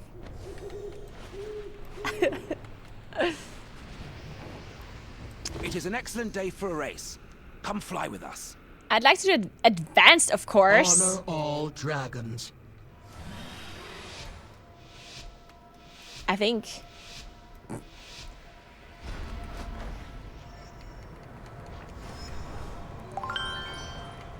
Wait, oh. Advanced, of course, she says. And then flies against the tree.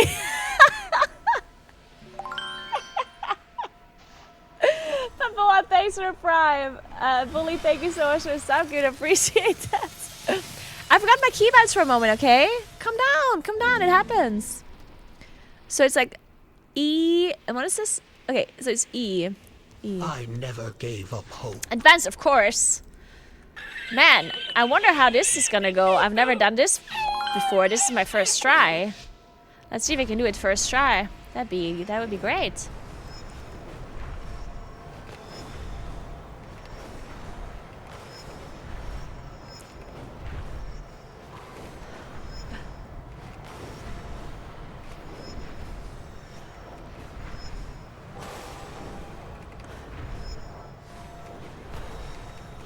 Come back.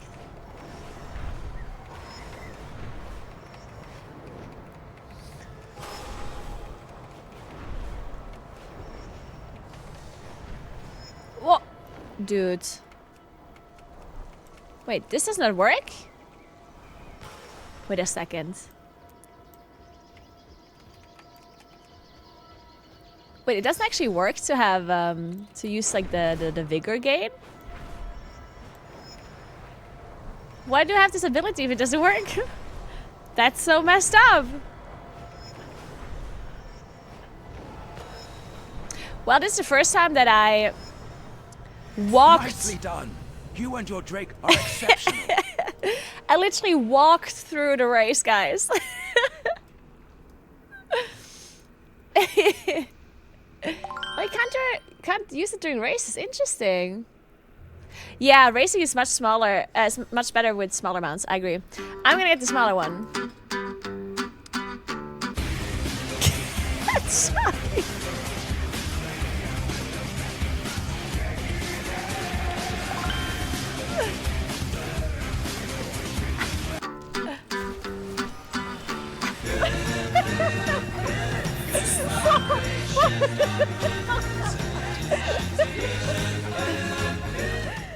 We did a Twitch chat. Hey, that was fun, okay?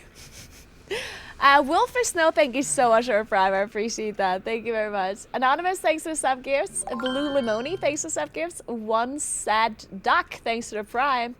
Aw, Sad Duck. And Scuba Wastakan, thank you so much for a prime. To you as well. Welcome, welcome.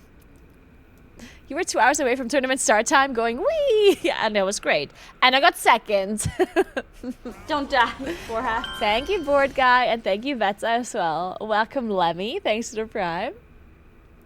So if I mount up and I start, am I going to stay on that mount? Aspect's grace shine down on you. No, I don't.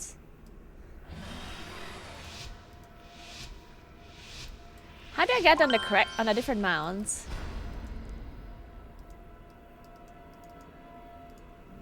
How does that work? Does it have to be like my favorite one? So flight form doesn't work because I'm in flight form, but I guess that doesn't work. Which mount are we using? I need a smaller mount. Can I select flying mounts? Flying mounts? I mean, I guess this one would work pretty well. Maybe Ron's hat, right? That one is pretty... Oh! This one's probably small as well.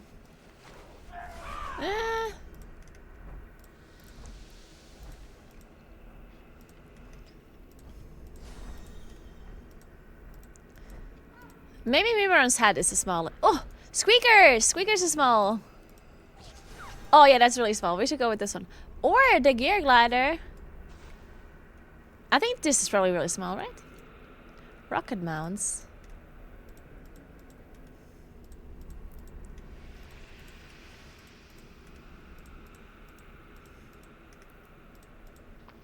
Let's go with this one. The waters flow once more. Squeakers are so cute, isn't it? I love squeakers. What a cutie pie.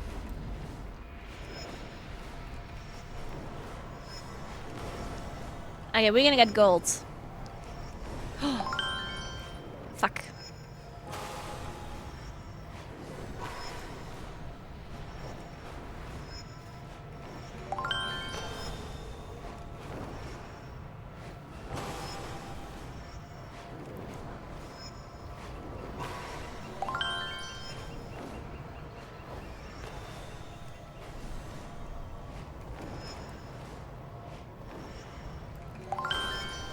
Oh. Oh.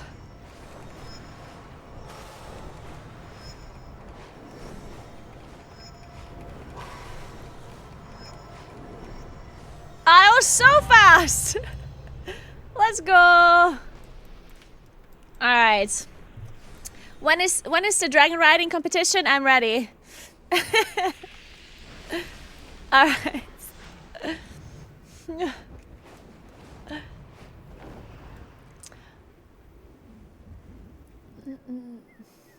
Hey Sunk, thank you so much for 7 months. Welcome back.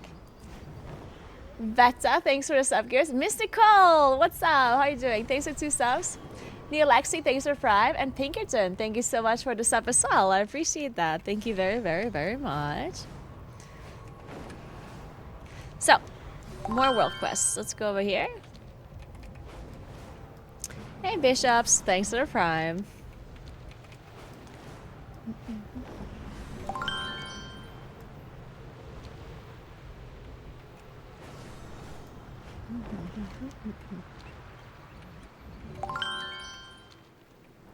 Okay, where's this quest cataloger here? that survived the crash. I've always wanted one. Hey Take it Raymo, for a thanks for spin the and sub catalogue gears. the Appreciate wildlife. that. We need to make Congrats sure on it your works, of beautiful course. owl. Oh, we're flying now. That's kind of cool, actually. Ah, nice, nice, nice. Oh, I already had a Rambleth. Okay. What about a ferret? This one? Falcon, falcon, falcon. It's common. How's a falcon common? Ooh, that was epic.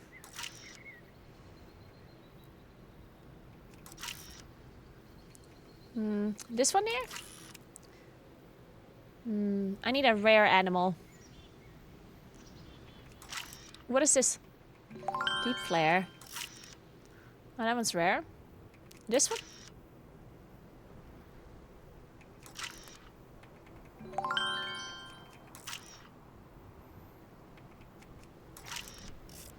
Come on, takes. I need more pictures, more pictures.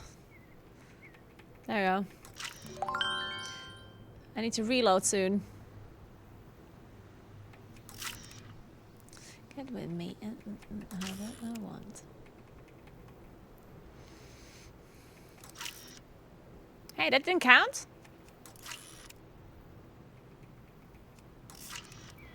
Hey. Whoa. Ooh, it's thundering, guys. Uh-oh.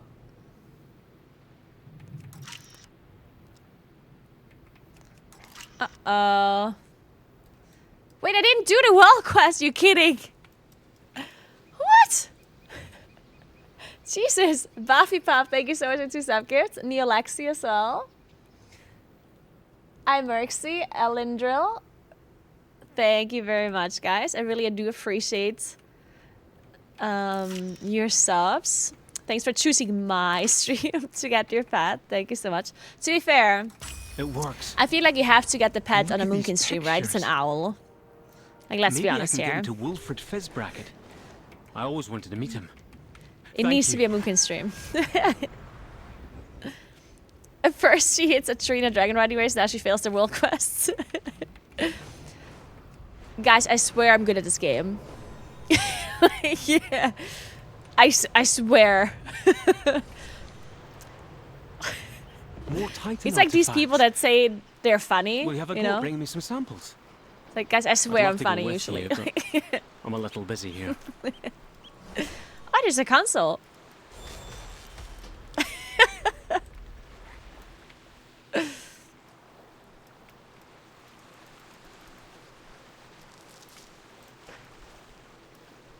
You're also one of those people. Nice interview with the app. Hey, I'm so glad you liked the interview. That is good to hear. Also, Benny did an insane job fixing the audio. Like, my editor is has been doing some work with that audio because it sounded horrible. That's insane. Good job, Benny. Hey, Bunny, what's up? Thank you so much for the sub gifts, Anonymous. Thank you very much. Hey, Mayonnaise, how are you doing?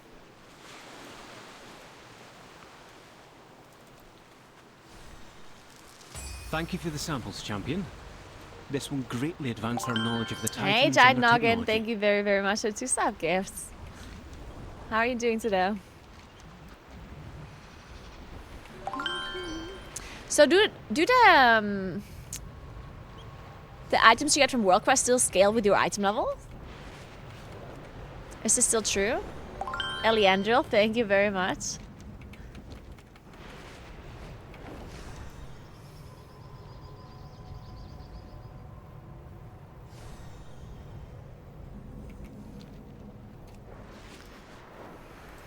Did I get any shards? So I guess these shards are actually a little bit rarer than I thought, maybe? A little bit at least. Are vandalizing and pillaging Morning Rise. Thank you so much for again. getting that to Sogi. Please, Thank you so stop much. them in any way you can. Cobalt slain. Okay, I will kill some kobolds, okay?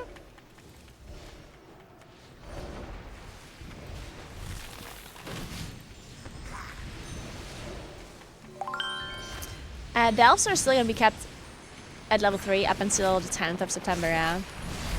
Hey Wasa, thanks for Prime. Lethaland, thank you so much for the sub gift. Congrats on your owl pet.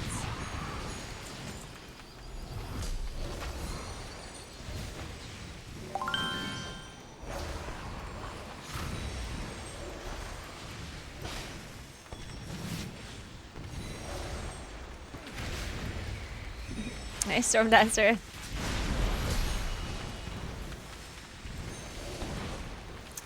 So I'm gonna do a quick mandatory shout out. I usually don't do this, but I'm on the front page, so I might as well just do as much self promotion as I possibly can. Guys, if you haven't followed my stream yet, give it a follow. I would really appreciate that. If you like my stream, obviously. If you're only here because you want to get your mount and you couldn't care less about me, then probably... Well, actually, you could still follow, but...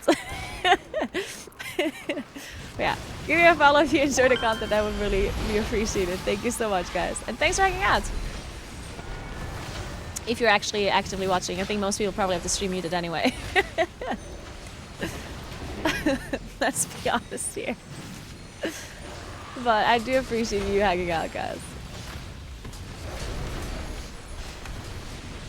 And in case you don't know me and think what the fuck's she talking about, well, my name is Naguura, or Caroline.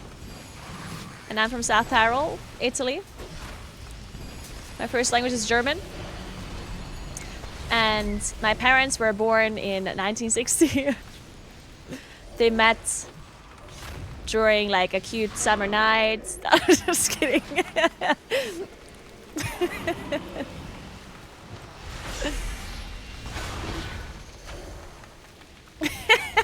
Yeah, I mean, I was giving you my whole backstory. Might as well start all the way back.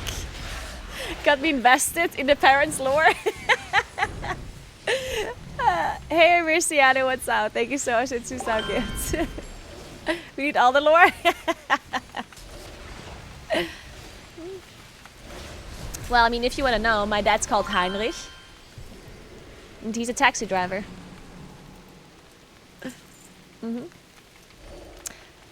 His birthday was not long ago.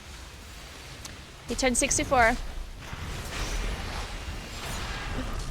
My dad's a good singer. Unfortunately, I'm not, and he's very disappointed in that. I let him down. And he keeps letting me know. Yes, I've told my therapist.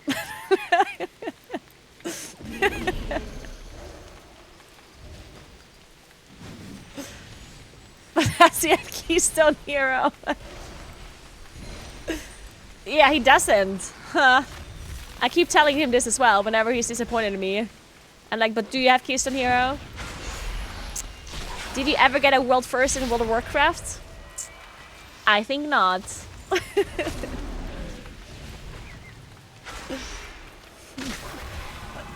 Fortune guide your path, Outlander. Maybe this will be the last time we see them. One can only hope.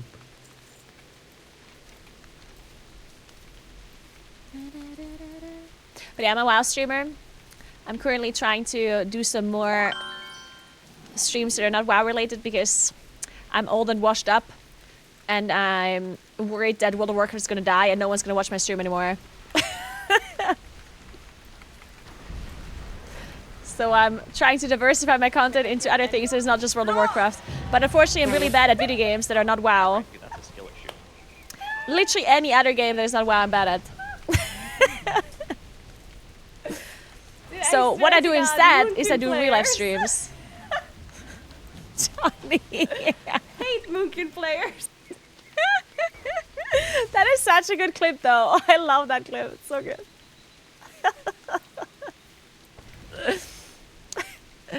But yeah, as I said, I'm bad at all video games other than WoW. Well, actually, that's not true. I'm not bad at all video games other than WoW. I'm bad... I basically can only play video games a lot. I'm incapable of playing video games casually. So every video game that I play, I have to play so much until I'm good at it. Which means I literally only play games that you can really nerd out to. I used to play League of Legends a lot. I was even master at some point. Took me a while, but I got there. I used to be legend in Hearthstone. That's about it about my achievements. And as I said, I got world first skills in World of Warcraft. I mean, that counts for something, right? But yeah, now I'm trying to diversify my content a little bit. So if you're here and watching my stream and you're not a WoW player, I actually also do other things once in a while. Most of the time I do real life streams outside of WoW streams. I do some cycling, some hiking, some walking around cities, some randomly talking bullshit into the camera while other people stare at me weirdly and wondering why I'm talking to myself. I live in the Alps, in South Tyrol, in the Italian Alps. So it's very pretty here and I like to share the pretty looking landscapes with my community. So if you want to see what one of those real life streams looks like, you can go watch, you can go on my stream and check out my old broadcasts. There's quite a few real life streams on there. And other than that, I just like talking shit. And forget things. That's what I do. I like talking shit and I forget things. My brain, unfortunately, doesn't work that well anymore. And if Twitch chat wouldn't remind me of things 24/7, I would literally forget who I am, probably. So huge shout out to Twitch chat and our community for constantly reminding what I have to do. And who I am. Hey Josh, thanks for the prime, so what's up?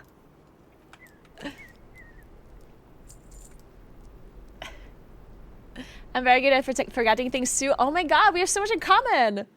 What are you talking about again? And you like math? Yeah. I like math. I'm not very good at it though. Thanks for your sub, Josh. For the love of God, drop a follow. Look at this idiot. They need help. Johnny.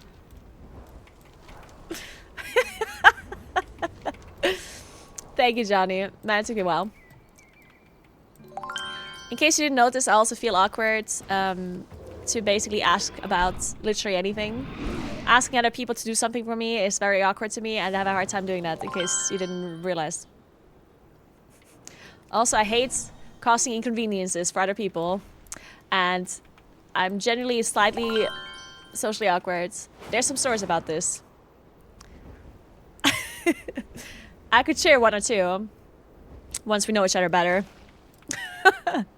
Cyber Elf, thank you so much for 2 sub games. What's up? Let's talk about the luggage. Wait, do you mean the... Which one? I mean, there's a lot of luggage stories. You mean the really expensive suitcase?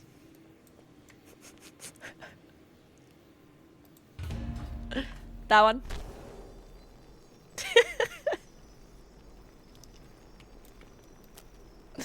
I can listen to an elf.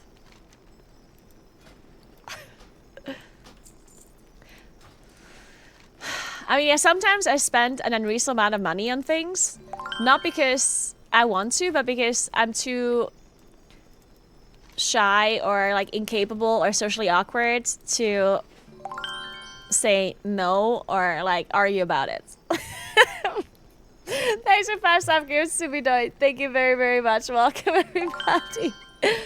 And Inasai, thank you so much for 18 months. Welcome back. Thank you so much, Sammy Do It. Thank you very, very much. Grab one Yeah. of those enchanted candles I've to done that, stay I've done safe that. from these shadows. Once in a while. The candle Like this gets one weaker time, when you move. Watch your steps. some guy... So my mom owns like a small cafe. And when I was younger, I used to like bartend there. And you only need one bartender. Like it's a really small cafe. There's only one person working there. And when I was back in school, I would work there in the afternoon. So my mom could take some time off because she was working all day and there was no other like bartender. She was the only one. Yeah. So when I was younger, I would work there in the afternoon so she could take a nap. And as I was working there, no one was in the bar. Like I was all by myself. And then this person walks in and they're trying to sell me like a Easter egg that was just like painted. And there's nothing special about it. Like it was, I don't want to say it was ugly, but it was certainly something that I probably could have done. So I guess I am saying that it was ugly. So anyway, they come up with this whole story that they're, I don't know from where, and that they're like walking around trying to make money and blah, blah, blah. And at this point, I realized they're just trying to get money from me, right? But I'm the only one in this cafe, and I don't want to make this person uncomfortable. So I kind of couldn't say no. You know what I mean? And then I was like, okay, I guess I'll take one. You know how much they asked for? The price for this one singular decorated egg? 20 euros. 20 euros is what they asked for. And this was like 10 years ago. Where euros was still worth more. Hang in there. So at this point I'm like, 20 euros? Smell that? Guess it's gonna be 20 euros. So I give this person 20 euros for this egg, or 25, I don't even remember. But obviously, I'm giving them the money from the cafe, from my mom. Because, I mean, I don't have money at that point, right? I'm in school. So I worked at my mom's cafe for 3 hours and lost her money. Not only did I not have a lot of customers, I in fact gave people money instead of earning money. My mom was not thrilled about it. She was not happy about it.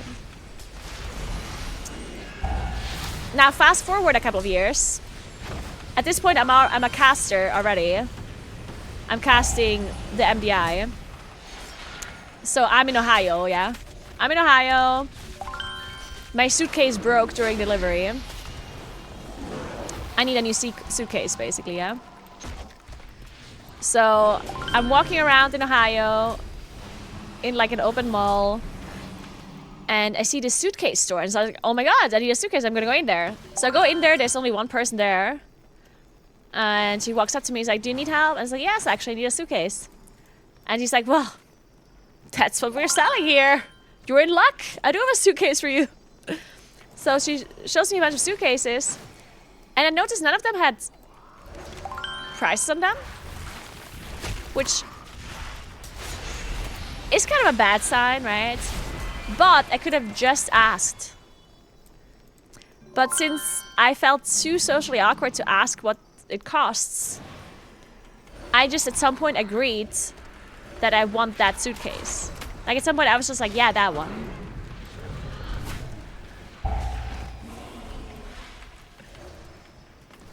And she's like, oh great, yeah, I'm gonna get that ready for you. And then she says, oh, well, what do you want to have engraved on it? And I was like, engraved? Suitcase? So at this point I'm like, wait a second. So I'm like, no thank you, I don't want anything engraved on my suitcase. So she goes, well, it's like an extra benefit, like you get it for free. So at this point I'm like, okay, well, I guess I want my name on it then. So I tell her to put Caro on it, right? It's my nickname.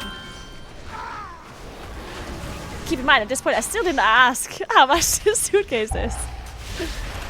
So at this point, I'm in it. Because she engraved my name on it, right? I'm in it, right? So she comes back with the name engraved on it and all. And it's a normal suitcase. Like, this is a normal suitcase, yeah? It was $1,000. Like, who? $1,000? Like, I didn't even know suitcase can be that much. Like, I didn't know. I honestly had no idea a suitcase could cost $1,000. Like, I didn't know that was possible. Unless it's filled with diamonds. So I opened the suitcase, no diamonds in it. No gold, no diamonds, nothing. So, like, at this point, I'm like, guess I'm taking your suitcase for $1,000. Yeah. I paid $1,000 for a suitcase, guys. Now you know what you're doing with your sub money when you're gifting me subs. You're paying for a lot of suitcases. Well, actually not that many, considering. Considering how much I spend on suitcases, I can't afford that many. I still have it, yeah, I use it all the time. It's actually a good suitcase, yeah. I mean, to be completely honest, like, that suitcase, I mean, it better fucking be sturdy, yeah, but yeah. I still have it, it works great.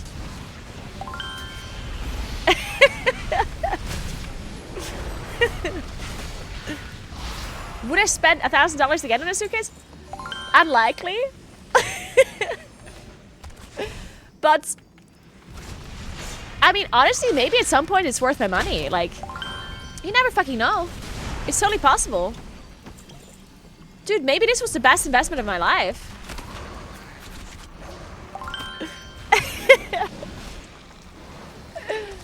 Oh. Alright, I missed a bunch of subs. Sukan, thank you so much for Prime. Appreciate that. Lex, thank you. 2,000. Thanks for sub gift. Aylin as well. Truce, Veroid. Liquid Entropy. Morello, thank you so much for 5 sub gifts. How you doing, Morello? Did you enjoy Gamescom? Skegman, as well. Thank you so much for sub gifts. I appreciate you guys. Thank you so much.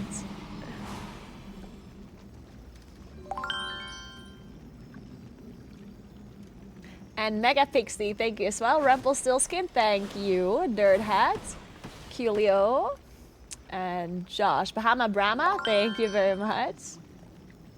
And thanks for Prime as well. Alright, Clown on Duty, thanks for 2 sub gifts. Hey, Roback. You'll be 70 and everyone will be like, why the fuck does she have that suitcase from like 50 years ago still, as you get every penny's worth? So true. How are you still alive? That is a very good question.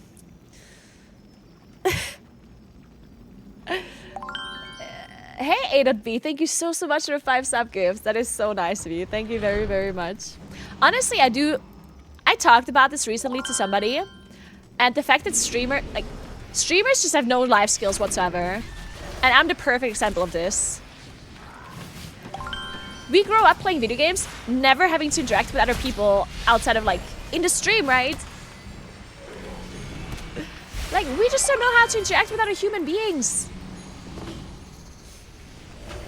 Another very good example of my social awkwardness is one time I went clothes shopping.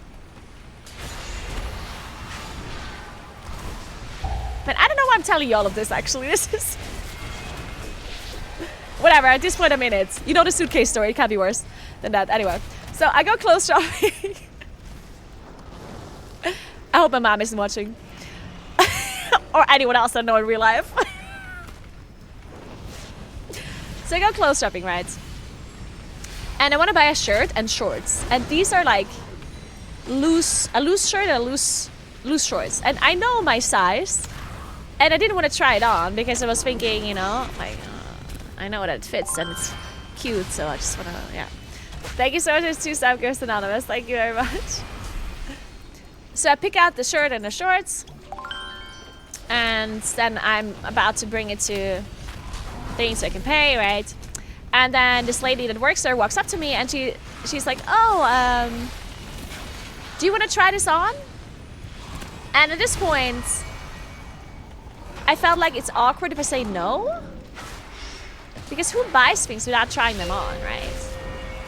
And now that she like directly asked me like that, I didn't want to say no. So she put my shirt and my shorts into the changing room.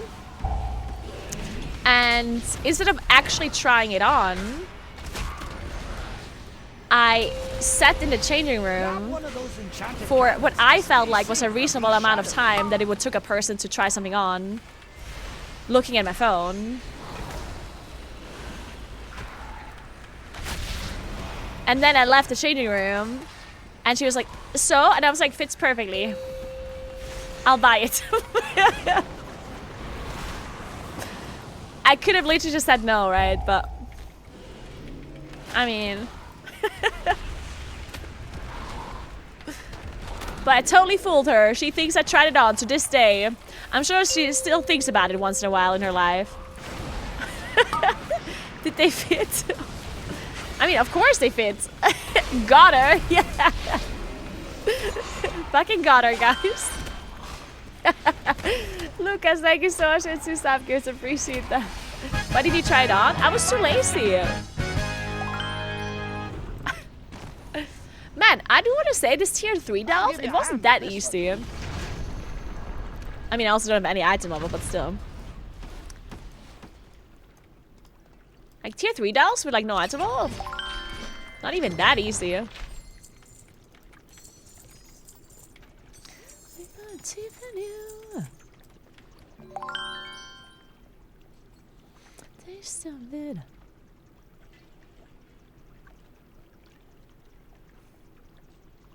What did I just get?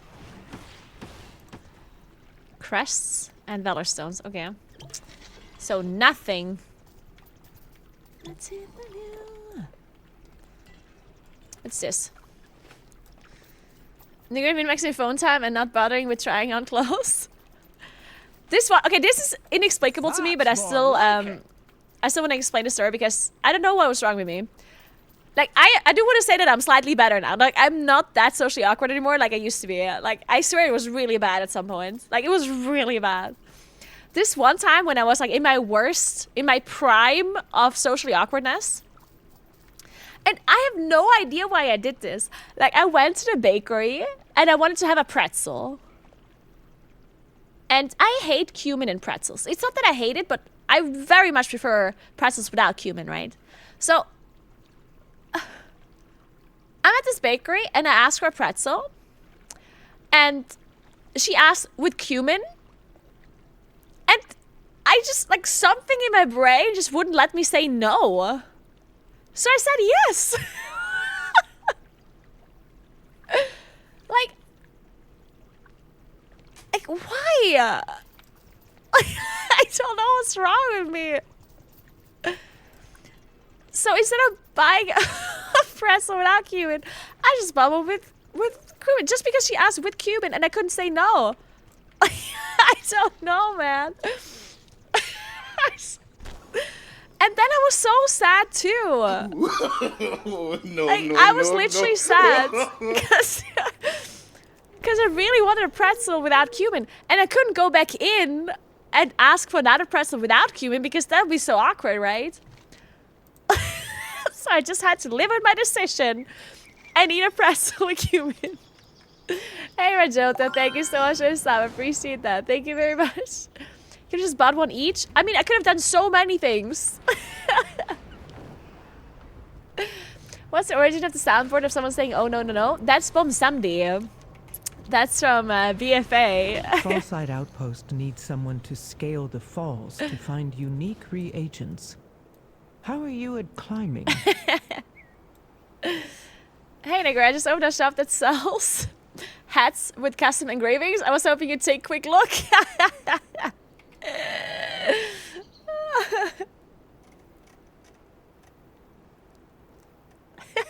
The girl needs a no day instead of a yes day.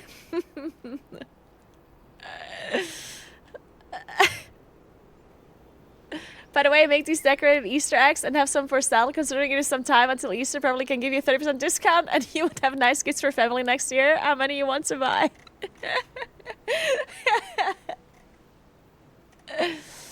You're such a pussy, dude. This is true. GGT OS, thank you so much for Prime. I appreciate that. Thank you so much.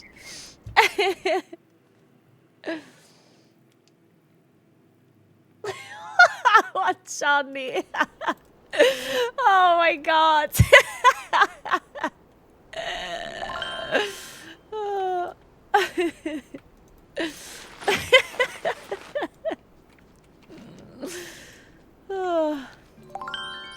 Hey, Varalab, thank you so much. The best awkward story is still, though, when I bought the envelopes. Well, when I wanted to buy the envelopes, but I didn't. Okay, last awkward story. While I'm doing the world quest. So, it was my brother's birthday, and we had a gift, like me and my friends. And my job was to buy a card. It's just a card that said like happy birthday or whatever, right? So I had a card, but I need an envelope for the card, right? So I go to the shop that sells envelopes, and I live in Italy, right? In South Tyrol, which is a German-speaking part of Italy. But we still have people here that speak Italian, right? My Italian, not great. I understand a lot of Italian, but I'm not very good at speaking it. And especially back then, I just came back from the UK, so I hadn't spoken Italian for so long. So I'm in this shop. I walk up to the person, or I look for the envelope, and I don't remember the Italian word for envelope. And this person is Italian and does not speak German. So I'm saying the German word, they don't understand. I'm trying to explain what I mean. So I said something like, you know, when you send postcards, or like I send like post and mail and whatever, and they just didn't understand. And at some point they were like, ah, and they walk up to like a binder, and I'm like, oh no, that's not it. So at this point I bring out Google because I'm like, I need to translate this. So I translate it with Google and I show him the words, and he was like, oh, that's what you mean. And he walks up to like something to write on, like a college like book, like a notebook or something. And I'm like, oh no, that's not it. At that point I'm like, dude, what? Like, I Google Translate this. How does this person not know what I mean? So I'm like, no, that's not it. And then I Google Translate again. I showed him again. And he's like, oh, that's what you mean. Oh my God. Finally, we figured it out. And I'm like, oh, thank God, right? So we went back and forth so many times. And at this point, he walks up to like, you know when you have a notebook and like it's like a plastic cover around your notebook? Just to protect the outer layer? What are they called? Like, it's literally just a cover for a notebook. Like a see-through cover made out of plastic. I'm not sure if it has a name in English. Yeah, it's like a laminated kind of like cover or book sock. Yeah, whatever. But yeah, anyway, so he shows me that.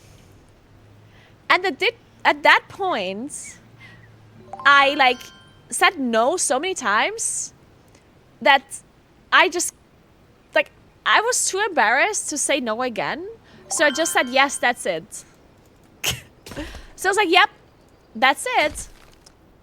And not only did I buy one of those covers, I bought two. So now I'm the proud owner of 2 book covers. And not an envelope. Why 2? I don't know. For some reason, I thought it's weird to just buy one. So I bought 2. I don't know. I usually have no. I am not. I am absolutely not. But to be fair, I did go to the birthday party afterwards and I told my brother this story. And I think he was not mad that I didn't buy the envelope because he thought the story was so funny. That was a lot better than an envelope. So I guess there's something. I don't know.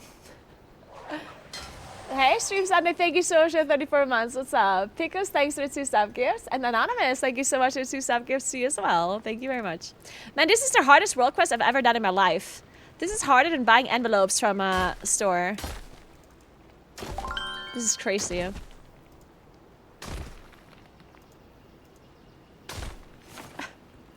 Gastry, thank you so much for the sub gifts. And Anonymous, thank you as well.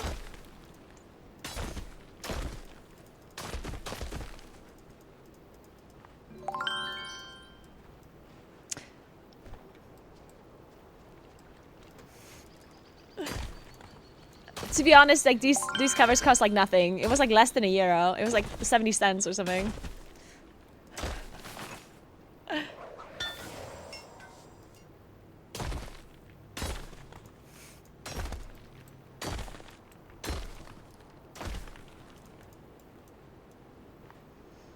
Hey gamer, thanks for letting me borrow your Lamborghini last weekend. The vacation mentioned in Sicily you own was also perfect. You got it, gamer, no problem. Hit me up anytime. Anytime.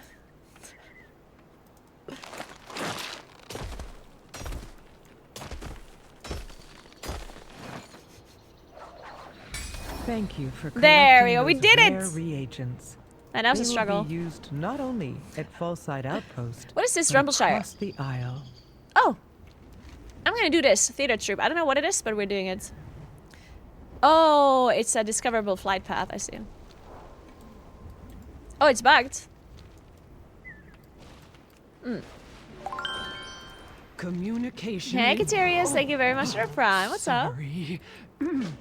Hello. So, I can't do this? Can't get a reward. Okay, well, that I'm not doing. I'm not doing stuff without rewards. What the hell?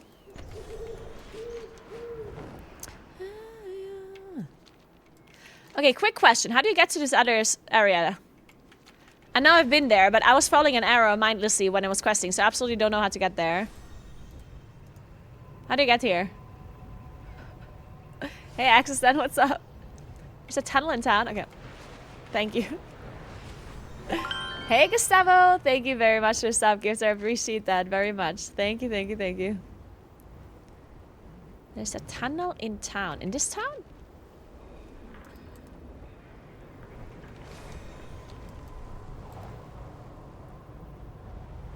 Down here?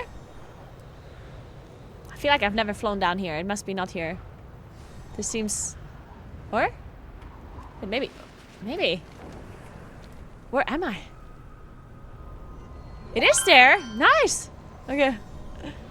Hey, Statue Matter. Thank you so much. I appreciate that. Thank you very much.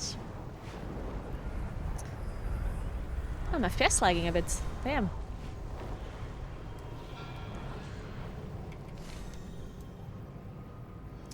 Awakening the Machine. Oh, that one's not available yet. Oh, no, wait. It is, right? I think this is available.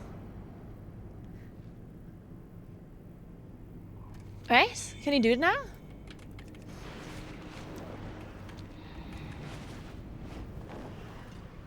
It's bugged. This one too? Are all the weekly events bugged? Oh, maybe after reset? No, take Kano! Huh, maybe. Coffer key. Nice. On reset? Okay.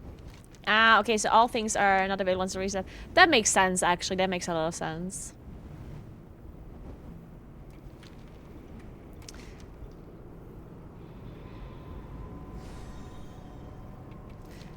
This is an interesting trinket. Maybe I should wait a little bit until I can get it on a higher level. There's not Explorer. These are earthen resources. I'm not doing all the side quests. Renown is not really important to player power. In the rumbling wastes. Not really. Clear out those Scarden and recover what you can.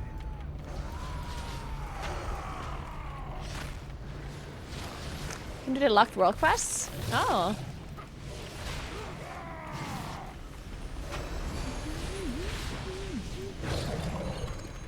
But now that I told you all embarrassing stories about me, it's time for you to tell me embarrassing stories about yourself. Guys.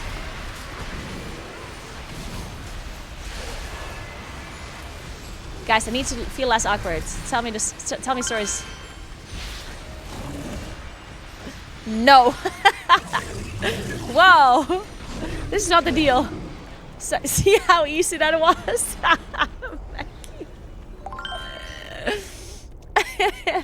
Hey Sally, thank you so much for 3 months. Johnny, stop.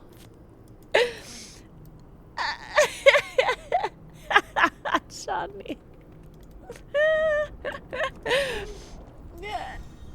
I'm friends with you, is that not embarrassment enough? I swear to God.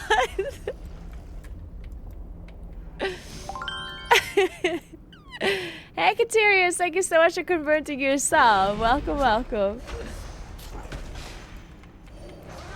Hey Alexa.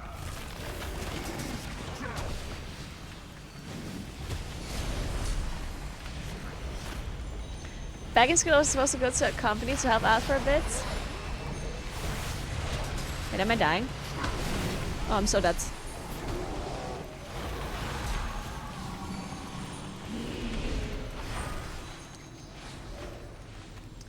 I had never taken a bus before and ended up taking the wrong one. I was so embarrassed. I called in sick and went home.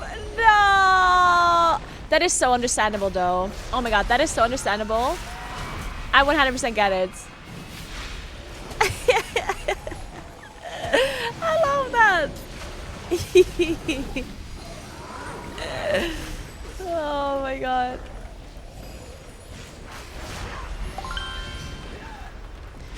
Hey Visharafka, thank you so much for the sub gifts. Thank you so much.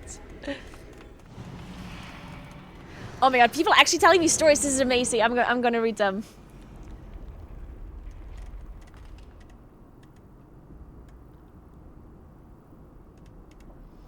I once threw my back out by sitting in a chair. I had to get wheeled out of a stretcher at 9 AM in front of the whole office. Oh no!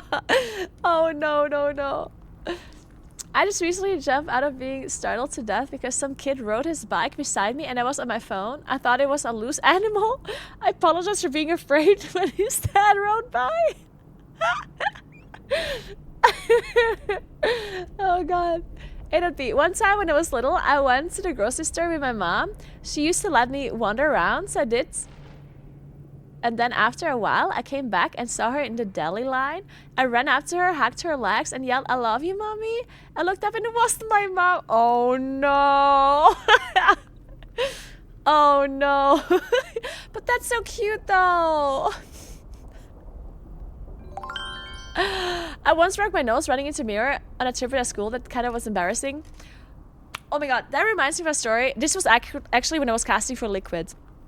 So I was in Santa Monica in the Alienware facility of Liquid, where they have the Ritual first. And so I'm in the side room.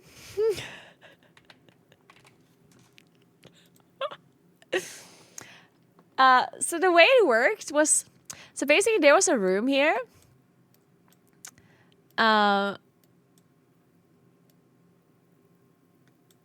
Okay, so production was here. This was like an open room. This was like a really, really open room. So there's like people sitting here, here. Like there's just people everywhere, right?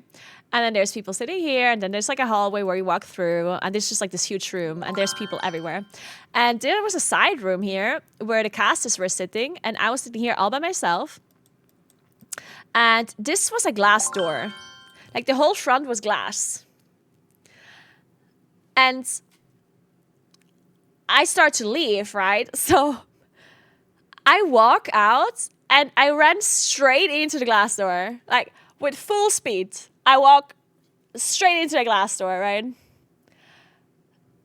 And I am so embarrassed, right? I didn't hurt a shit ton. So I'm like, what the fuck? And I see all of these people, like all these people were right here, right? But the funniest thing was, no one noticed. Because every single person that was sitting on these desks had headsets on, and they were looking at their PC screens. So not a single person saw this happen. And I like look around fully embarrassed, and I see all these people, and no one like bat an eye. And I was like, oh my God. Did I just walk into a glass door and no one saw?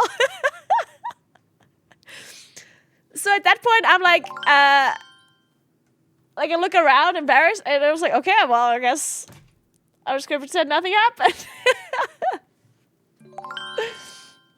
I later then told the story to somebody and hoped that they had security footage, because I just really wanted to see that again.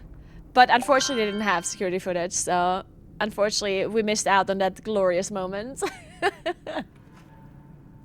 Thank you so much for the sub, Anna. Thank you very much. Annandale, thank you very much.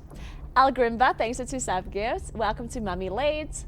Silmaniel, thanks for sub gifts. Amon, Vegin, Lola, and Annandale. There we go. My friend had a skull on her face. The smoky section outside the bar. It looked like your dog just died. Wait, it wasn't a skull. They're upset. It wasn't their dog who died. It was her beloved grandmother. Oh no, Johnny. Oh no. Oh God. I saw it happen, I just didn't tell you.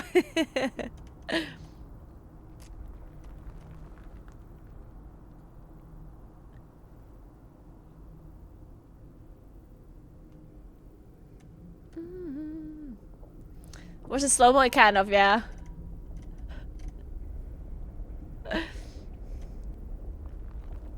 In kindergarten, I was finger painting and had to go to the bathroom. Ended up peeing my pants because I didn't want to put paint in my wiener.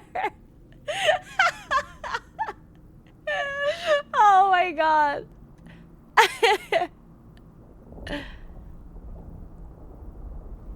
Oh no, pants. Oof.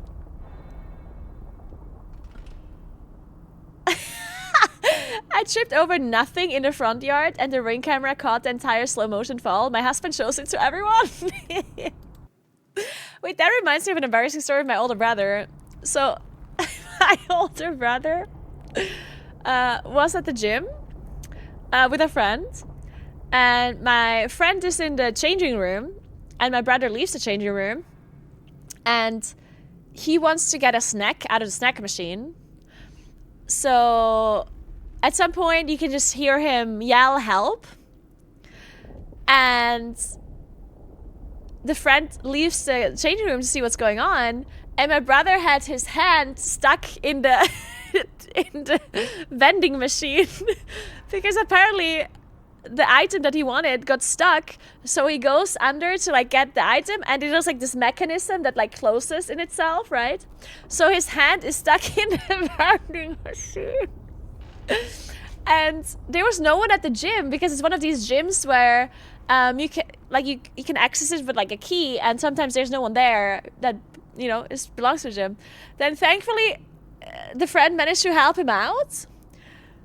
And then later they told the story to the gym owner that is a friend of them, right? And then they were like, wait a second, I have a security camera there. So they were all like at the gym's office, and they looked up the security footage of that moment. And they were all sitting in this room howling at the security footage. As they see him like reach his hand in and like try to get it out and then yell for help. Oh, it's beautiful. Sim, thank you so much for gifting us. I appreciate that. Thank you, Orbit Around as well. And David, thank you very, very much. Welcome to Mighty Icepo and Blinks as well. I wanted to give a chocolate to a classmate I like, but when I was passing a choc to a friend, she thought I was giving the choc to her. I ended up buying chocolate for the whole class. Oh no, Medina. Oh my god.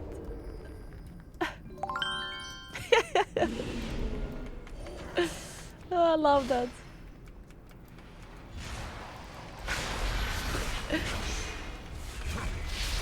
My mom keeps telling the story to everyone that when I was younger, I would drink out of rain puddles.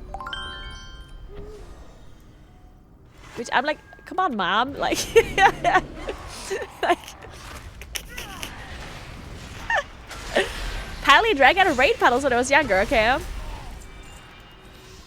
The funny thing, though, is that at one point, I tried to drink out of this rain puddle, and it was too shallow for me to drink out of.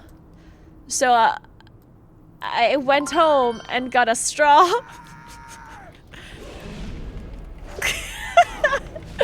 And my mom keeps telling the story as if she's like so proud of me for problem solving the issue.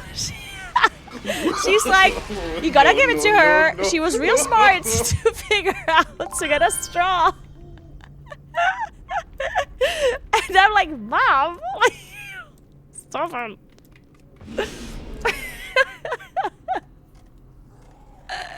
Thanks for 2 months, that's the con. Thank you so much. And Blobster, thanks for 2 sub gifts. Thank you. Yeah, she's like, gotta give it to her.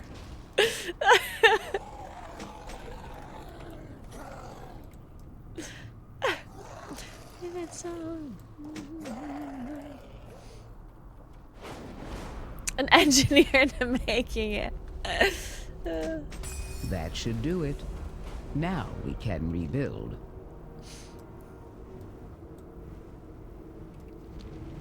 Oh, it's another climbing thing. Oh no. And what is this one?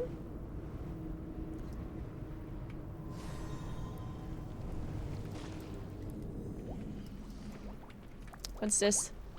Is it a game? I don't get it.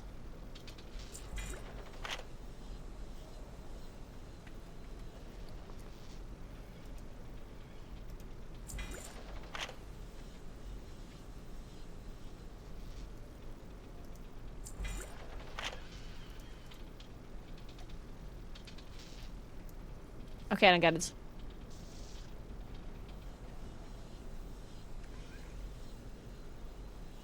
Hold on, why isn't it orange? Orange? Oh, fuck, it was. I don't get it. What is this? 3, 4, 1, 2. 3, 4, 1, 2. You lied to me. Is that spell out boom?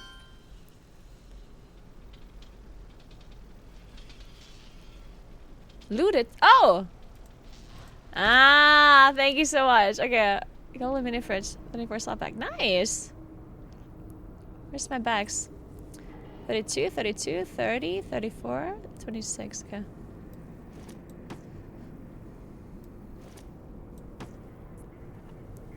Can I put non-empty bag? Oh.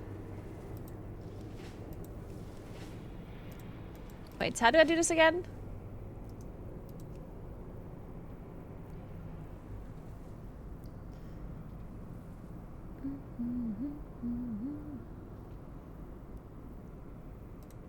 Ah, there we go. So I need to empty this one.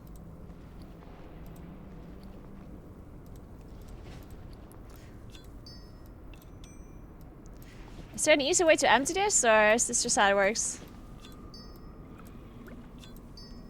Wait, I can probably change these bags and then I just sort it.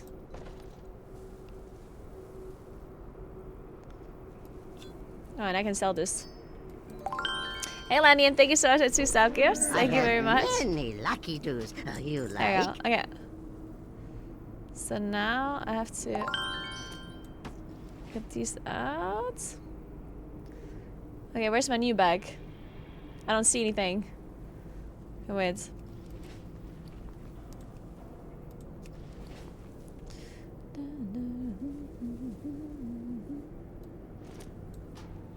There we go. Perfect. Man, that was a struggle.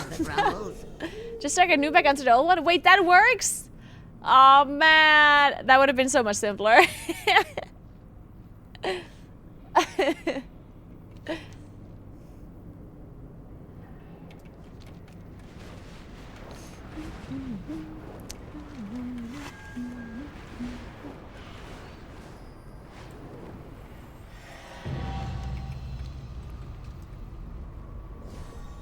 Rampaging Blight? What is it? Are these like rare mobs? Wait. Oh my god. Oh, it is a rare mob again. Do you just like an epics from rare mobs like in Dragonflight, or is that different now?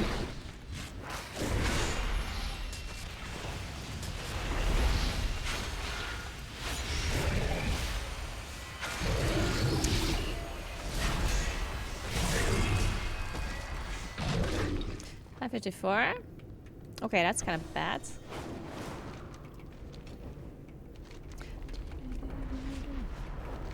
Someone didn't get the Ah, we're message. climbing again. These Oh no. are earthen resources. Where's my climbing gear? I actually want to do some more. I want to try climbing in real life, like these, like not bouldering. Well, even though I kind of want to try that too.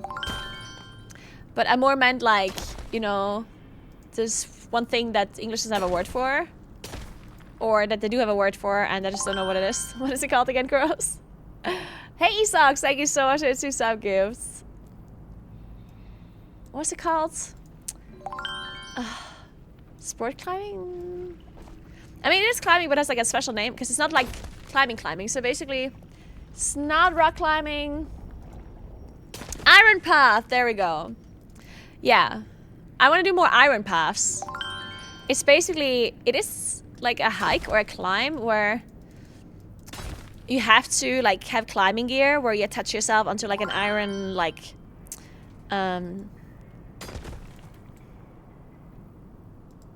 path, I guess.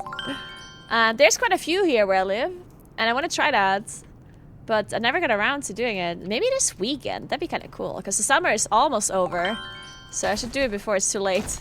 At least give it a try. Why can't I get there? Man, I have to go all the way around.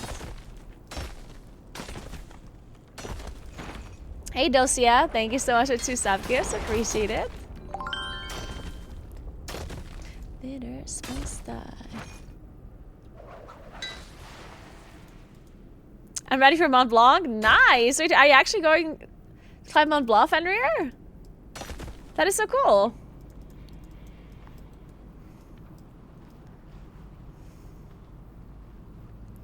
I think it's just a climbing route in the Alps. No, there's multiple. No. This...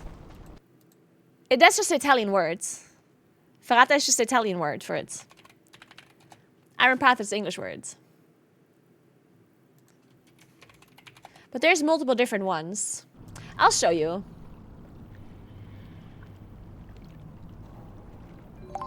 I'm sure there's videos about it.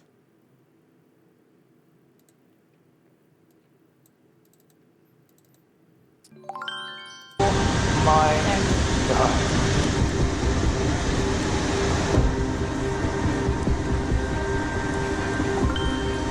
That looks fancy.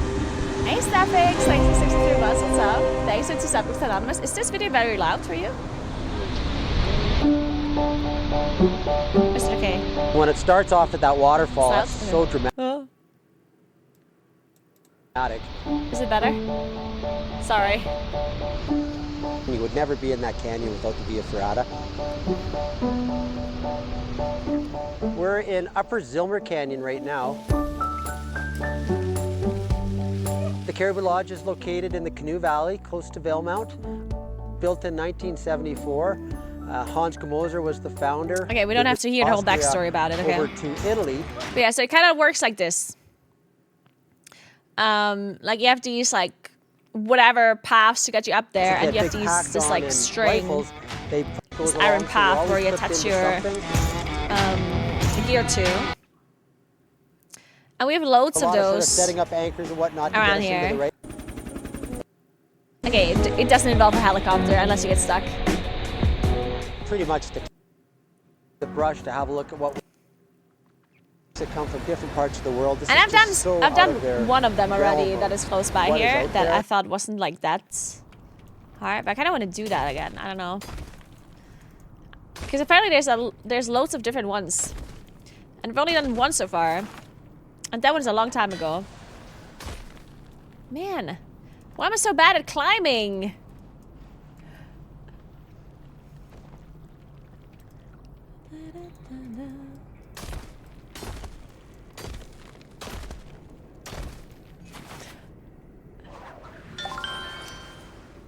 Is it wine or coffee? Who knows?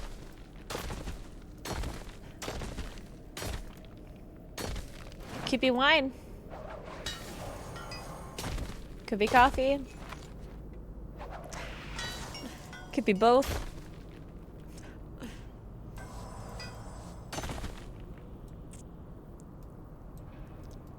So it's not climbing, it's a designated route. I mean, it involves climbing. Objective secured.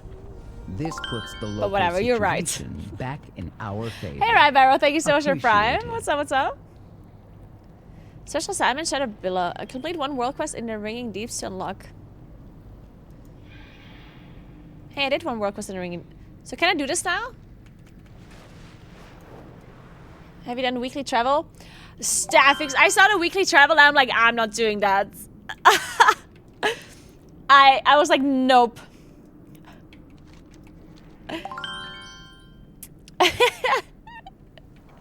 Oh, I need one more. Oh, but I did 2 already, I'm pretty sure. Like, I actually think I did 2 world quests. Will be not red when you can do it? Really? Okay, let's go then. Yeah, it has a lock accident, but I thought it's bugged maybe. Hey, Grubenratzer, thank you so much for 2 sub gifts. Appreciate it. Thank you, thank you. Hey, Potato! Thank you so much for tier 3 sub. That is so nice of you. Thank you so, so much, bro. Welcome. Thank you very, very much. Thank you, thank you, thank you. Alright, let's do... Uh-oh, skywriting. We all know how good I'm at that one. Join us, and we can Of see course, we do the how skills advanced are coming course straight along. away. Let me mount on a smaller mount, though. Continue to serve. Which one did I say? Squeakers. I'm from Südtirol, yeah. My first language is German.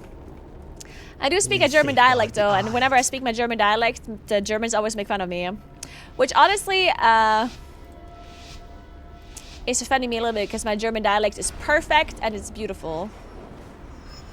And I think the Germans are just jealous that their German is not as pretty as my German dialect is.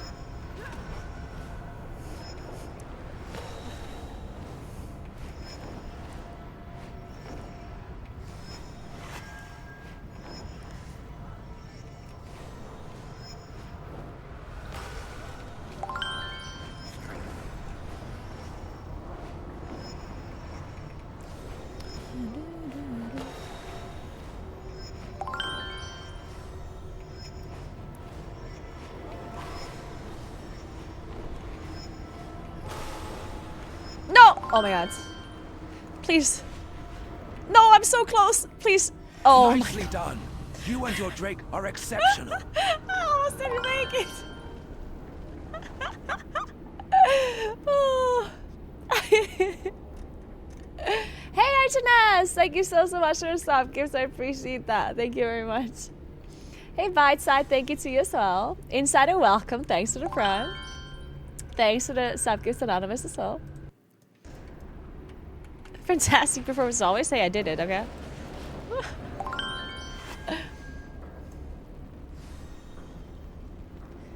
Is it harder for Germans to understand you or for you to understand Germans? I mean, I understand Germans perfectly, yeah? Like, my language is... My dialect is not an official language, it's just a dialect. I understand German perfectly. Like, I don't have a hard time understanding Germans.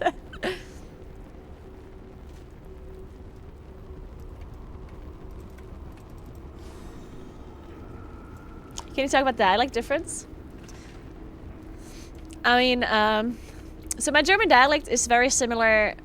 Like, it's just Tyrolean, basically. People in Austria from Tyrol, they sound very similar. And even people from Bavaria sound pretty similar. Or they can understand me pretty well. So it's like that part that speaks the same. So South Tyroleans, Tyroleans, and Bavarians, they kind of have the same dialect. The main difference between, like, proper German and our dialect, I think, is... Like, the biggest difference is the accent. Kara's accent is somewhere in here. And yeah, it's true. It's true that we actually use some Italian words as well, yeah. Like, we actually have some Italian words in our dialect, which makes it a little bit awkward for people to understand us. Because not even Tyroleans do that, right? So we use some some Italian words, especially like swear words, we use Italian ones.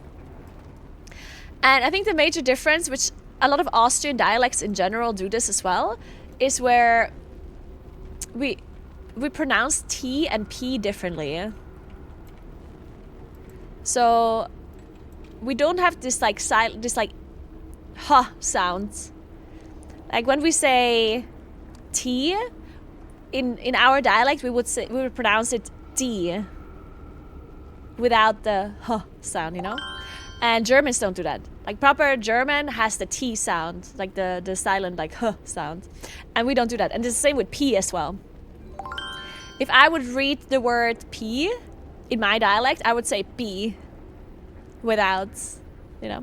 So that's, whenever we speak proper German, we usually also don't say it this way. Like, we don't pronounce this, like, silent, like, h, which definitely makes it sound very different when we speak proper German. Hey, Oricor, thank you so much for sub gifts. And Darth Bricks, thank you so much for the prime. Thank you, thank you. Boulder Rocks, thanks for 2 sub gifts. I love your name. And Thoffy, thank you so much for gifting 2 subs. Bangaroo, thanks for the prime. Thank you, welcome. Who's das Wien? Dankeschön.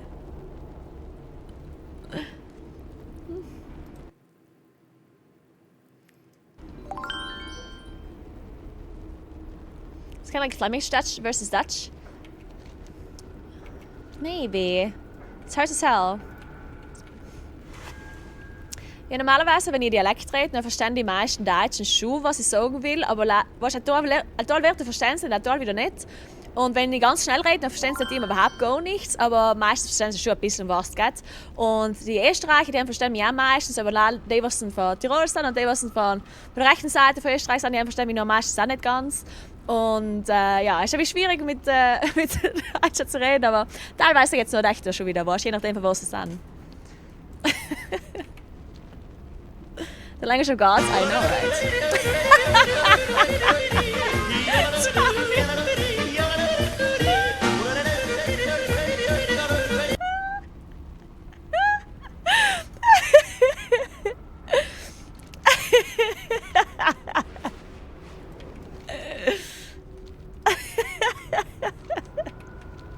Yes, we do also yodel and we wear lederhosen and dindel. We indeed do that.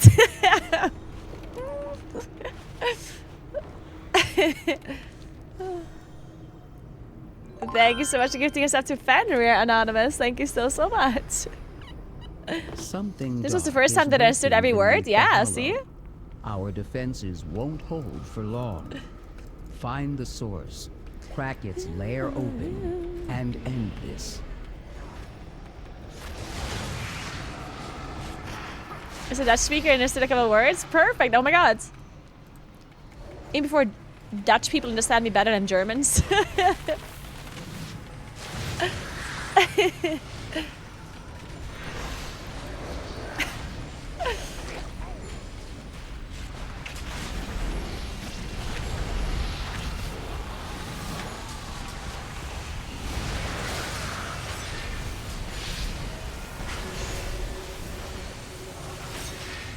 Oh shit.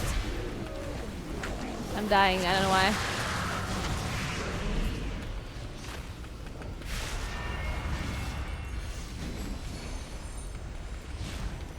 Are these like elite mobs or what they are? Help.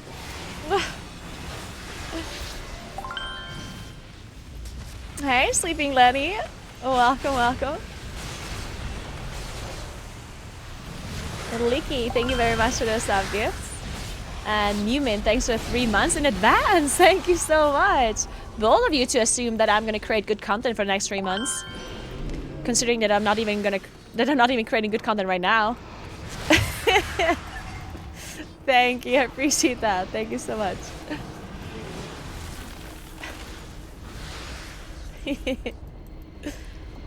I bold of you to assume that it wasn't a misclick. Good point.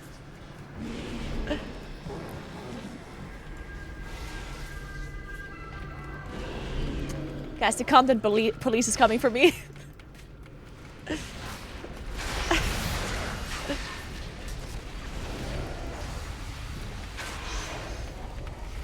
Do it, yeah. If you guys want to make Moonkin, go ahead and do it. I mean, I'm maining Moonkin as well, so I'm just gonna call Mr. Blizzard and ask him to buff my spec, and it's gonna happen. We all know how that works.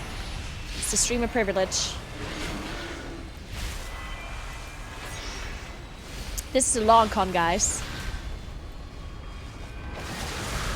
We're gonna let Moonkin be bad up until they release the raid, and then we're gonna buff them right before. This is exactly what's gonna happen.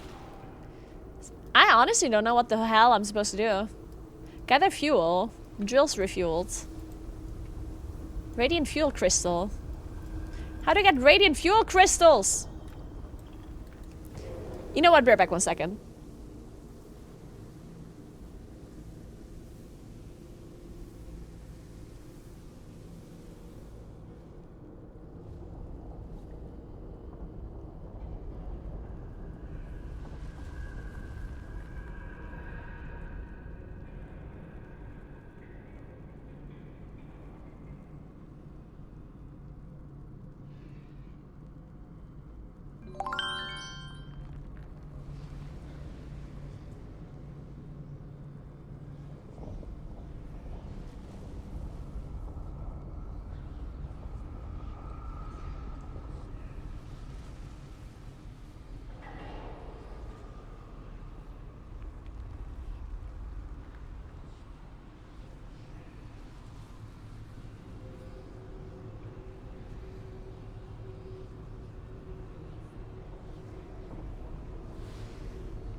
Then I have a choice, makeup or no makeup.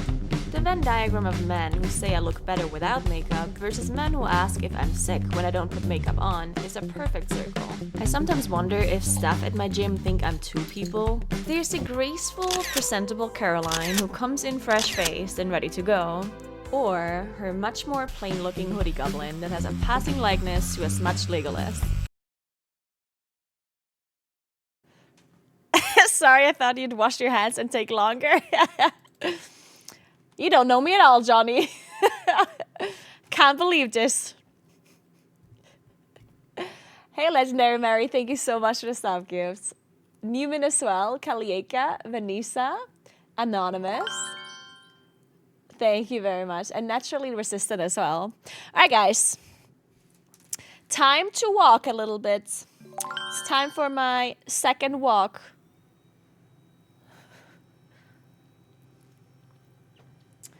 Zoo.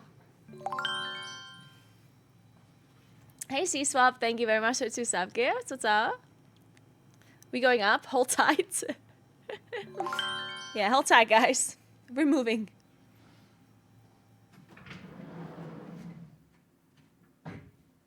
So.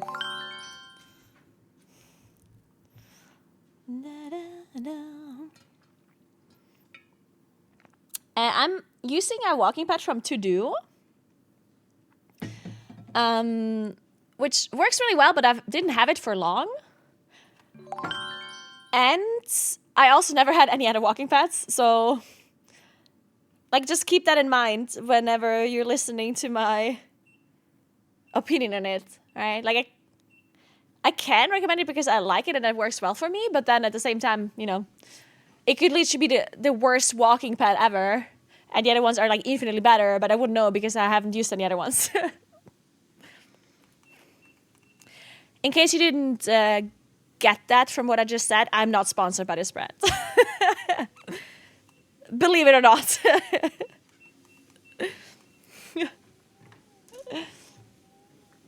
Hey, Selchuk, thanks for Prime. Tangerine, thank you very much. Your shorts, whoa. You take that back. Your calves are small. That's what you get.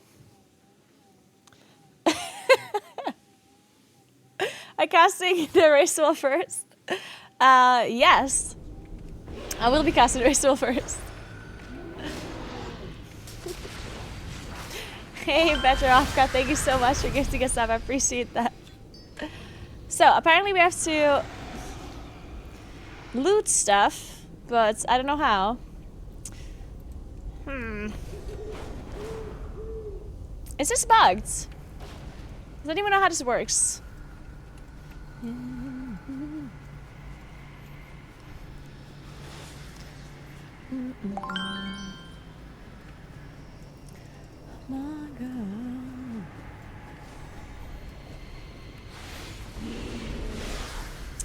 I bang your mom, that is why?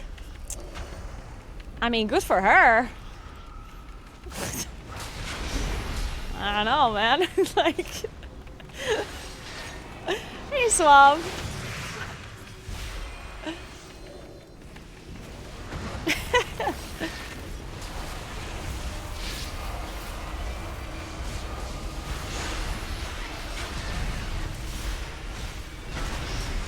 I need some fuel from the looks of it. What about the small flying? Yeah, like the quest seems like... It seems like you have to kill the rare mobs and then get some fuel, but I've killed the rare mobs and I'm not losing anything. So... Sometimes there's like an extra action button that appears. Some to attract the attention of whatever lurks below. Oh! Do you have to get like extra mobs out of the ground? Hey Ginger, it's an item you loot? Oh.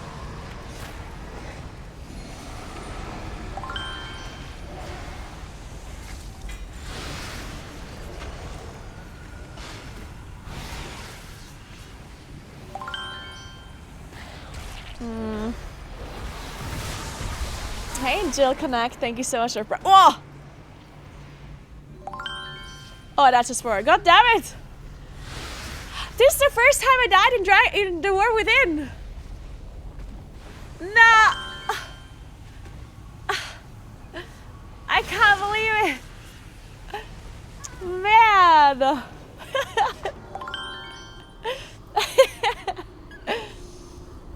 Sam Repass, thank you so much for sub gift, and Versasaur, thank you so. Yeah. Man. So we start from 1. I guess we gotta go again. It is what it is. For World of Warlock.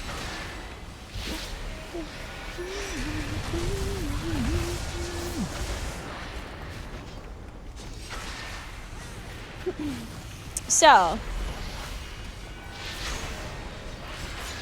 clipped it.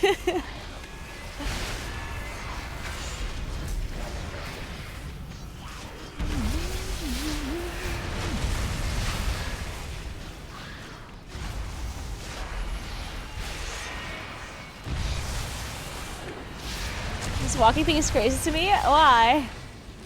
It's actually really chill to do when you're just like grinding out something. I wouldn't be walking if I do like high-end plaster, if I'm raiding or something where I have to focus a lot. But if you're just kind of like grinding without doing anything where you have to focus that much, then the walking thing is really kind of chill. Hey, Second Glyphco, thank you so much for the sub. Welcome, welcome. And Bankir, thanks to sub gifts. Welcome. It's kind of like sleepwalking, yeah. It's like mindless walking. Hey, Mick, thank you so much for the 5 sub gifts. That is so nice of you. Welcome in, everybody. Thank you very much.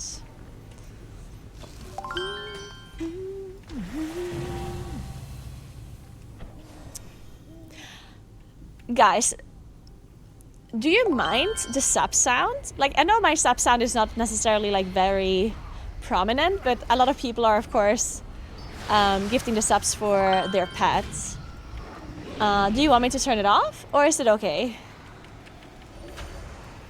I just know that it's going on constantly, so... I didn't notice until you said it. Sorry, well I guess now you're gonna notice it. It's like collecting a rupee.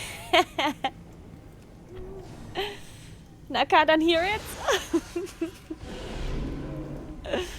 I'm sorry, I'm sorry. Thank you so much, 11 months, Rax. Thank you very much. So a lot of people, or most of the people say it's not that distracting, so maybe it's okay.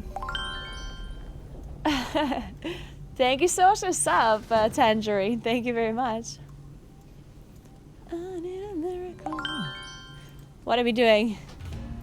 Oh, we're just grouping up. Okay, I like it. Adler, thanks for 67 months. What's up? How is life?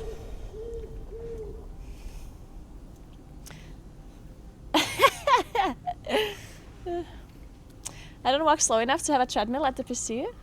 What do you mean you don't walk slow enough? You can just select this treadmill to be as slow as you want it to be. Like if the treadmill is moving, right? You can just select the speed. I agree, efficiency. That picture on the Amazon page on the treadmill is hilarious. Like the lady is so tiny on that treadmill.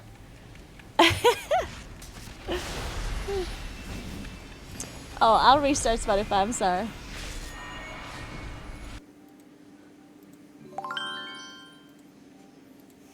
Hey Rox, thanks for the sub gift.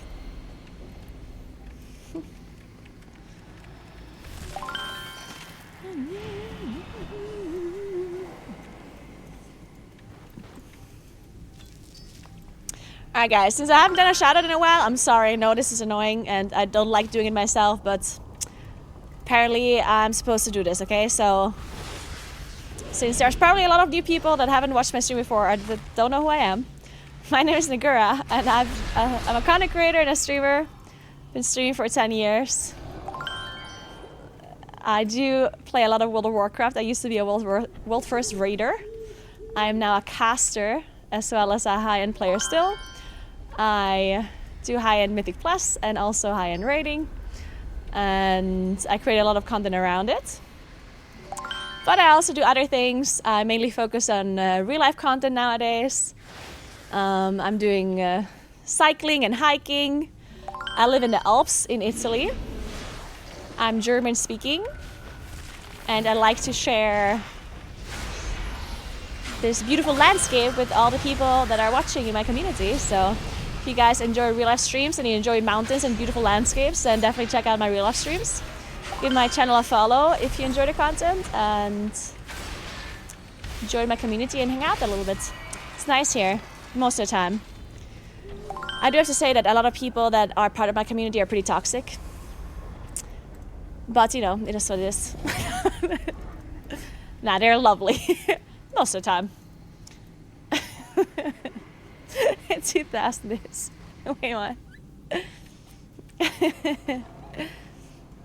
So yeah, if you enjoy WoW content or you enjoy real life content, I also do cooking streams once in a while. I'm bad at cooking, but I love doing it. I'm actually pretty good at baking cakes nowadays. It's not that I'm good at it, I'm just like spending loads of time doing it and eventually it turns out pretty well. I've baked some pretty like crazy cakes in the past. And there's videos about it on my YouTube channel and there's VODs as well if you want to check it out. I also have this like this crazy thing where I'm like really competitive, and if somebody challenges me to something, I feel the need to do it. So I have done some crazy stuff before. For example, I tried to solder my very expensive camera because I broke the HDMI port on it.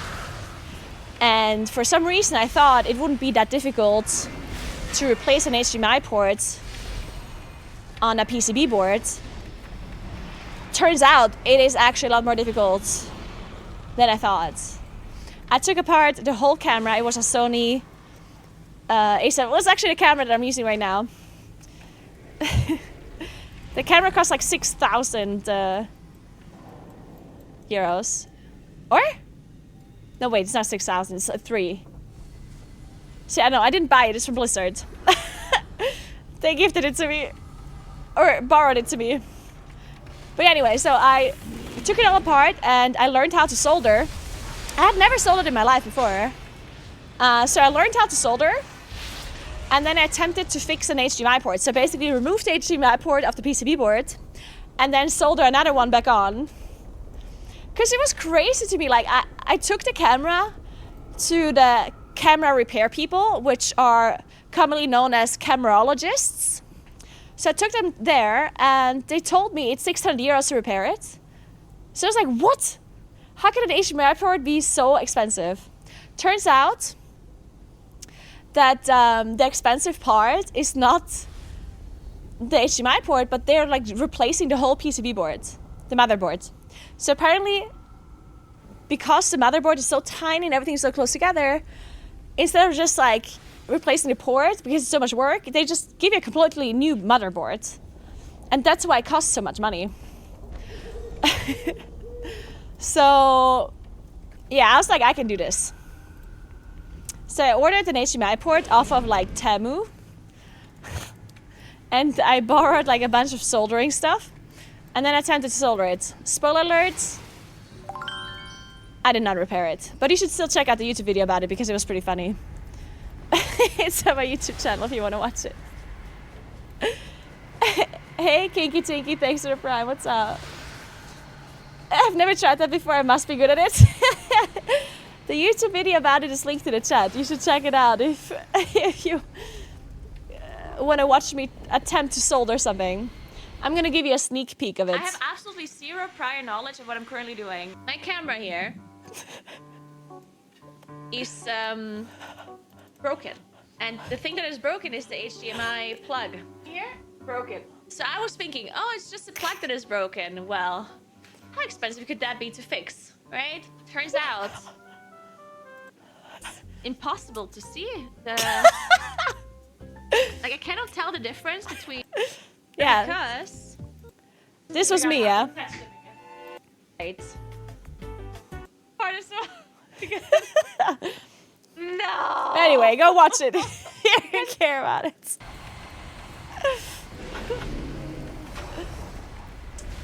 I loved it though. I actually enjoyed soldering so much. I want to do it again. I want to solder something else. Thankfully, my community is amazing, and they sent me for Christmas. They sent me some stuff to solder, like a Christmas tree that I can solder, and then like a radio as well, which is so cool. So at some point, I'm gonna do another soldering stream. It's gonna happen.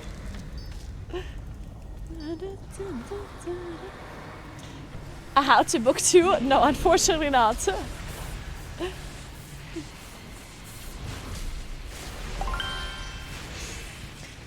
Hey Baliars, thank you so much for the sub. Oh, Jinja, okay. Wait, let me read this again. The non-elites drop another item. When you use it, you create fuel for those turbines. Like, I definitely had the items before, I used them. So I need to kill the non-elites, is what you're saying?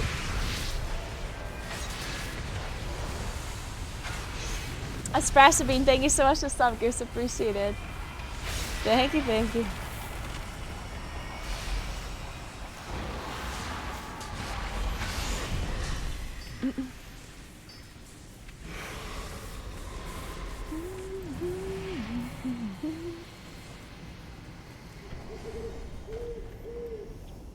Hey, Jablonski.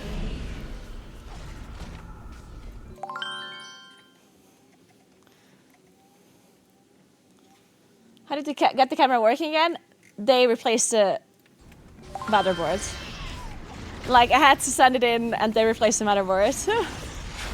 I ended up paying 600 euros. Hey, Naughty Mouse, thanks for 4 months. And Arch Nemesis, thanks for the fry. Kanisa, thank you so much for the sub to you as well. Tardle, thank you very much for the sub gifts. Did they know you were tankering with the camera? They didn't say anything.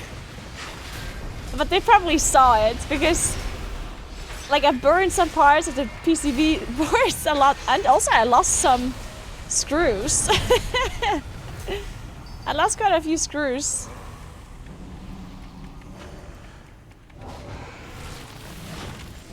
Yeah, I could have replaced the board for sure. I could have bought the motherboard and just replaced it myself, but...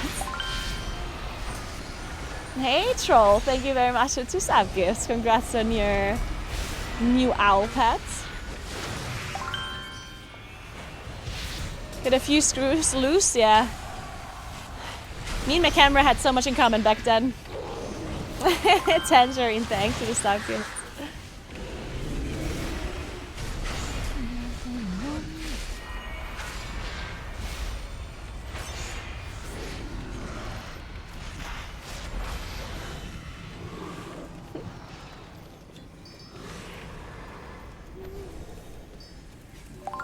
Next Oh my god, I did it! destination, That was the longest Shadow world quest of my Sea. life. Be ready for whatever's down there. Oh, shit.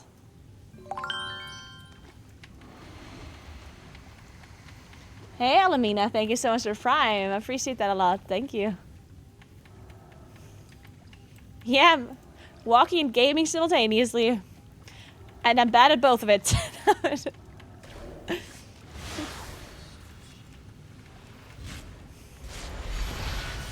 This is a weaker ad, it shows the stats. Well done. Shadows what did I and get? chaos are no match Venture for order cash. and vigilance. Should I for some reason not open this?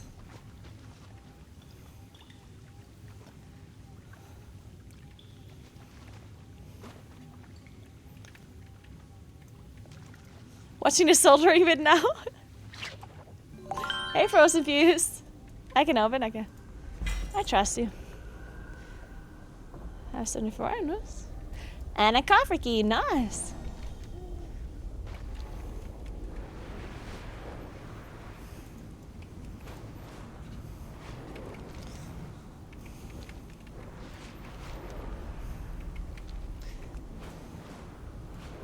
I'm walking in a walking pet. I got it from To Do, it's the brand. Hey, Sebastian. Thanks for the 2 subs. Welcome. Money moving. Oh, there's another coffer key quest up here.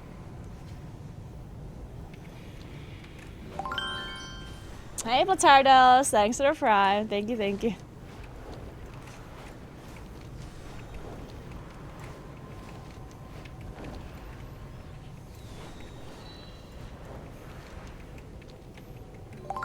Madagus, thank you so much. And thanks for gifting us stuff, Latardos.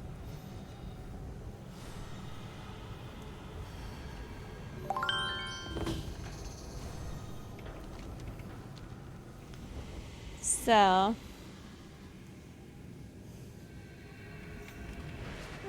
Where's this quest here?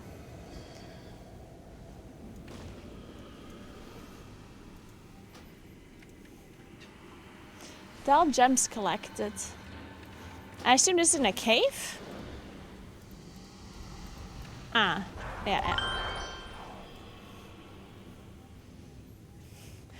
Thank you so much for gifting 6 months of sub to Wartor. Thank you so much, 2000 ish. Oh my god. That is so nice of you. Thank you. Also, hello, Wartor. What's up? I'm walking on a treadmill, yeah. This is gonna be my second walk for today. My second 99-minute walk.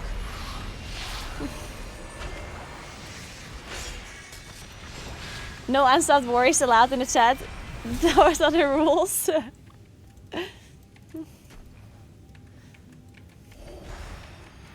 So what characters did you level in the war within already? Well, first of all, before I ask what you guys are leveling, are there people in the chat right now that are not playing WoW? And what are you doing here? Yes. There's some Diablo 4. Nice. What are you gaming? Can't afford expansion. It is very expensive. Yeah. World of Warcraft is just generally such an expensive game. Aww. Thanks, Platardos. I'm stuck with my master's thesis. Oh, what are you writing your master's thesis about? If you want to tell, obviously. I'm not sure if this is like an inappropriate question. Are you playing PoE? Nice. Enjoy, enjoy. I just go to the gym. You're about to leave? Okay, have a good workout. Have a good workout. I went to the gym yesterday. And I had the worst workout in forever. I don't know why. I'm a little bit scared that I'm gonna get sick because somebody said, like, I don't feel sick, but somebody said they have like really bad workouts before they get sick. And I was like, uh-oh. But I still feel good today, so let's just hope it was a bad day. Hello, Toe. What's up? How are you doing? Can I say, really? Dude, maybe it was like generally a bad day for everyone. I'm sure that's a thing. Maybe it was like full moon or something.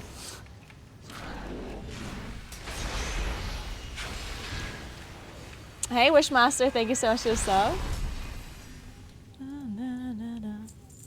I just finished my master's thesis. Nice. Congrats, Saurus. I'm fishing across Northrend for the sea turtle. Nice. Wow, that's insane. GG's on your master's thesis. Man, you must be so relieved once you're done with that one. PoE is a great league this time around. Really nice. Playing legal WoW? Okay, go for it. Actually, wait. You know. Just kidding. Not playing because I need to work. I mean, do you have to work? Like, think about it. You would have so much more free time if you would just not work. Follow me for more great life tips. Thanks for Prime, Canivet. Thank you so much. And thanks for 2 sub gifts, Monk Zero. Thank you very much. She has a point, yeah. I'm actually a life coach. So just follow me for more tips. Got you covered. Italian freak, thank you so much for sub gift. Coming from the people who walk into glass doors.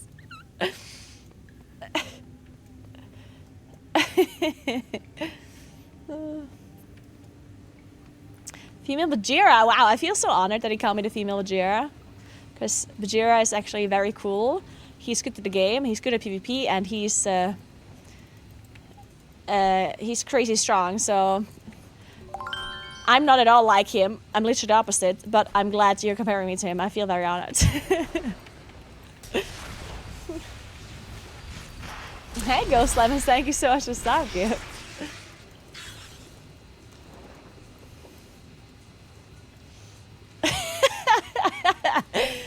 It reminds me of the reel where a girl says, if you're homeless, why don't you buy a house? Man, this is a good question, actually, now that I think about it. Hey, Phil Train, thanks for the prime. Welcome, welcome, welcome. Also, don't sleep, saves a lot of time. This is very true.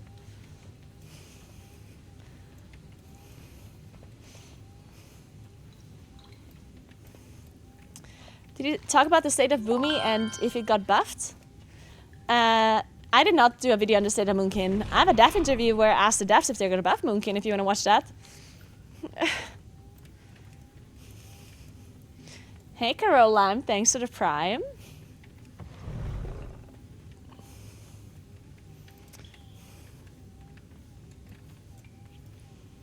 I did do an interview for the local news a few times.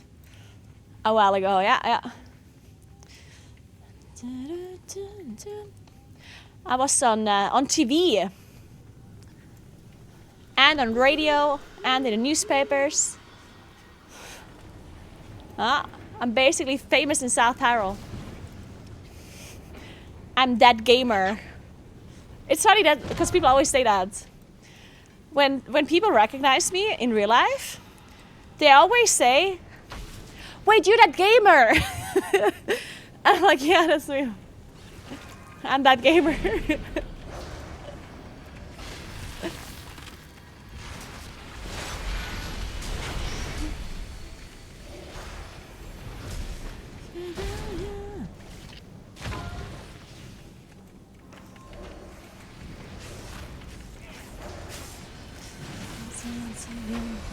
No, Johnny, no. Thanks, Anonymous. Appreciate that. Thank you very much. Yeah, the only gamer in South Tyrol, of course.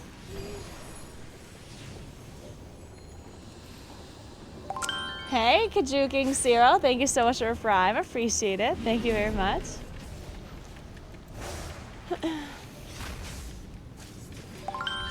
Hi, Viper. Thank you, thank you.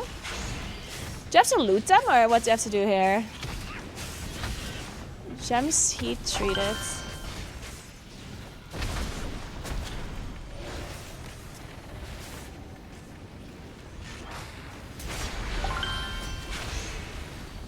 This game is a copy of League of Legends? What? But that's funny. That's the first time I heard about that. Hey, Sticky. Thank you so much for the sub gift. Do you like the mini travel for your desk? I like it a lot. Yeah, it's very convenient. Oh, I get it. I have to click on them when I kill them afterwards. Hey, Kate-Chill. Thank you very much. Will you be doing what to do on the first week of Season 1, which you usually do? Yes, I will. I will be doing a what to do Season 1, or first week. Definitely give my YouTube channel a follow if you're interested in that video. I will for sure be recording that one whenever we have all the information.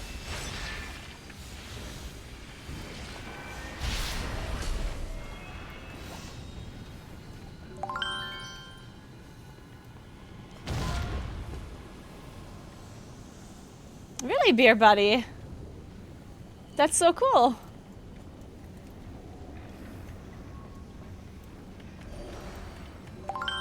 Thank you, Arathias. Do you think they buff Moonkin? I mean...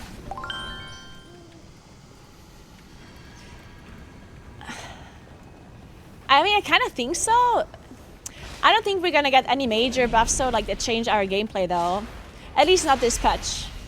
They said that they will try and address some of our issues in future patches. They said that in an interview I did with George Valef. But number changes, they can always do that, right?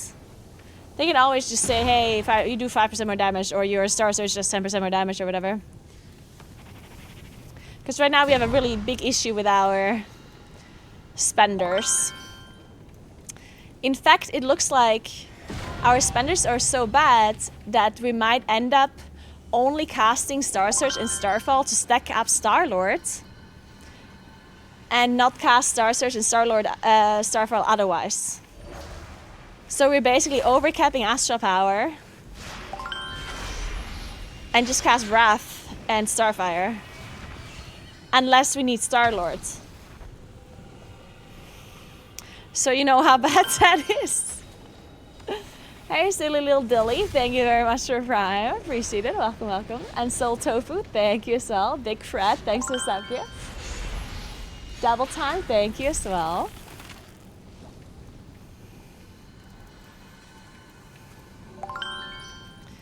How do you sign up for drops?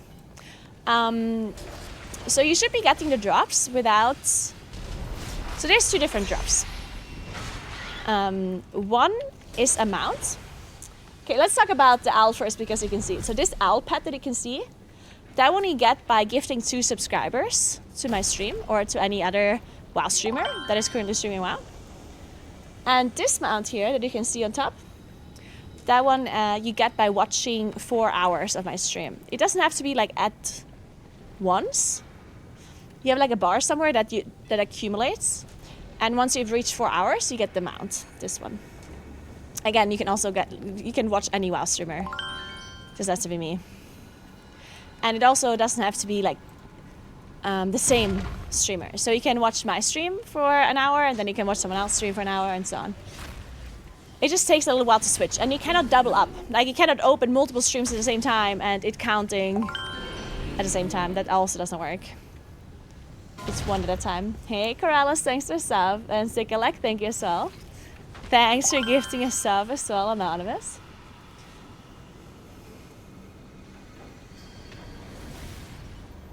Tomato, thanks for 13 months, welcome back. And Tuka Jerps, thanks for Prime. Did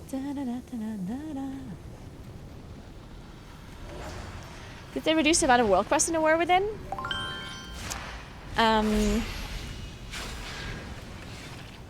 I didn't hear anything about that.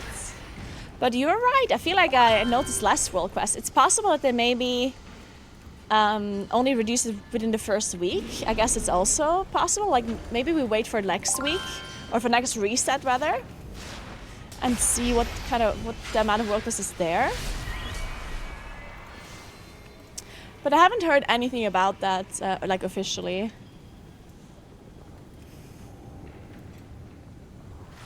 You have 3 normal and 3 pet quests. Oh, really? Huh. Interesting. Nice finale on the soldering. Man. It would have been so great if it works. Imagine I actually would have soldered that. Oh my god, it would have been so good.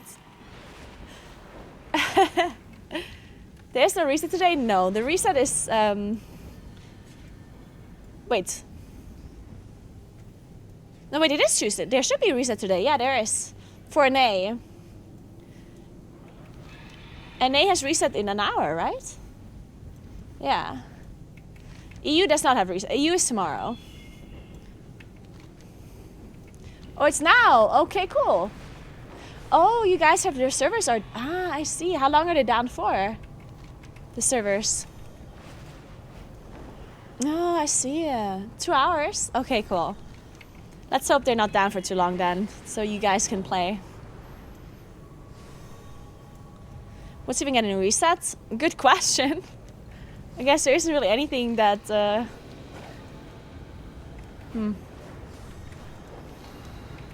guess there's some weekly quests you could do though, right? I mean, not a lot, but there's like 1 or 2?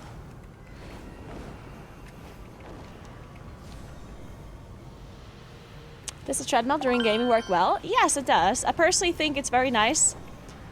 If you do content where you don't have to like fully focus. I did notice because I was walking a treadmill when I was beta testing before the game came out. And I was doing some higher and plus keys. And I noticed when I had to focus a lot in game, then I would forget to walk. Like I wouldn't take the steps properly anymore.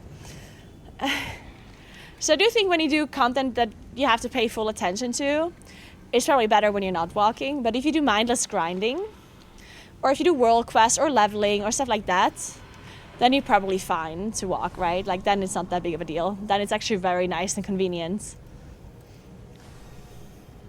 to double up on the activity. But yeah, doing something that requires your full attention, or where you have to like full focus, maybe then you should stop walking for a while. Hey Andre, thanks for the 2 sub gifts. And Mavert, thanks for the Prime. Gorbel as well. Thanks for 72 months, more goals. Thank you so much. Welcome back. And Mark, thanks for the sub gift. Sikalek as well.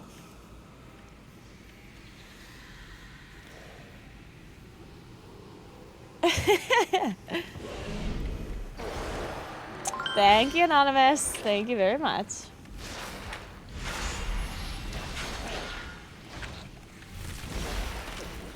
What's your routine for the standing desk and walking?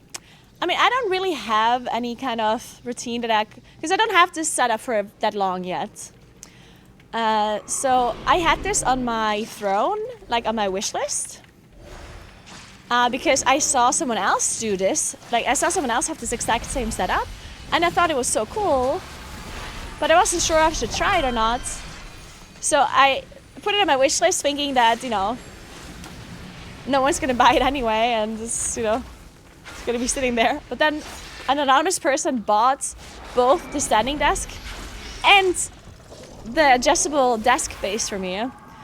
Huge shout out again to that anonymous person, whoever that was. It was absolutely insane. Thank you so much.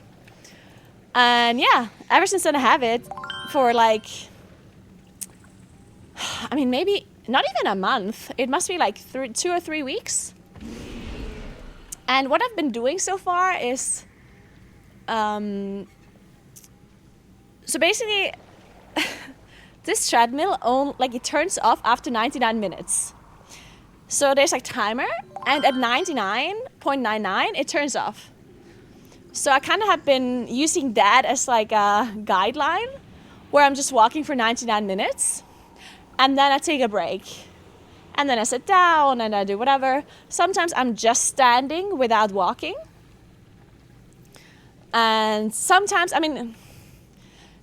just get like a little bit tired, or I want to do something where I have to focus more, and then I just stop walking. I don't really have like a goal with it or anything. I'm not doing this to like reach any goals or whatnot. So I just kind of do it whenever I feel like it. Also, when I'm tired, I feel like it's nice to get some energy.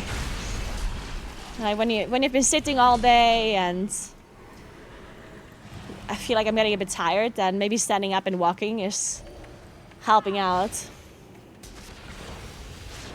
The treadmill that I have is from To Do. There's a link in the chat.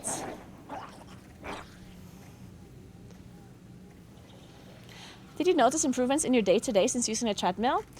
No, I don't think so. But I've also not been using it for that long, as I said. And I honestly, like, I'm pretty active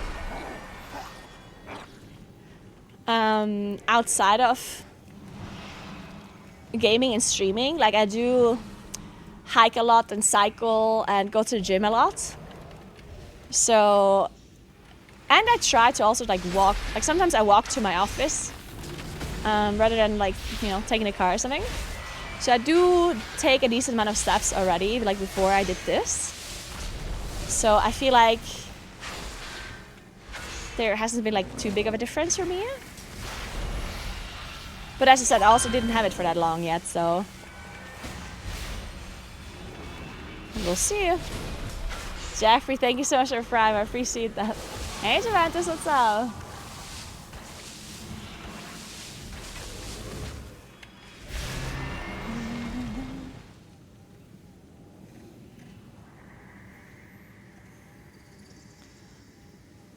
Hey, Lefty, thanks for 2 months. What's up? The goal is to not be sitting all day and have pain on your back and neck. Yeah, I mean, I can totally see how a standing desk is just beneficial for not sitting all day. Because we all know that sitting all day is not very healthy for you, right? And I do think that walking is even better than sitting, right? Than standing. So I can only see good things about it. Along the path are quelled. So I can totally recommend. Our caravans are now able to ascend. Sitting is the new smoking.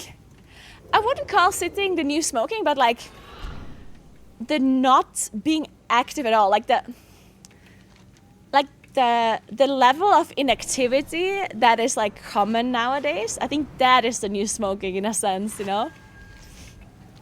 But like, I personally think walking is very healthy, but like literally anything, you know. I feel like you don't have to be walking, you don't have to go to the gym, you don't have to do this, you don't have to do this. You just have to do like 1 or 2 things that gets you moving, that you enjoy doing, that you can feasibly add to your day without it being a super big inconvenience. And that is already, like, that's healthy, right? And if it's walking on a walking path while gaming, then that's it, right? Whatever it is, or if it's like playing tennis with your friends, or if it's dancing, or if it's playing Beat Saber, or whatever it may be, like just any kind of active thing to move your body a little bit. And it doesn't have to be crazy movement. I think people just have to move a little bit more. And I think some people are intimidated by it because they think they have to do something that is like super crazy, like where you're sweating and you're dying and exhausted or whatever. And I think that's not true. Like, I think you just have to, like, just moving a little bit is already like really helpful, and it gives you a lot of like super positive benefits. And that's why I personally always tell people to start, I don't know, walking, or like literally anything that you don't mind doing, like something that is not like a chore or like a super big hassle for you. And that's already better than doing nothing, right? I know it's difficult though, because I mean, the way we live nowadays is it's very hard to find the time, and like creating habits in general is very hard, right? Because people have a routine, and changing that up is very difficult. So I don't blame anyone for not being able to do that. Thank you so much to sub-gifts, Sarconix. And Belix, thanks for the Prime. Miss X Lady, thanks for the 5 sub-gifts. Thank you so much. Serious Tail, thanks for 2. Logan and Plumjet as well. Chaffrey, thanks for the Prime. Marjoline, thanks for the Prime. Thank you guys. You're being way too nice today. Don't forget to water. Oh yeah, I do have to drink actually. Thanks for the gift, Anonymous.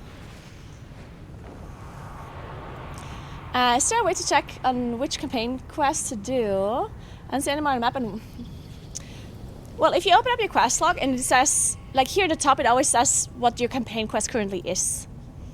If you don't have anything here, then you're done. And if there's something here, then you just do this. We sit on a bike while playing COD with gamepad. That is nice. I usually be annoyed, and then after 30 minutes while gaming, I usually did 90 minutes and didn't even notice. Yeah. Yeah, that is very nice. I do have to say that I personally was incredibly inactive for quite a long while. Because I mean, I'm a streamer, I worked from home, I barely did like 1,000 steps per day, and I didn't do any sports or anything, right? And to me, any kind of activity that would be like cardiovascular activities, to me that was a nightmare. Like if I just thought about walking or running or biking or anything, I was like, that's just not for me. Like I would hate that. And at some point I was like, okay, I should be healthier, fine. So I bought a spin bike because I was thinking, oh, I'm going to be cycling and I'm going to be watching movies while doing it, right? And then I started cycling a few times after I bought the spin bike, and I was so exhausted and so dead and sore, and my ass hurts, and it was just horrible. So I had the spin bike and I used it like 3 times, and then I never used it again for like a long time. And then like I did some, like I randomly watched this like YouTube video or whatever, or I don't know if it was a Reddit thread, but I saw this article, or either somebody talked about the article or I read the article itself, where they basically had a study where it said being active in a day, like it doesn't matter what the activity is, if you have an elevated heart rate that is not like super elevated, but like in a normal state, they call this like zone 2. So what it means is basically that you're doing something active, but you're not doing it in such a like exhausted way that you're still able to like have a normal conversation. And that's different for each person, right? Depending on your activity level. So for me, that was basically any movement. Like for me, walking was like that. Even if I walked, like if I walked a little bit faster, then my heart rate was elevated in this kind of like zone 2 level, where I could still talk, but I could feel that it was exhausting to me, right? And so I did this, like I bought a heart rate monitor to monitor my heart rate, because I calculated what my heart rate should be. And then I did this test with the talking and stuff. And then I made sure that whenever I was cycling, that my heart rate would stay on this like lower zone 2 kind of like level. And what happened was that, first of all, it didn't exhaust me as much, obviously, because I'm not like fully out of breath or whatever, right? I could do it for longer. And I wouldn't get so demotivated by it. Because I could watch a show or listen to a podcast or even play TFT or Hearthstone while on my bike. And I wouldn't be overly exhausted, right? I could even like answer emails and do whatever. And this was really what gave me the motivation and like the energy to continue to be like more active, because I started doing this. And I feel like this information is so crucial for people that are completely inactive, because any kind of activity for a completely inactive person is so dreading, right? Because you start running like 10 yards and you're already like dead. Or you go up the stairs and you're basically dead, right? Because people that are really inactive, like any kind of activity is and it's embarrassing too. Like I felt like if I'm out with my friends and we just walk through a city or something, I'm exhausted, and for them it's nothing, right? And to me that was like kind of embarrassing, and also just like it gave me anxiety to not want to, like I didn't want to do things because I felt like, I don't know, like I just hated all of it. And that's why I wanted to change. But as I said, whenever I started cycling, I overdid it, and that made me demotivated again. So yeah, this whole zone 2 training thing, it really helped me to increase my endurance, I guess, because it does really help. It's really good for cardiovascular health to do zone 2 training. Obviously, depending on what your goals are, you also want to include different training, like strength training and whatnot. But starting with like this cardiovascular, like zone 2 training, I think that really helped me to not get so demotivated. So, yeah, just wanted to share. Anyway, this is now, as I said, this is a life tip podcast now, guys. Quit your jobs and do zone 2 cardio. Done. Thank you so much for Subgifts Anonymous, and thank you to Ximeria, Jeff, Setacine, Mass Magic Cat, and Space as well, Gorhal, Faith, Steven, Circles, Felix, thank you so much. You had me at quit my job.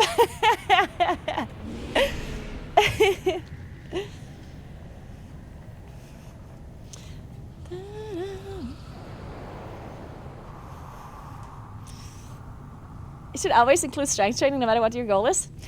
I mean, I agree that strength training is nice, but I generally, like this advice that I'm giving is basically just, because the thing is, like, obviously, as I said, you should be doing whatever activity you like doing or whatever is not like the biggest chore. Because I think if there's a person that is completely inactive, I think this whole like wellness and fitness industry, first of all, it's like, they're ghouls, yeah? Like, so many people just try to get your money, yeah? It's crazy. But then additionally, I feel like it's just so overwhelming. Like, the amount of information that is out there when it comes to, like, this whole wellness fitness thing is insane. Like, it's so overwhelming. And there's no, like, clear information about it, right? Because obviously this whole fitness and wellness and nutrition or whatever is not, like, a perfect science. And it's very, very individual. So as a person that is trying to kind of like be healthier, it's super hard because you see all of this conflicting information online. It's super, super difficult to start. And I think a lot of people want to get healthier and then they try and they do research online and then it's so overwhelming.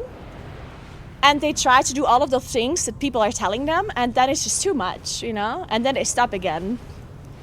That's why I always kind of, like, even though I agree with you when people say, you know, you should be doing strength training, you should be doing this, you should be doing that, you should be, like, I agree. I'm not saying that people are wrong, but I'm kind of saying that any kind of activity is better than no activity, and it gets you into,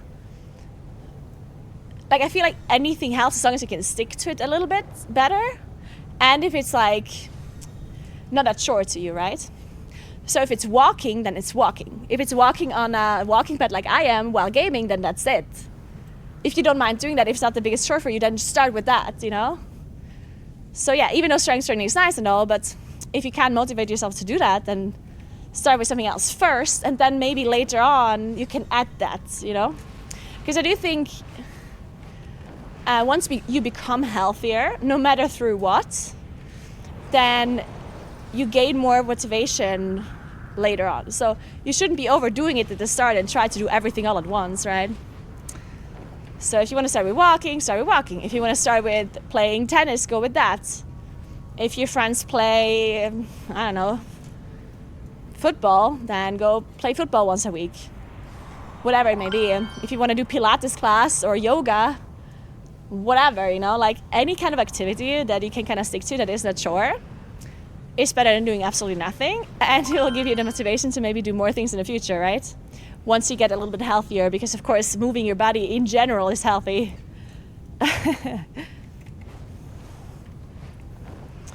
Also, disclaimer, I'm obviously not I'm literally just a normal human being that watches a lot of YouTube videos. I know absolutely nothing and you shouldn't listen to me.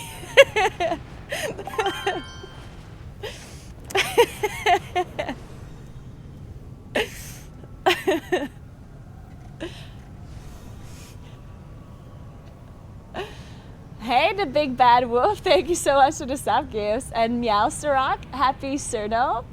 The Sorry, Stoper, LBK, Tarnmalin, thank you so much for 9 months. Welcome back. And yeah, what helps one might not help the other, right? I think sometimes people get really hung up on what works for them, and then they try to convince other people to do the same thing when for another person it might be completely different, right? Thanks for 10 months, Andy. What's up? 13 months, sorry, I can't read. Hello there, can I get some Schlutzkrapfen? Of course, you can have some Schlutzer. Schlutzer. I saw Tracy, by the way.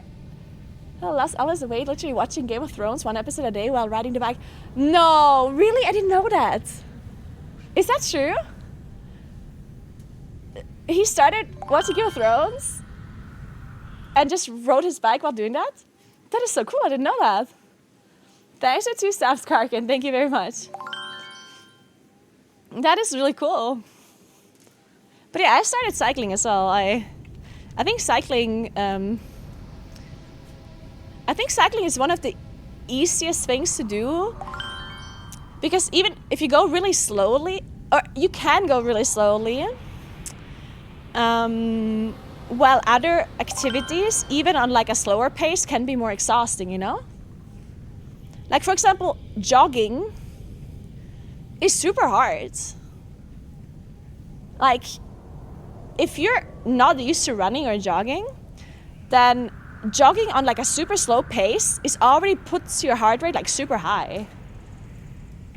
It's super difficult to start running. Walking, on the other hand, is nice, right? But you can only walk so fast at some point.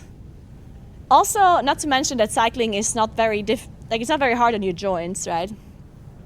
Cycling is very good for your joints in comparison to like running. Running is pretty bad for your knees and stuff.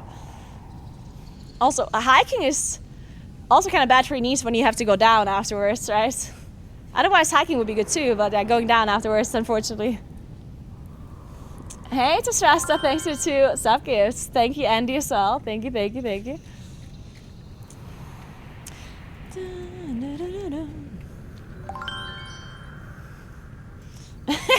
Johnny, very true.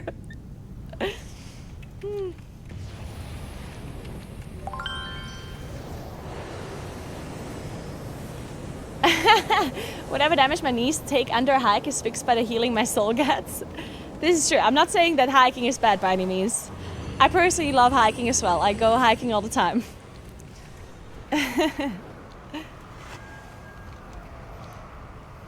The Nerubians are attacking Tanir's ascent.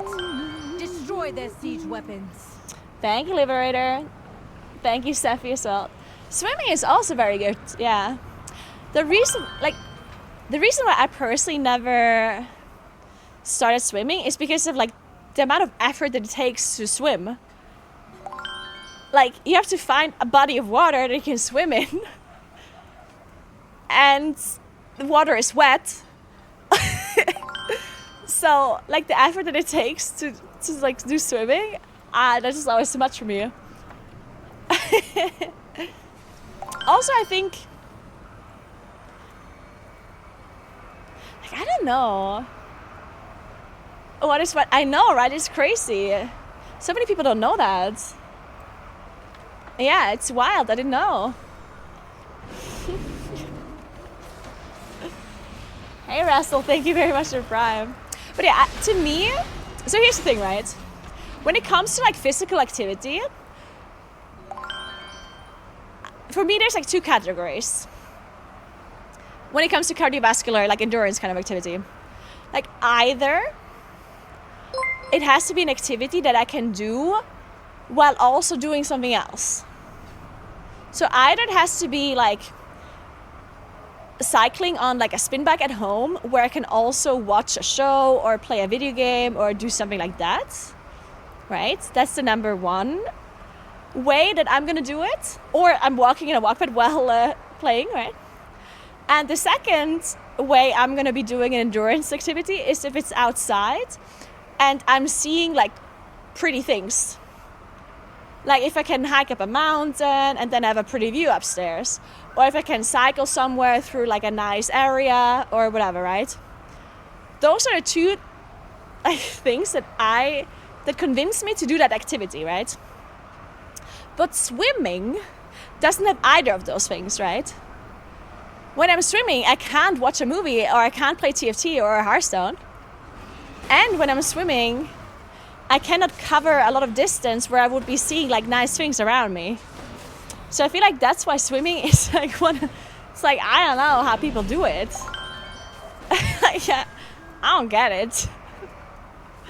Hey Courtney, thank you so much for 2 subs, appreciate that a lot. And thank you so much for Raid Image. Thank you so much. I hope you had an amazing stream. Welcome in, everybody. Hey Silencer, thank you so much. Rollerblading is, oh my god. I haven't rollerbladed in so long. When I was younger, I rollerbladed all the time. It was actually really, like, I loved it. But I haven't rollerbladed since then, and I kind of want to try it because it's coming back, right? A lot of people start rollerblading again. I see it once in a while. I really want to try it again. Soulbender, thank you so much for Prime. And Fennec, thanks for the sub. Welcome, welcome. Hey, Emmy, thanks for 7 months. Thank you, Silencer. Red Scallion, thank you, so. So we used to work, there's many people, yeah. There's other people that occupy the space. You have to be almost naked to do it, which makes me self-conscious, you know. It's like, swimming is just like, whew.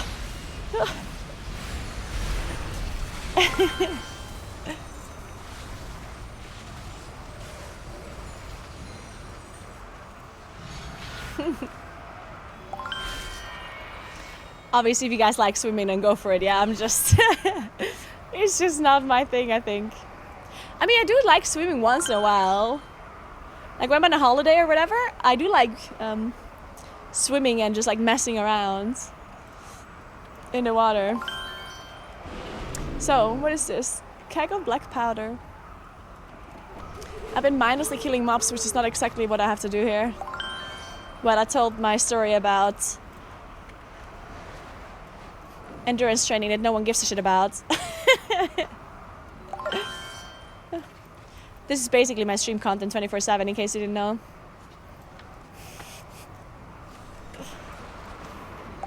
So, black powder barrel placed. Okay. Hey Monkey, what's up? What are you doing? I'm doing a world quest right now. Or I'm attempting to do a world quest. It's taking me longer than what it should be because I'm mindlessly walking around not knowing what to do.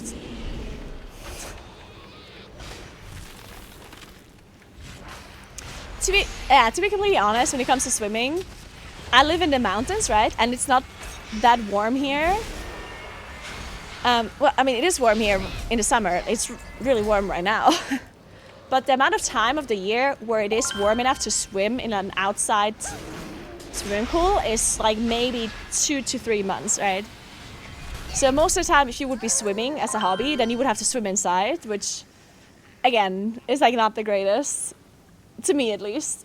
Night Dragon, thanks for Prime. And Isolators, thanks for 2 sub gifts. How warm? Well, it has been around 30 degrees the past couple of weeks. Today's actually not that warm. Today it's only 25 degrees right now. It's supposed to be warmer again on Thursday and Friday. It's going to go back up to 30 degrees. But you can totally tell that the summer is about to end here now. Like, it's getting colder again. It has been pretty warm in July, and at the start of... yeah, July was really warm overall. And the start of August as well.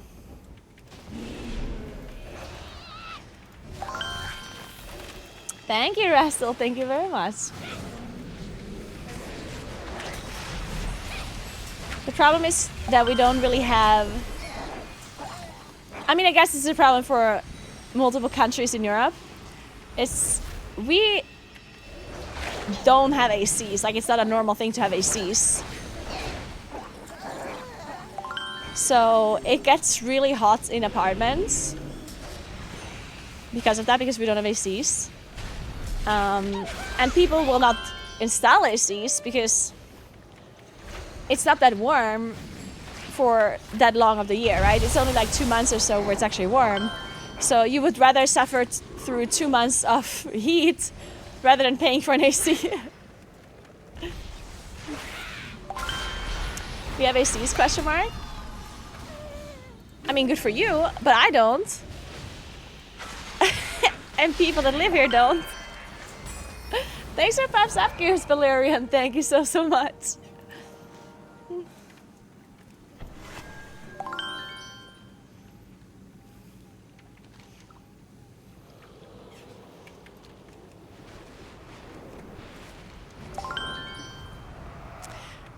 Well, we do have heating.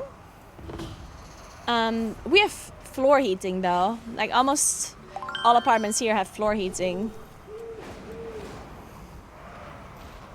Except like older buildings, they have like radiators, the old buildings.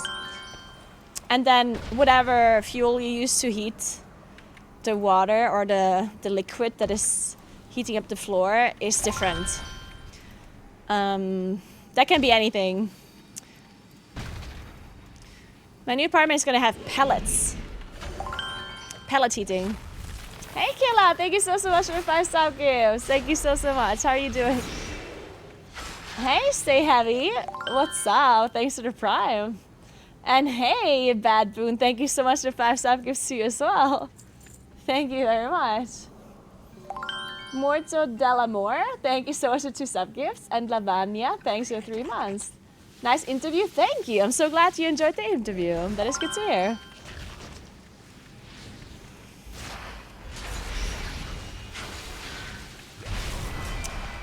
If you have floor heating, it can also work for cooling.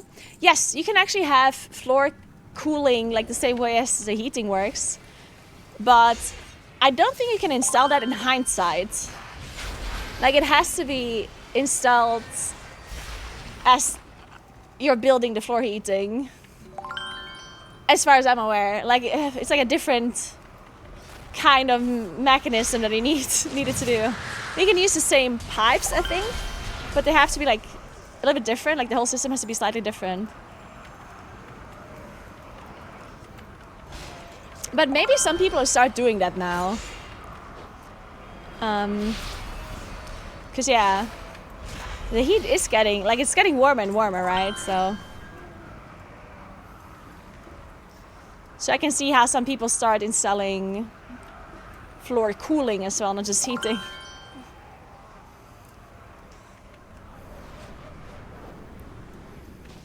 Oh, it's here. With those siege weapons destroyed, our Star Wars can This is a repel good the song. I attackers. like it. Good job, Johnny.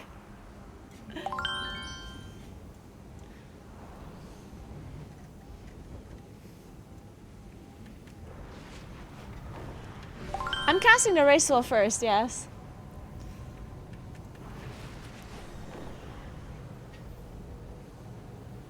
You can retrofit it? Really? Is it... I assume it's pretty expensive to do though, right? Interesting. That's pretty cool though. It's good to know that you can do it, that it's possible. Least expect them. Take to the skies and strike them down. For the Empire. The Emperor rewards the faithful. Okay, what am I doing here?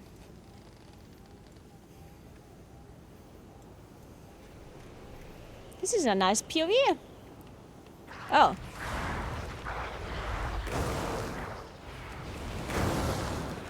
We're clubbing, guys. We're clubbing.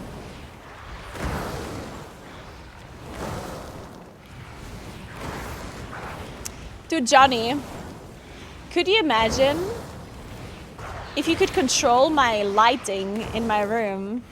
Like, I need like super fancy lighting and you could control it. And whenever there's a rave song or whenever you have like a video that you play through my overlay that you can control the lights to, man, the possibilities would be endless. The tide turns in our favor.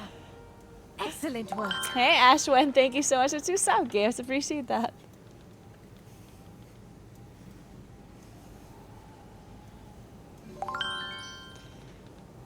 Imagine the light show coming from some of the channel point rewards. Yeah, that'd be sick. I would love that. Are you playing during maintenance? Yeah, I'm a streamer, so I play on a special streamer account, and the servers for us never go down. No, I'm just kidding. I play on EU. EU servers are not down. Hey, Old Dirty Dastard. Thanks for 2 sub gifts. Appreciate that.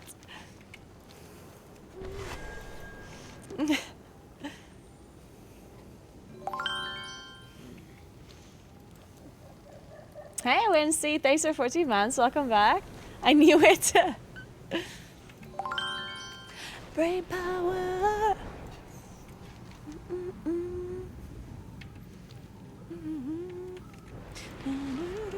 I need to walk faster for this song.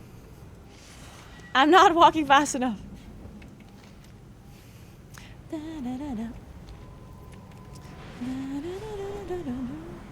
What's that to do? Fungal enemy slain. Okay. The lashrooms choke the life out of crops and farmhands alike. Parasites to the Arathi in every sense.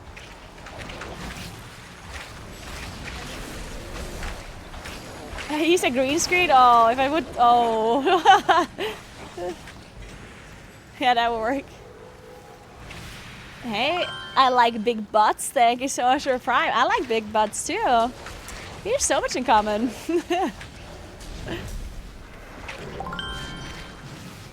Hey, Chris Light. Thanks for Prime.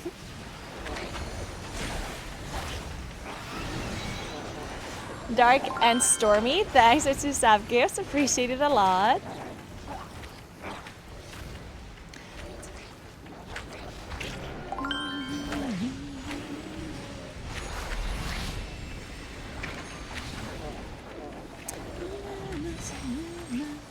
Okay, so you have to kill mobs here, and then what?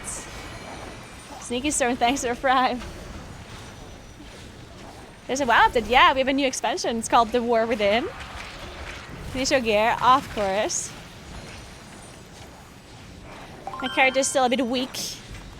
I'm a small little moonkin.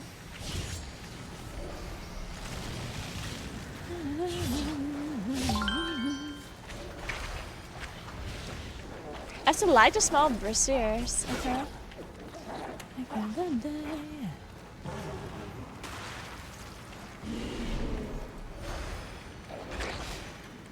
Do you think the story after World Souls Saga is done? You asking if World of Warcraft is gonna be over after World Souls? Nah. Nah, it won't be. Of course not.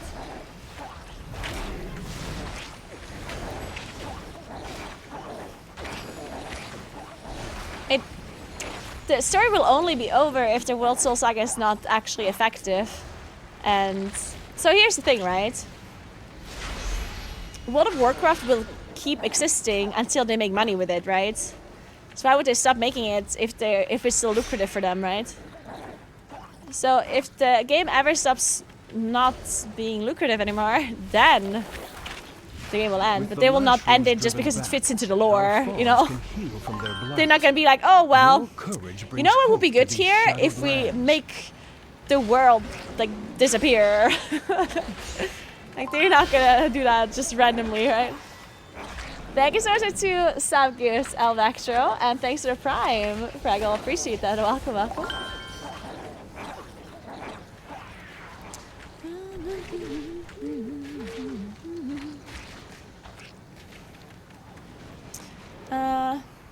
Shadow Chesum Worm Slain. Okay. Aj Kahet is at war with us on both battlefield and farm. Their saboteurs taint and corrupt our fields. WoW 2, yeah, that's not good. WoW 2 is, like, even though I personally would love it if WoW 2 would happen, the reality is, though, that WoW 2 doesn't really make sense for them.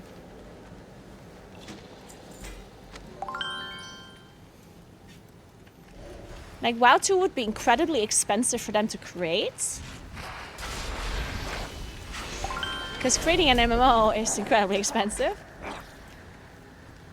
And in addition, you also have to think about the fact that you cannot have the current WoW at the same time. Oh, wait, did my camera just overheat?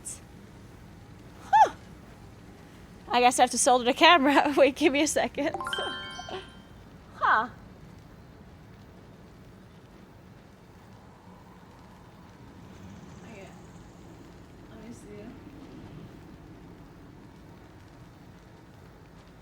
Hot in here.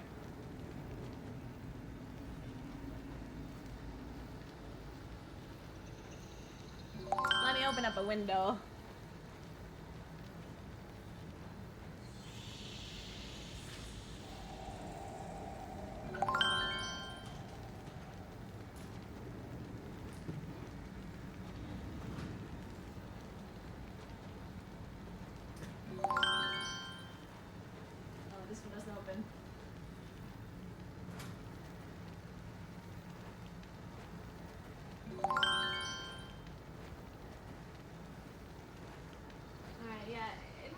my camera overheating.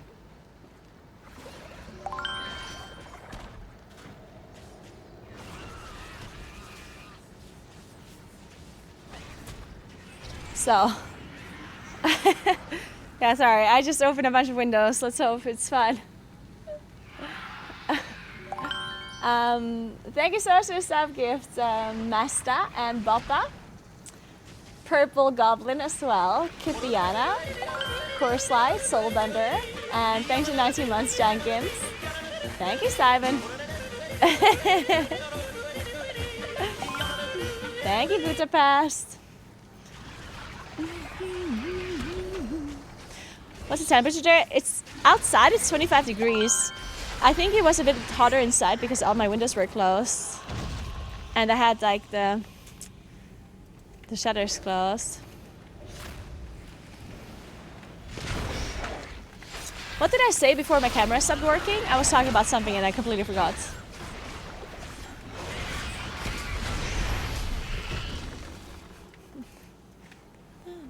Oh, the WoW 2 thing, yeah.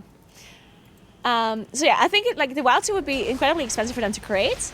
And then you have to think about the fact that they cannot run WoW 2 and retail WoW simultaneously, right? They would have to close the current World of Warcraft. Which means that they would have to make so much money from WoW 2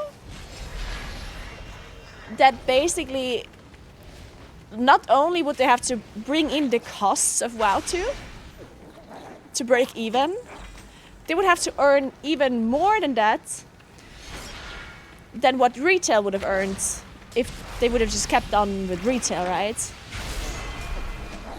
Which would be insane. They would have to like double their sub numbers or something from compared to current WoW. And I just don't see how that is something that at least that's my logic. I might be wrong, like maybe it doesn't have to be that insane, but I guess it depends on how you look at it, like in the future, like as a future investment, because obviously that could be a little bit different as well, but I just don't see it being, I don't know, I just don't see it working out for them in a monetary like aspect.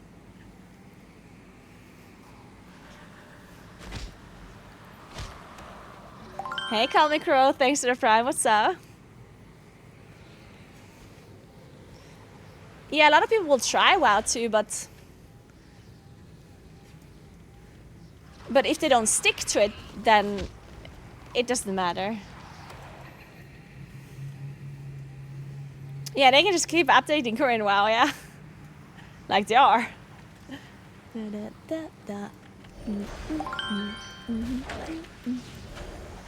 Hey, Great Clan, thanks for the prime. Thank you, thank you. Don't get me wrong, because I would love WoW too. I just don't see that. I just don't see it happening, really.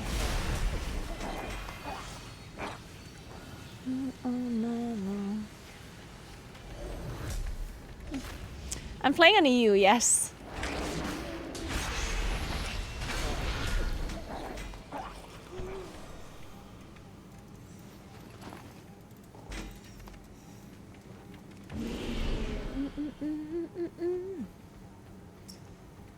What are these worms? How do I get them out?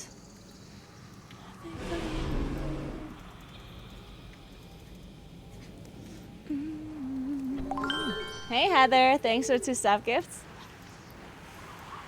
Wow, was the treadmill support? That actually would be funny if I would be controlling my character with my treadmill. Oh. Well, that's not it.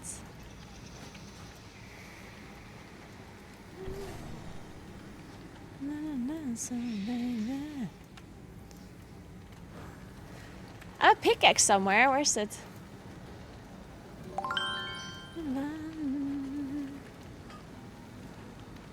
Oh! Was it this? Do I have to use it here? Oh, I got him! Hey, Spontini, thanks for the sub gifts.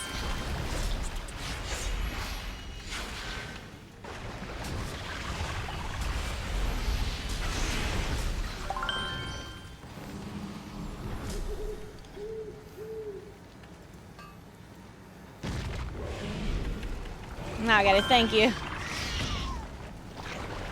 I know, right? There's this one girl that beats Elden Ring with a DDR pad. Yes, that is so cool. I love that.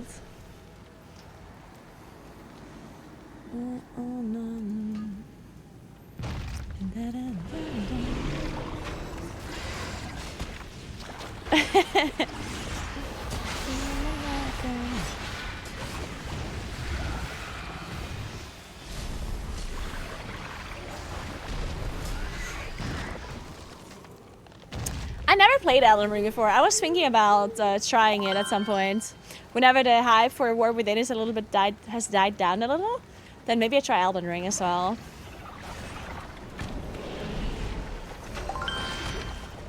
Hey, Spargan, thanks for the Prime. And Mansky, thanks for the Prime as well. Moonlight, thank you so much.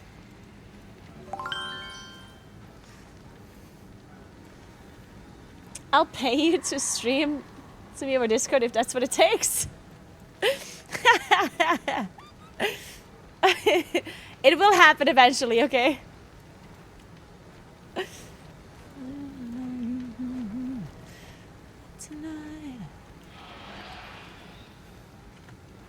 I need one more worm. Where are they? There's hype for the War Within. A lot of people are hyped about it. I personally do want to say that there's no content available right now that would make me personally hyped. Like, I mean, I'm generally hyped because it's new, right? Like, I am excited for WoW right now. But the content that we currently have available, it's, like, that's not my content. Like, it's not that I'm logging in every day. It's like, yes, World Quest, you know? Like, I'm just kind of like, yeah. Guess I'm gonna do that, you know? But a lot of people that do like the lore and questing and, like, the world and everything around World of Warcraft, a lot of people that like that kind of content, they say that the War Within is really good, at least in comparison to the last expansions.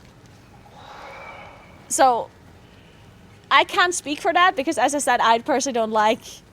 I'm not like a lore person, I'm not like a world quest person, I'm not a leveling person. So to me, this is just like, I don't know.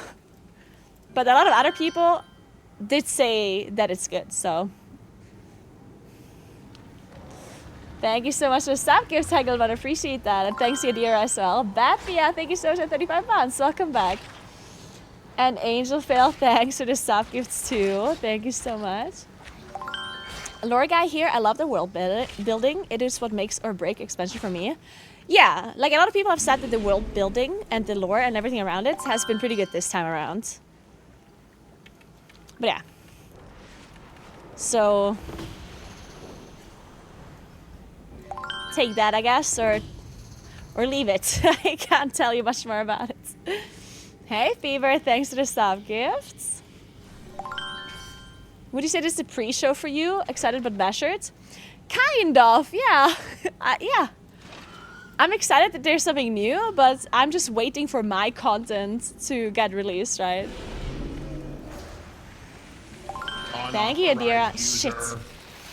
Man, I opened the windows and apparently there's a farmer that decided that now is a good time to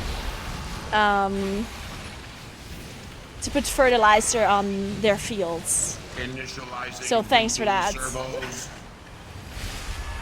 I don't really play PvP, no. I'm a PvE player. Hey, Turmon, thanks for the sub. What's up? Deactivated.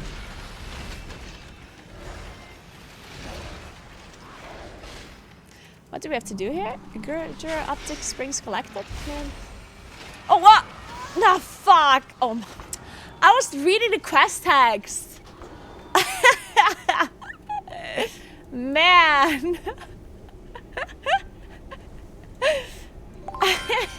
Thank you so much for giving us up to Fairhurst, Johnny. Thank you so much. Appreciate that.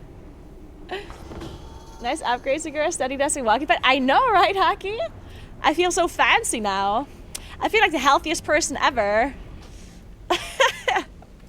You know, a few years ago when I would get tired walking up 3 steps, And now I'm looking down at all these plebs that are like sitting on their chair, and I'm just like standing, walking, being all healthy, you know, while you guys are sitting. I'm looking down on you right now, guys.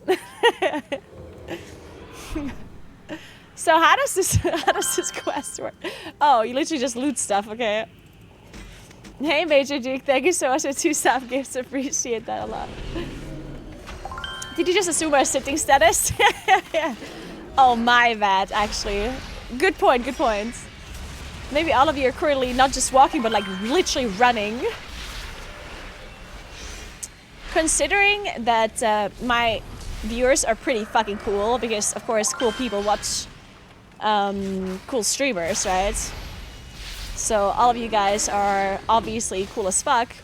Therefore, it is very possible that you guys are currently running on a treadmill while watching my stream and playing video games at the same time. I wouldn't be surprised. In fact, maybe you're currently swimming. Swimming while playing WoW. I wouldn't be surprised. Unauthorized user. Hey Simon, thank you so much for sub gifts. And your nest, thanks to the Prime. Thank you, thank you, thank you. What do I do with this coil? Find and return to ASCII. Okay. I'm actually doing Iron Man right now. You guys are probably running a marathon. Wait, Iron Man? What is Iron Man again? It's when you do a marathon, but you also swim and then cycle like 200 kilometers or some bullshit. Right? That's Iron Man, right? Yeah, you're probably doing that right now, all of you. I can totally see that happening. Man, these harvesters are insane. I'm getting farmed by the harvesters. See that there?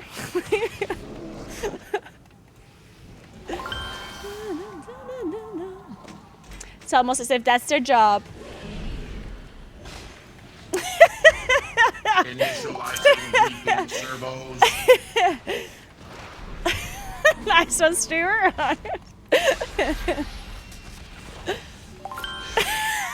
Dad jokes like cats.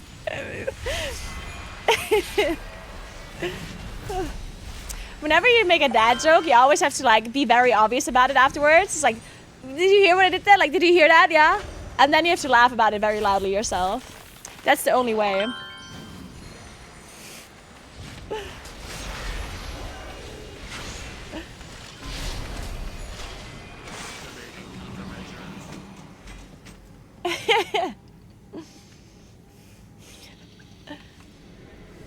Hey Falgy, thank you so much for the Prime.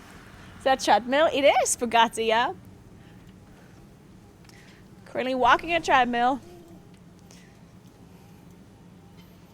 Or the floor is very slippery. I haven't figured it out just yet.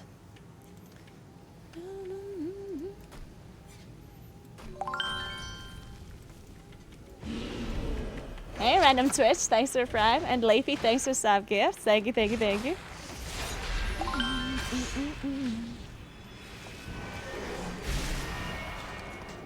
So I have to carry this somewhere. Oh, there's a guy pulling a bunch. Wait, there's no way this shaman is gonna live. Oh, there's 2 people, okay. Hey, Vidlog! What's up? I just recently was in Slovenia. To be fair, I only drove through it because I was on my way to Croatia, but...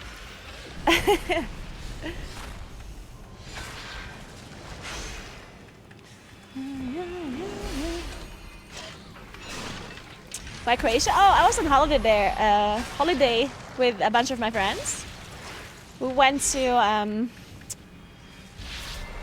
we were between Ravini and Porec, like on a city that is on the coast. I keep forgetting the name of it. What is it called again, that city?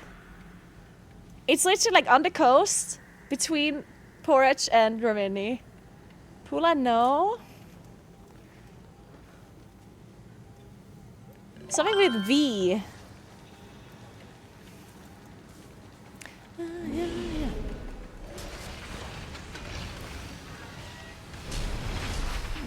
No?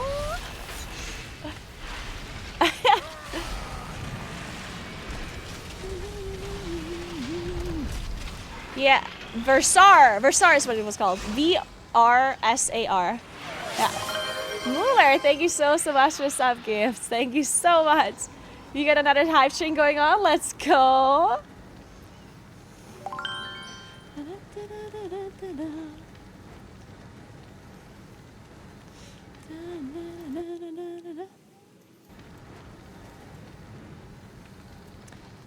Huh?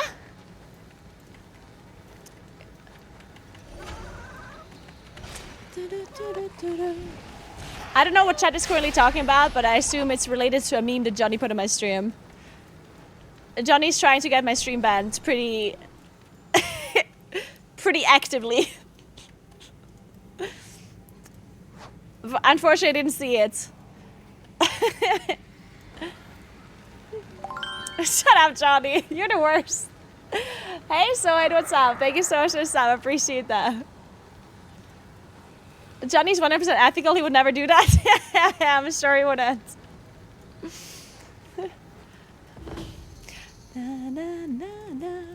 Psst. Hey you. Hegemonic. Wanna do some meh? How dare you accuse Johnny? I know, right? Hey, Calandra, what's up? How you doing?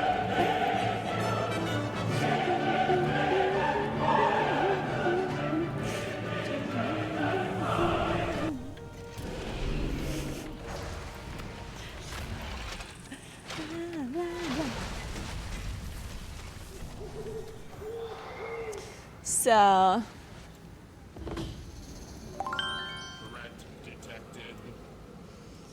Hey, Varia, thanks for the sub. Welcome, welcome. I'm casting the race wheel first. Yes, I will be casting. Foreign entity detected in Port A. Johnny. I swear, if any person, like if I actually get banned on Twitch at some point, I'm like the chances that it was Johnny's fault are like 90%. Like maybe even a little, slightly more than that. Thank you so much for gifting us up, Soid. And Duran Rob and QB as well. Thank you so much. Oh, bullshit. Whoa. There's no shot it is 90%, yeah? Your interview was great. Thank you so much, Sadex. I'm so glad you enjoyed the dev interview. We're gonna see your add-ons. So if you guys gonna sub-gift it or you subscribed yourself, then you can see my add-ons in my Discord channel. Hey, Swoop. Thanks for 5 months. You just need to make sure that your Twitch is connected to it. And if you have any questions, then you can ask Kuros in the Discord. He will help you. He will do his best to help you out. Thank you so much for gifting us up to Pokimane. Thank you so much, never dude. And Ganymede, thanks for sub gifts. Thanks for 5 sub gifts. Hey, Samples. Thank you so much. Man, I feel like all day today I'm just thanking people for sub gifting. And I'm sure other streamers are like giving up at some point and just like not thanking people anymore because, you know, of the support a streamer thing. There is but I would feel absolutely horrible for not like literally calling out every single person. So if it gets annoying, let me know. Hey, Odie, thank you so much for the 5 sub gifts. That is so nice of you. And thanks for Prime to Donick. Thank you so much. Pokimane, did you already get your mount?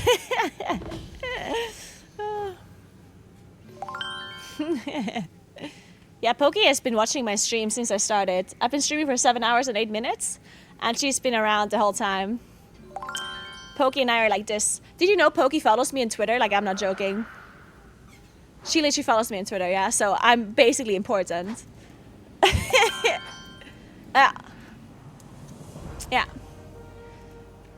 Whenever I have to brag about my achievements, Pokimane following me on Twitter is like the top 3. Hey, Red Dragon, thanks for the sub gifts. And Ratu Twig, thank you so much for the 5 sub gifts. Thank you so much. We have a hype chain level, goddamn 6. Let's go. Thank you very much. You should call up at Poki and teach her some dungeons. Ace, thank you so much for your 2 sub gifts. Thank you very much.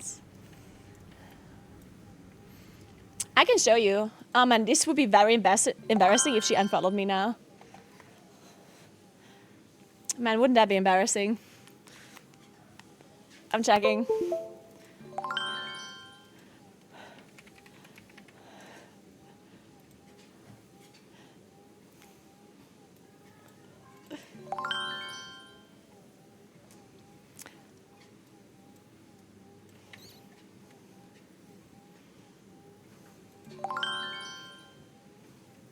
Ah, easy for me.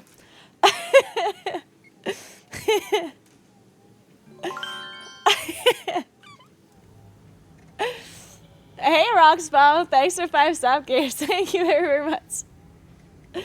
Thoughts on when Balance will get their buffs? As soon as I call Mr. Blizzard, they will buff it. Just let me know.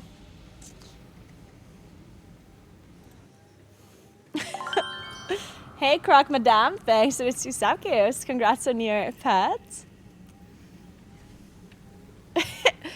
I'm just gonna let Mr. Blizzard know that Pokemon is following me on Twitter, so he will do whatever I say. Hey, Delia, thanks for the prime.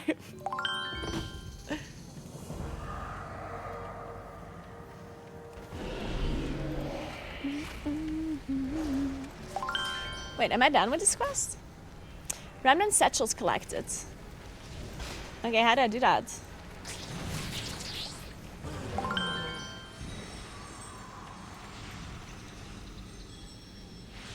How the hell for Arathi reclaims not?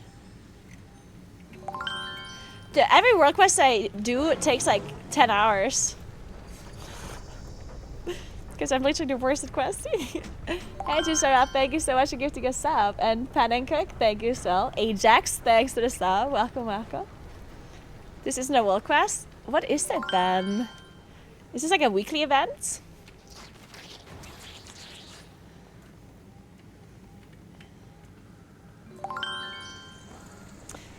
Do you know what the M+ achievement man looks like? I don't know if they announced it already.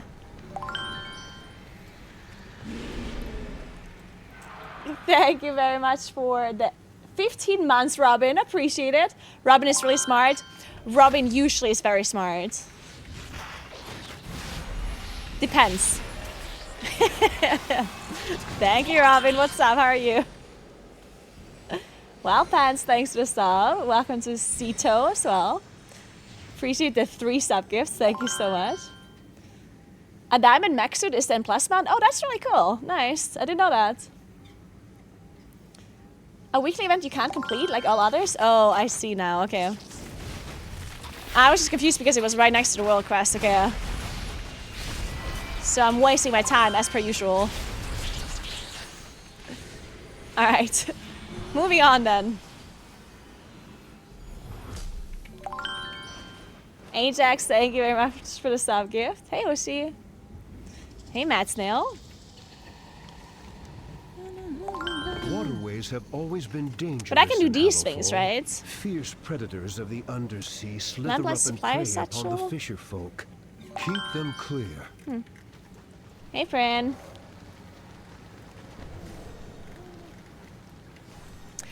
We're talking about the mount for KSM, Keystone Master.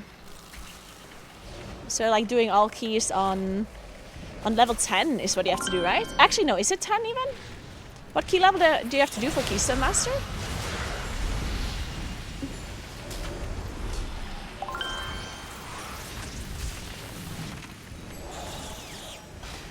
Yeah, the servers are down for an A. I play in EU.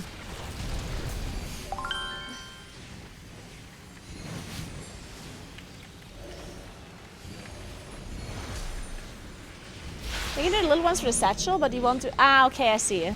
So it's still... So what do the satchels give? Let's see. Oh, it's just resonance crystals. Oh, wait, okay, that's a waste of time, no?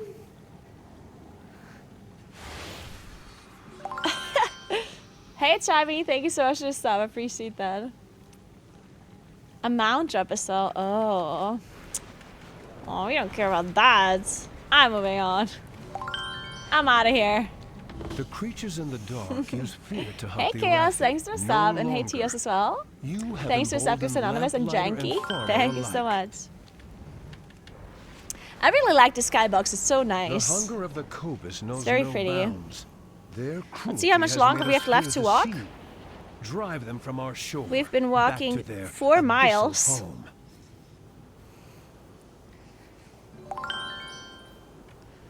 Let's see how much time. 97 minutes. Okay, so we have 2 minutes left before the treadmill turns off. And then we're gonna take a break. Johnny! Wow, Johnny! It is a bright day with exceptionally favorable winds. A perfect day for a race. Hey, Failed Destiny, thanks for sub gifts. Thank you very much. And thanks, Anonymous, as well. So, let's do another... Wait, let me mount on my... on Squeaky. Thank you, Anonymous. Appreciate that. And Gorsarius as well. Thank you so much. I never gave up hope. Conmork, thank you. Welcome to Pugito as well. Alright, let's do this.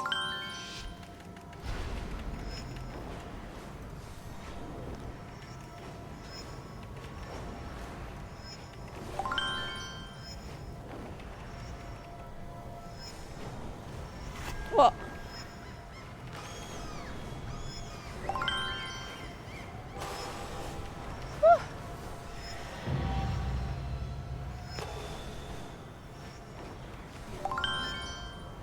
Man, doing this while walking on the walking pad is actually a bit difficult because keeping my mouse still, like aiming my mouse, is kind of hard actually when I'm walking.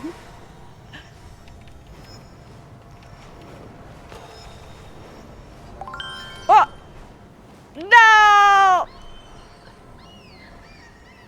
Guys, this is a problem. Okay, my treadmill just turned off. I need vigor! No! I'm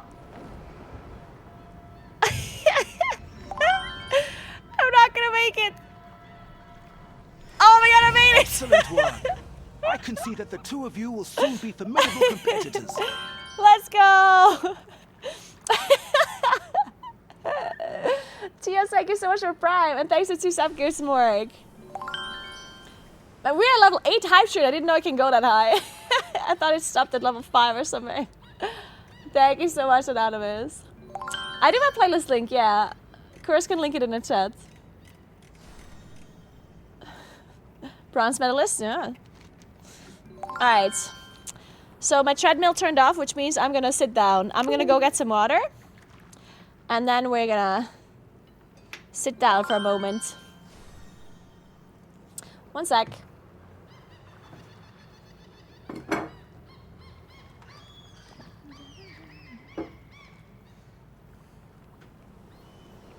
Be right back.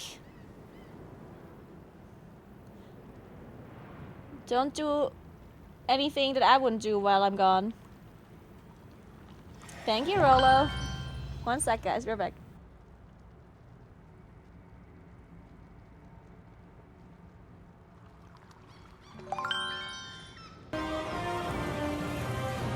Why do we fight?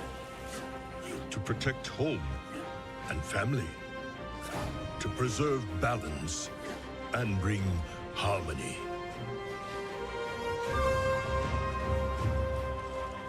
For my kind, the true question is, what is worth fighting for? Burn it!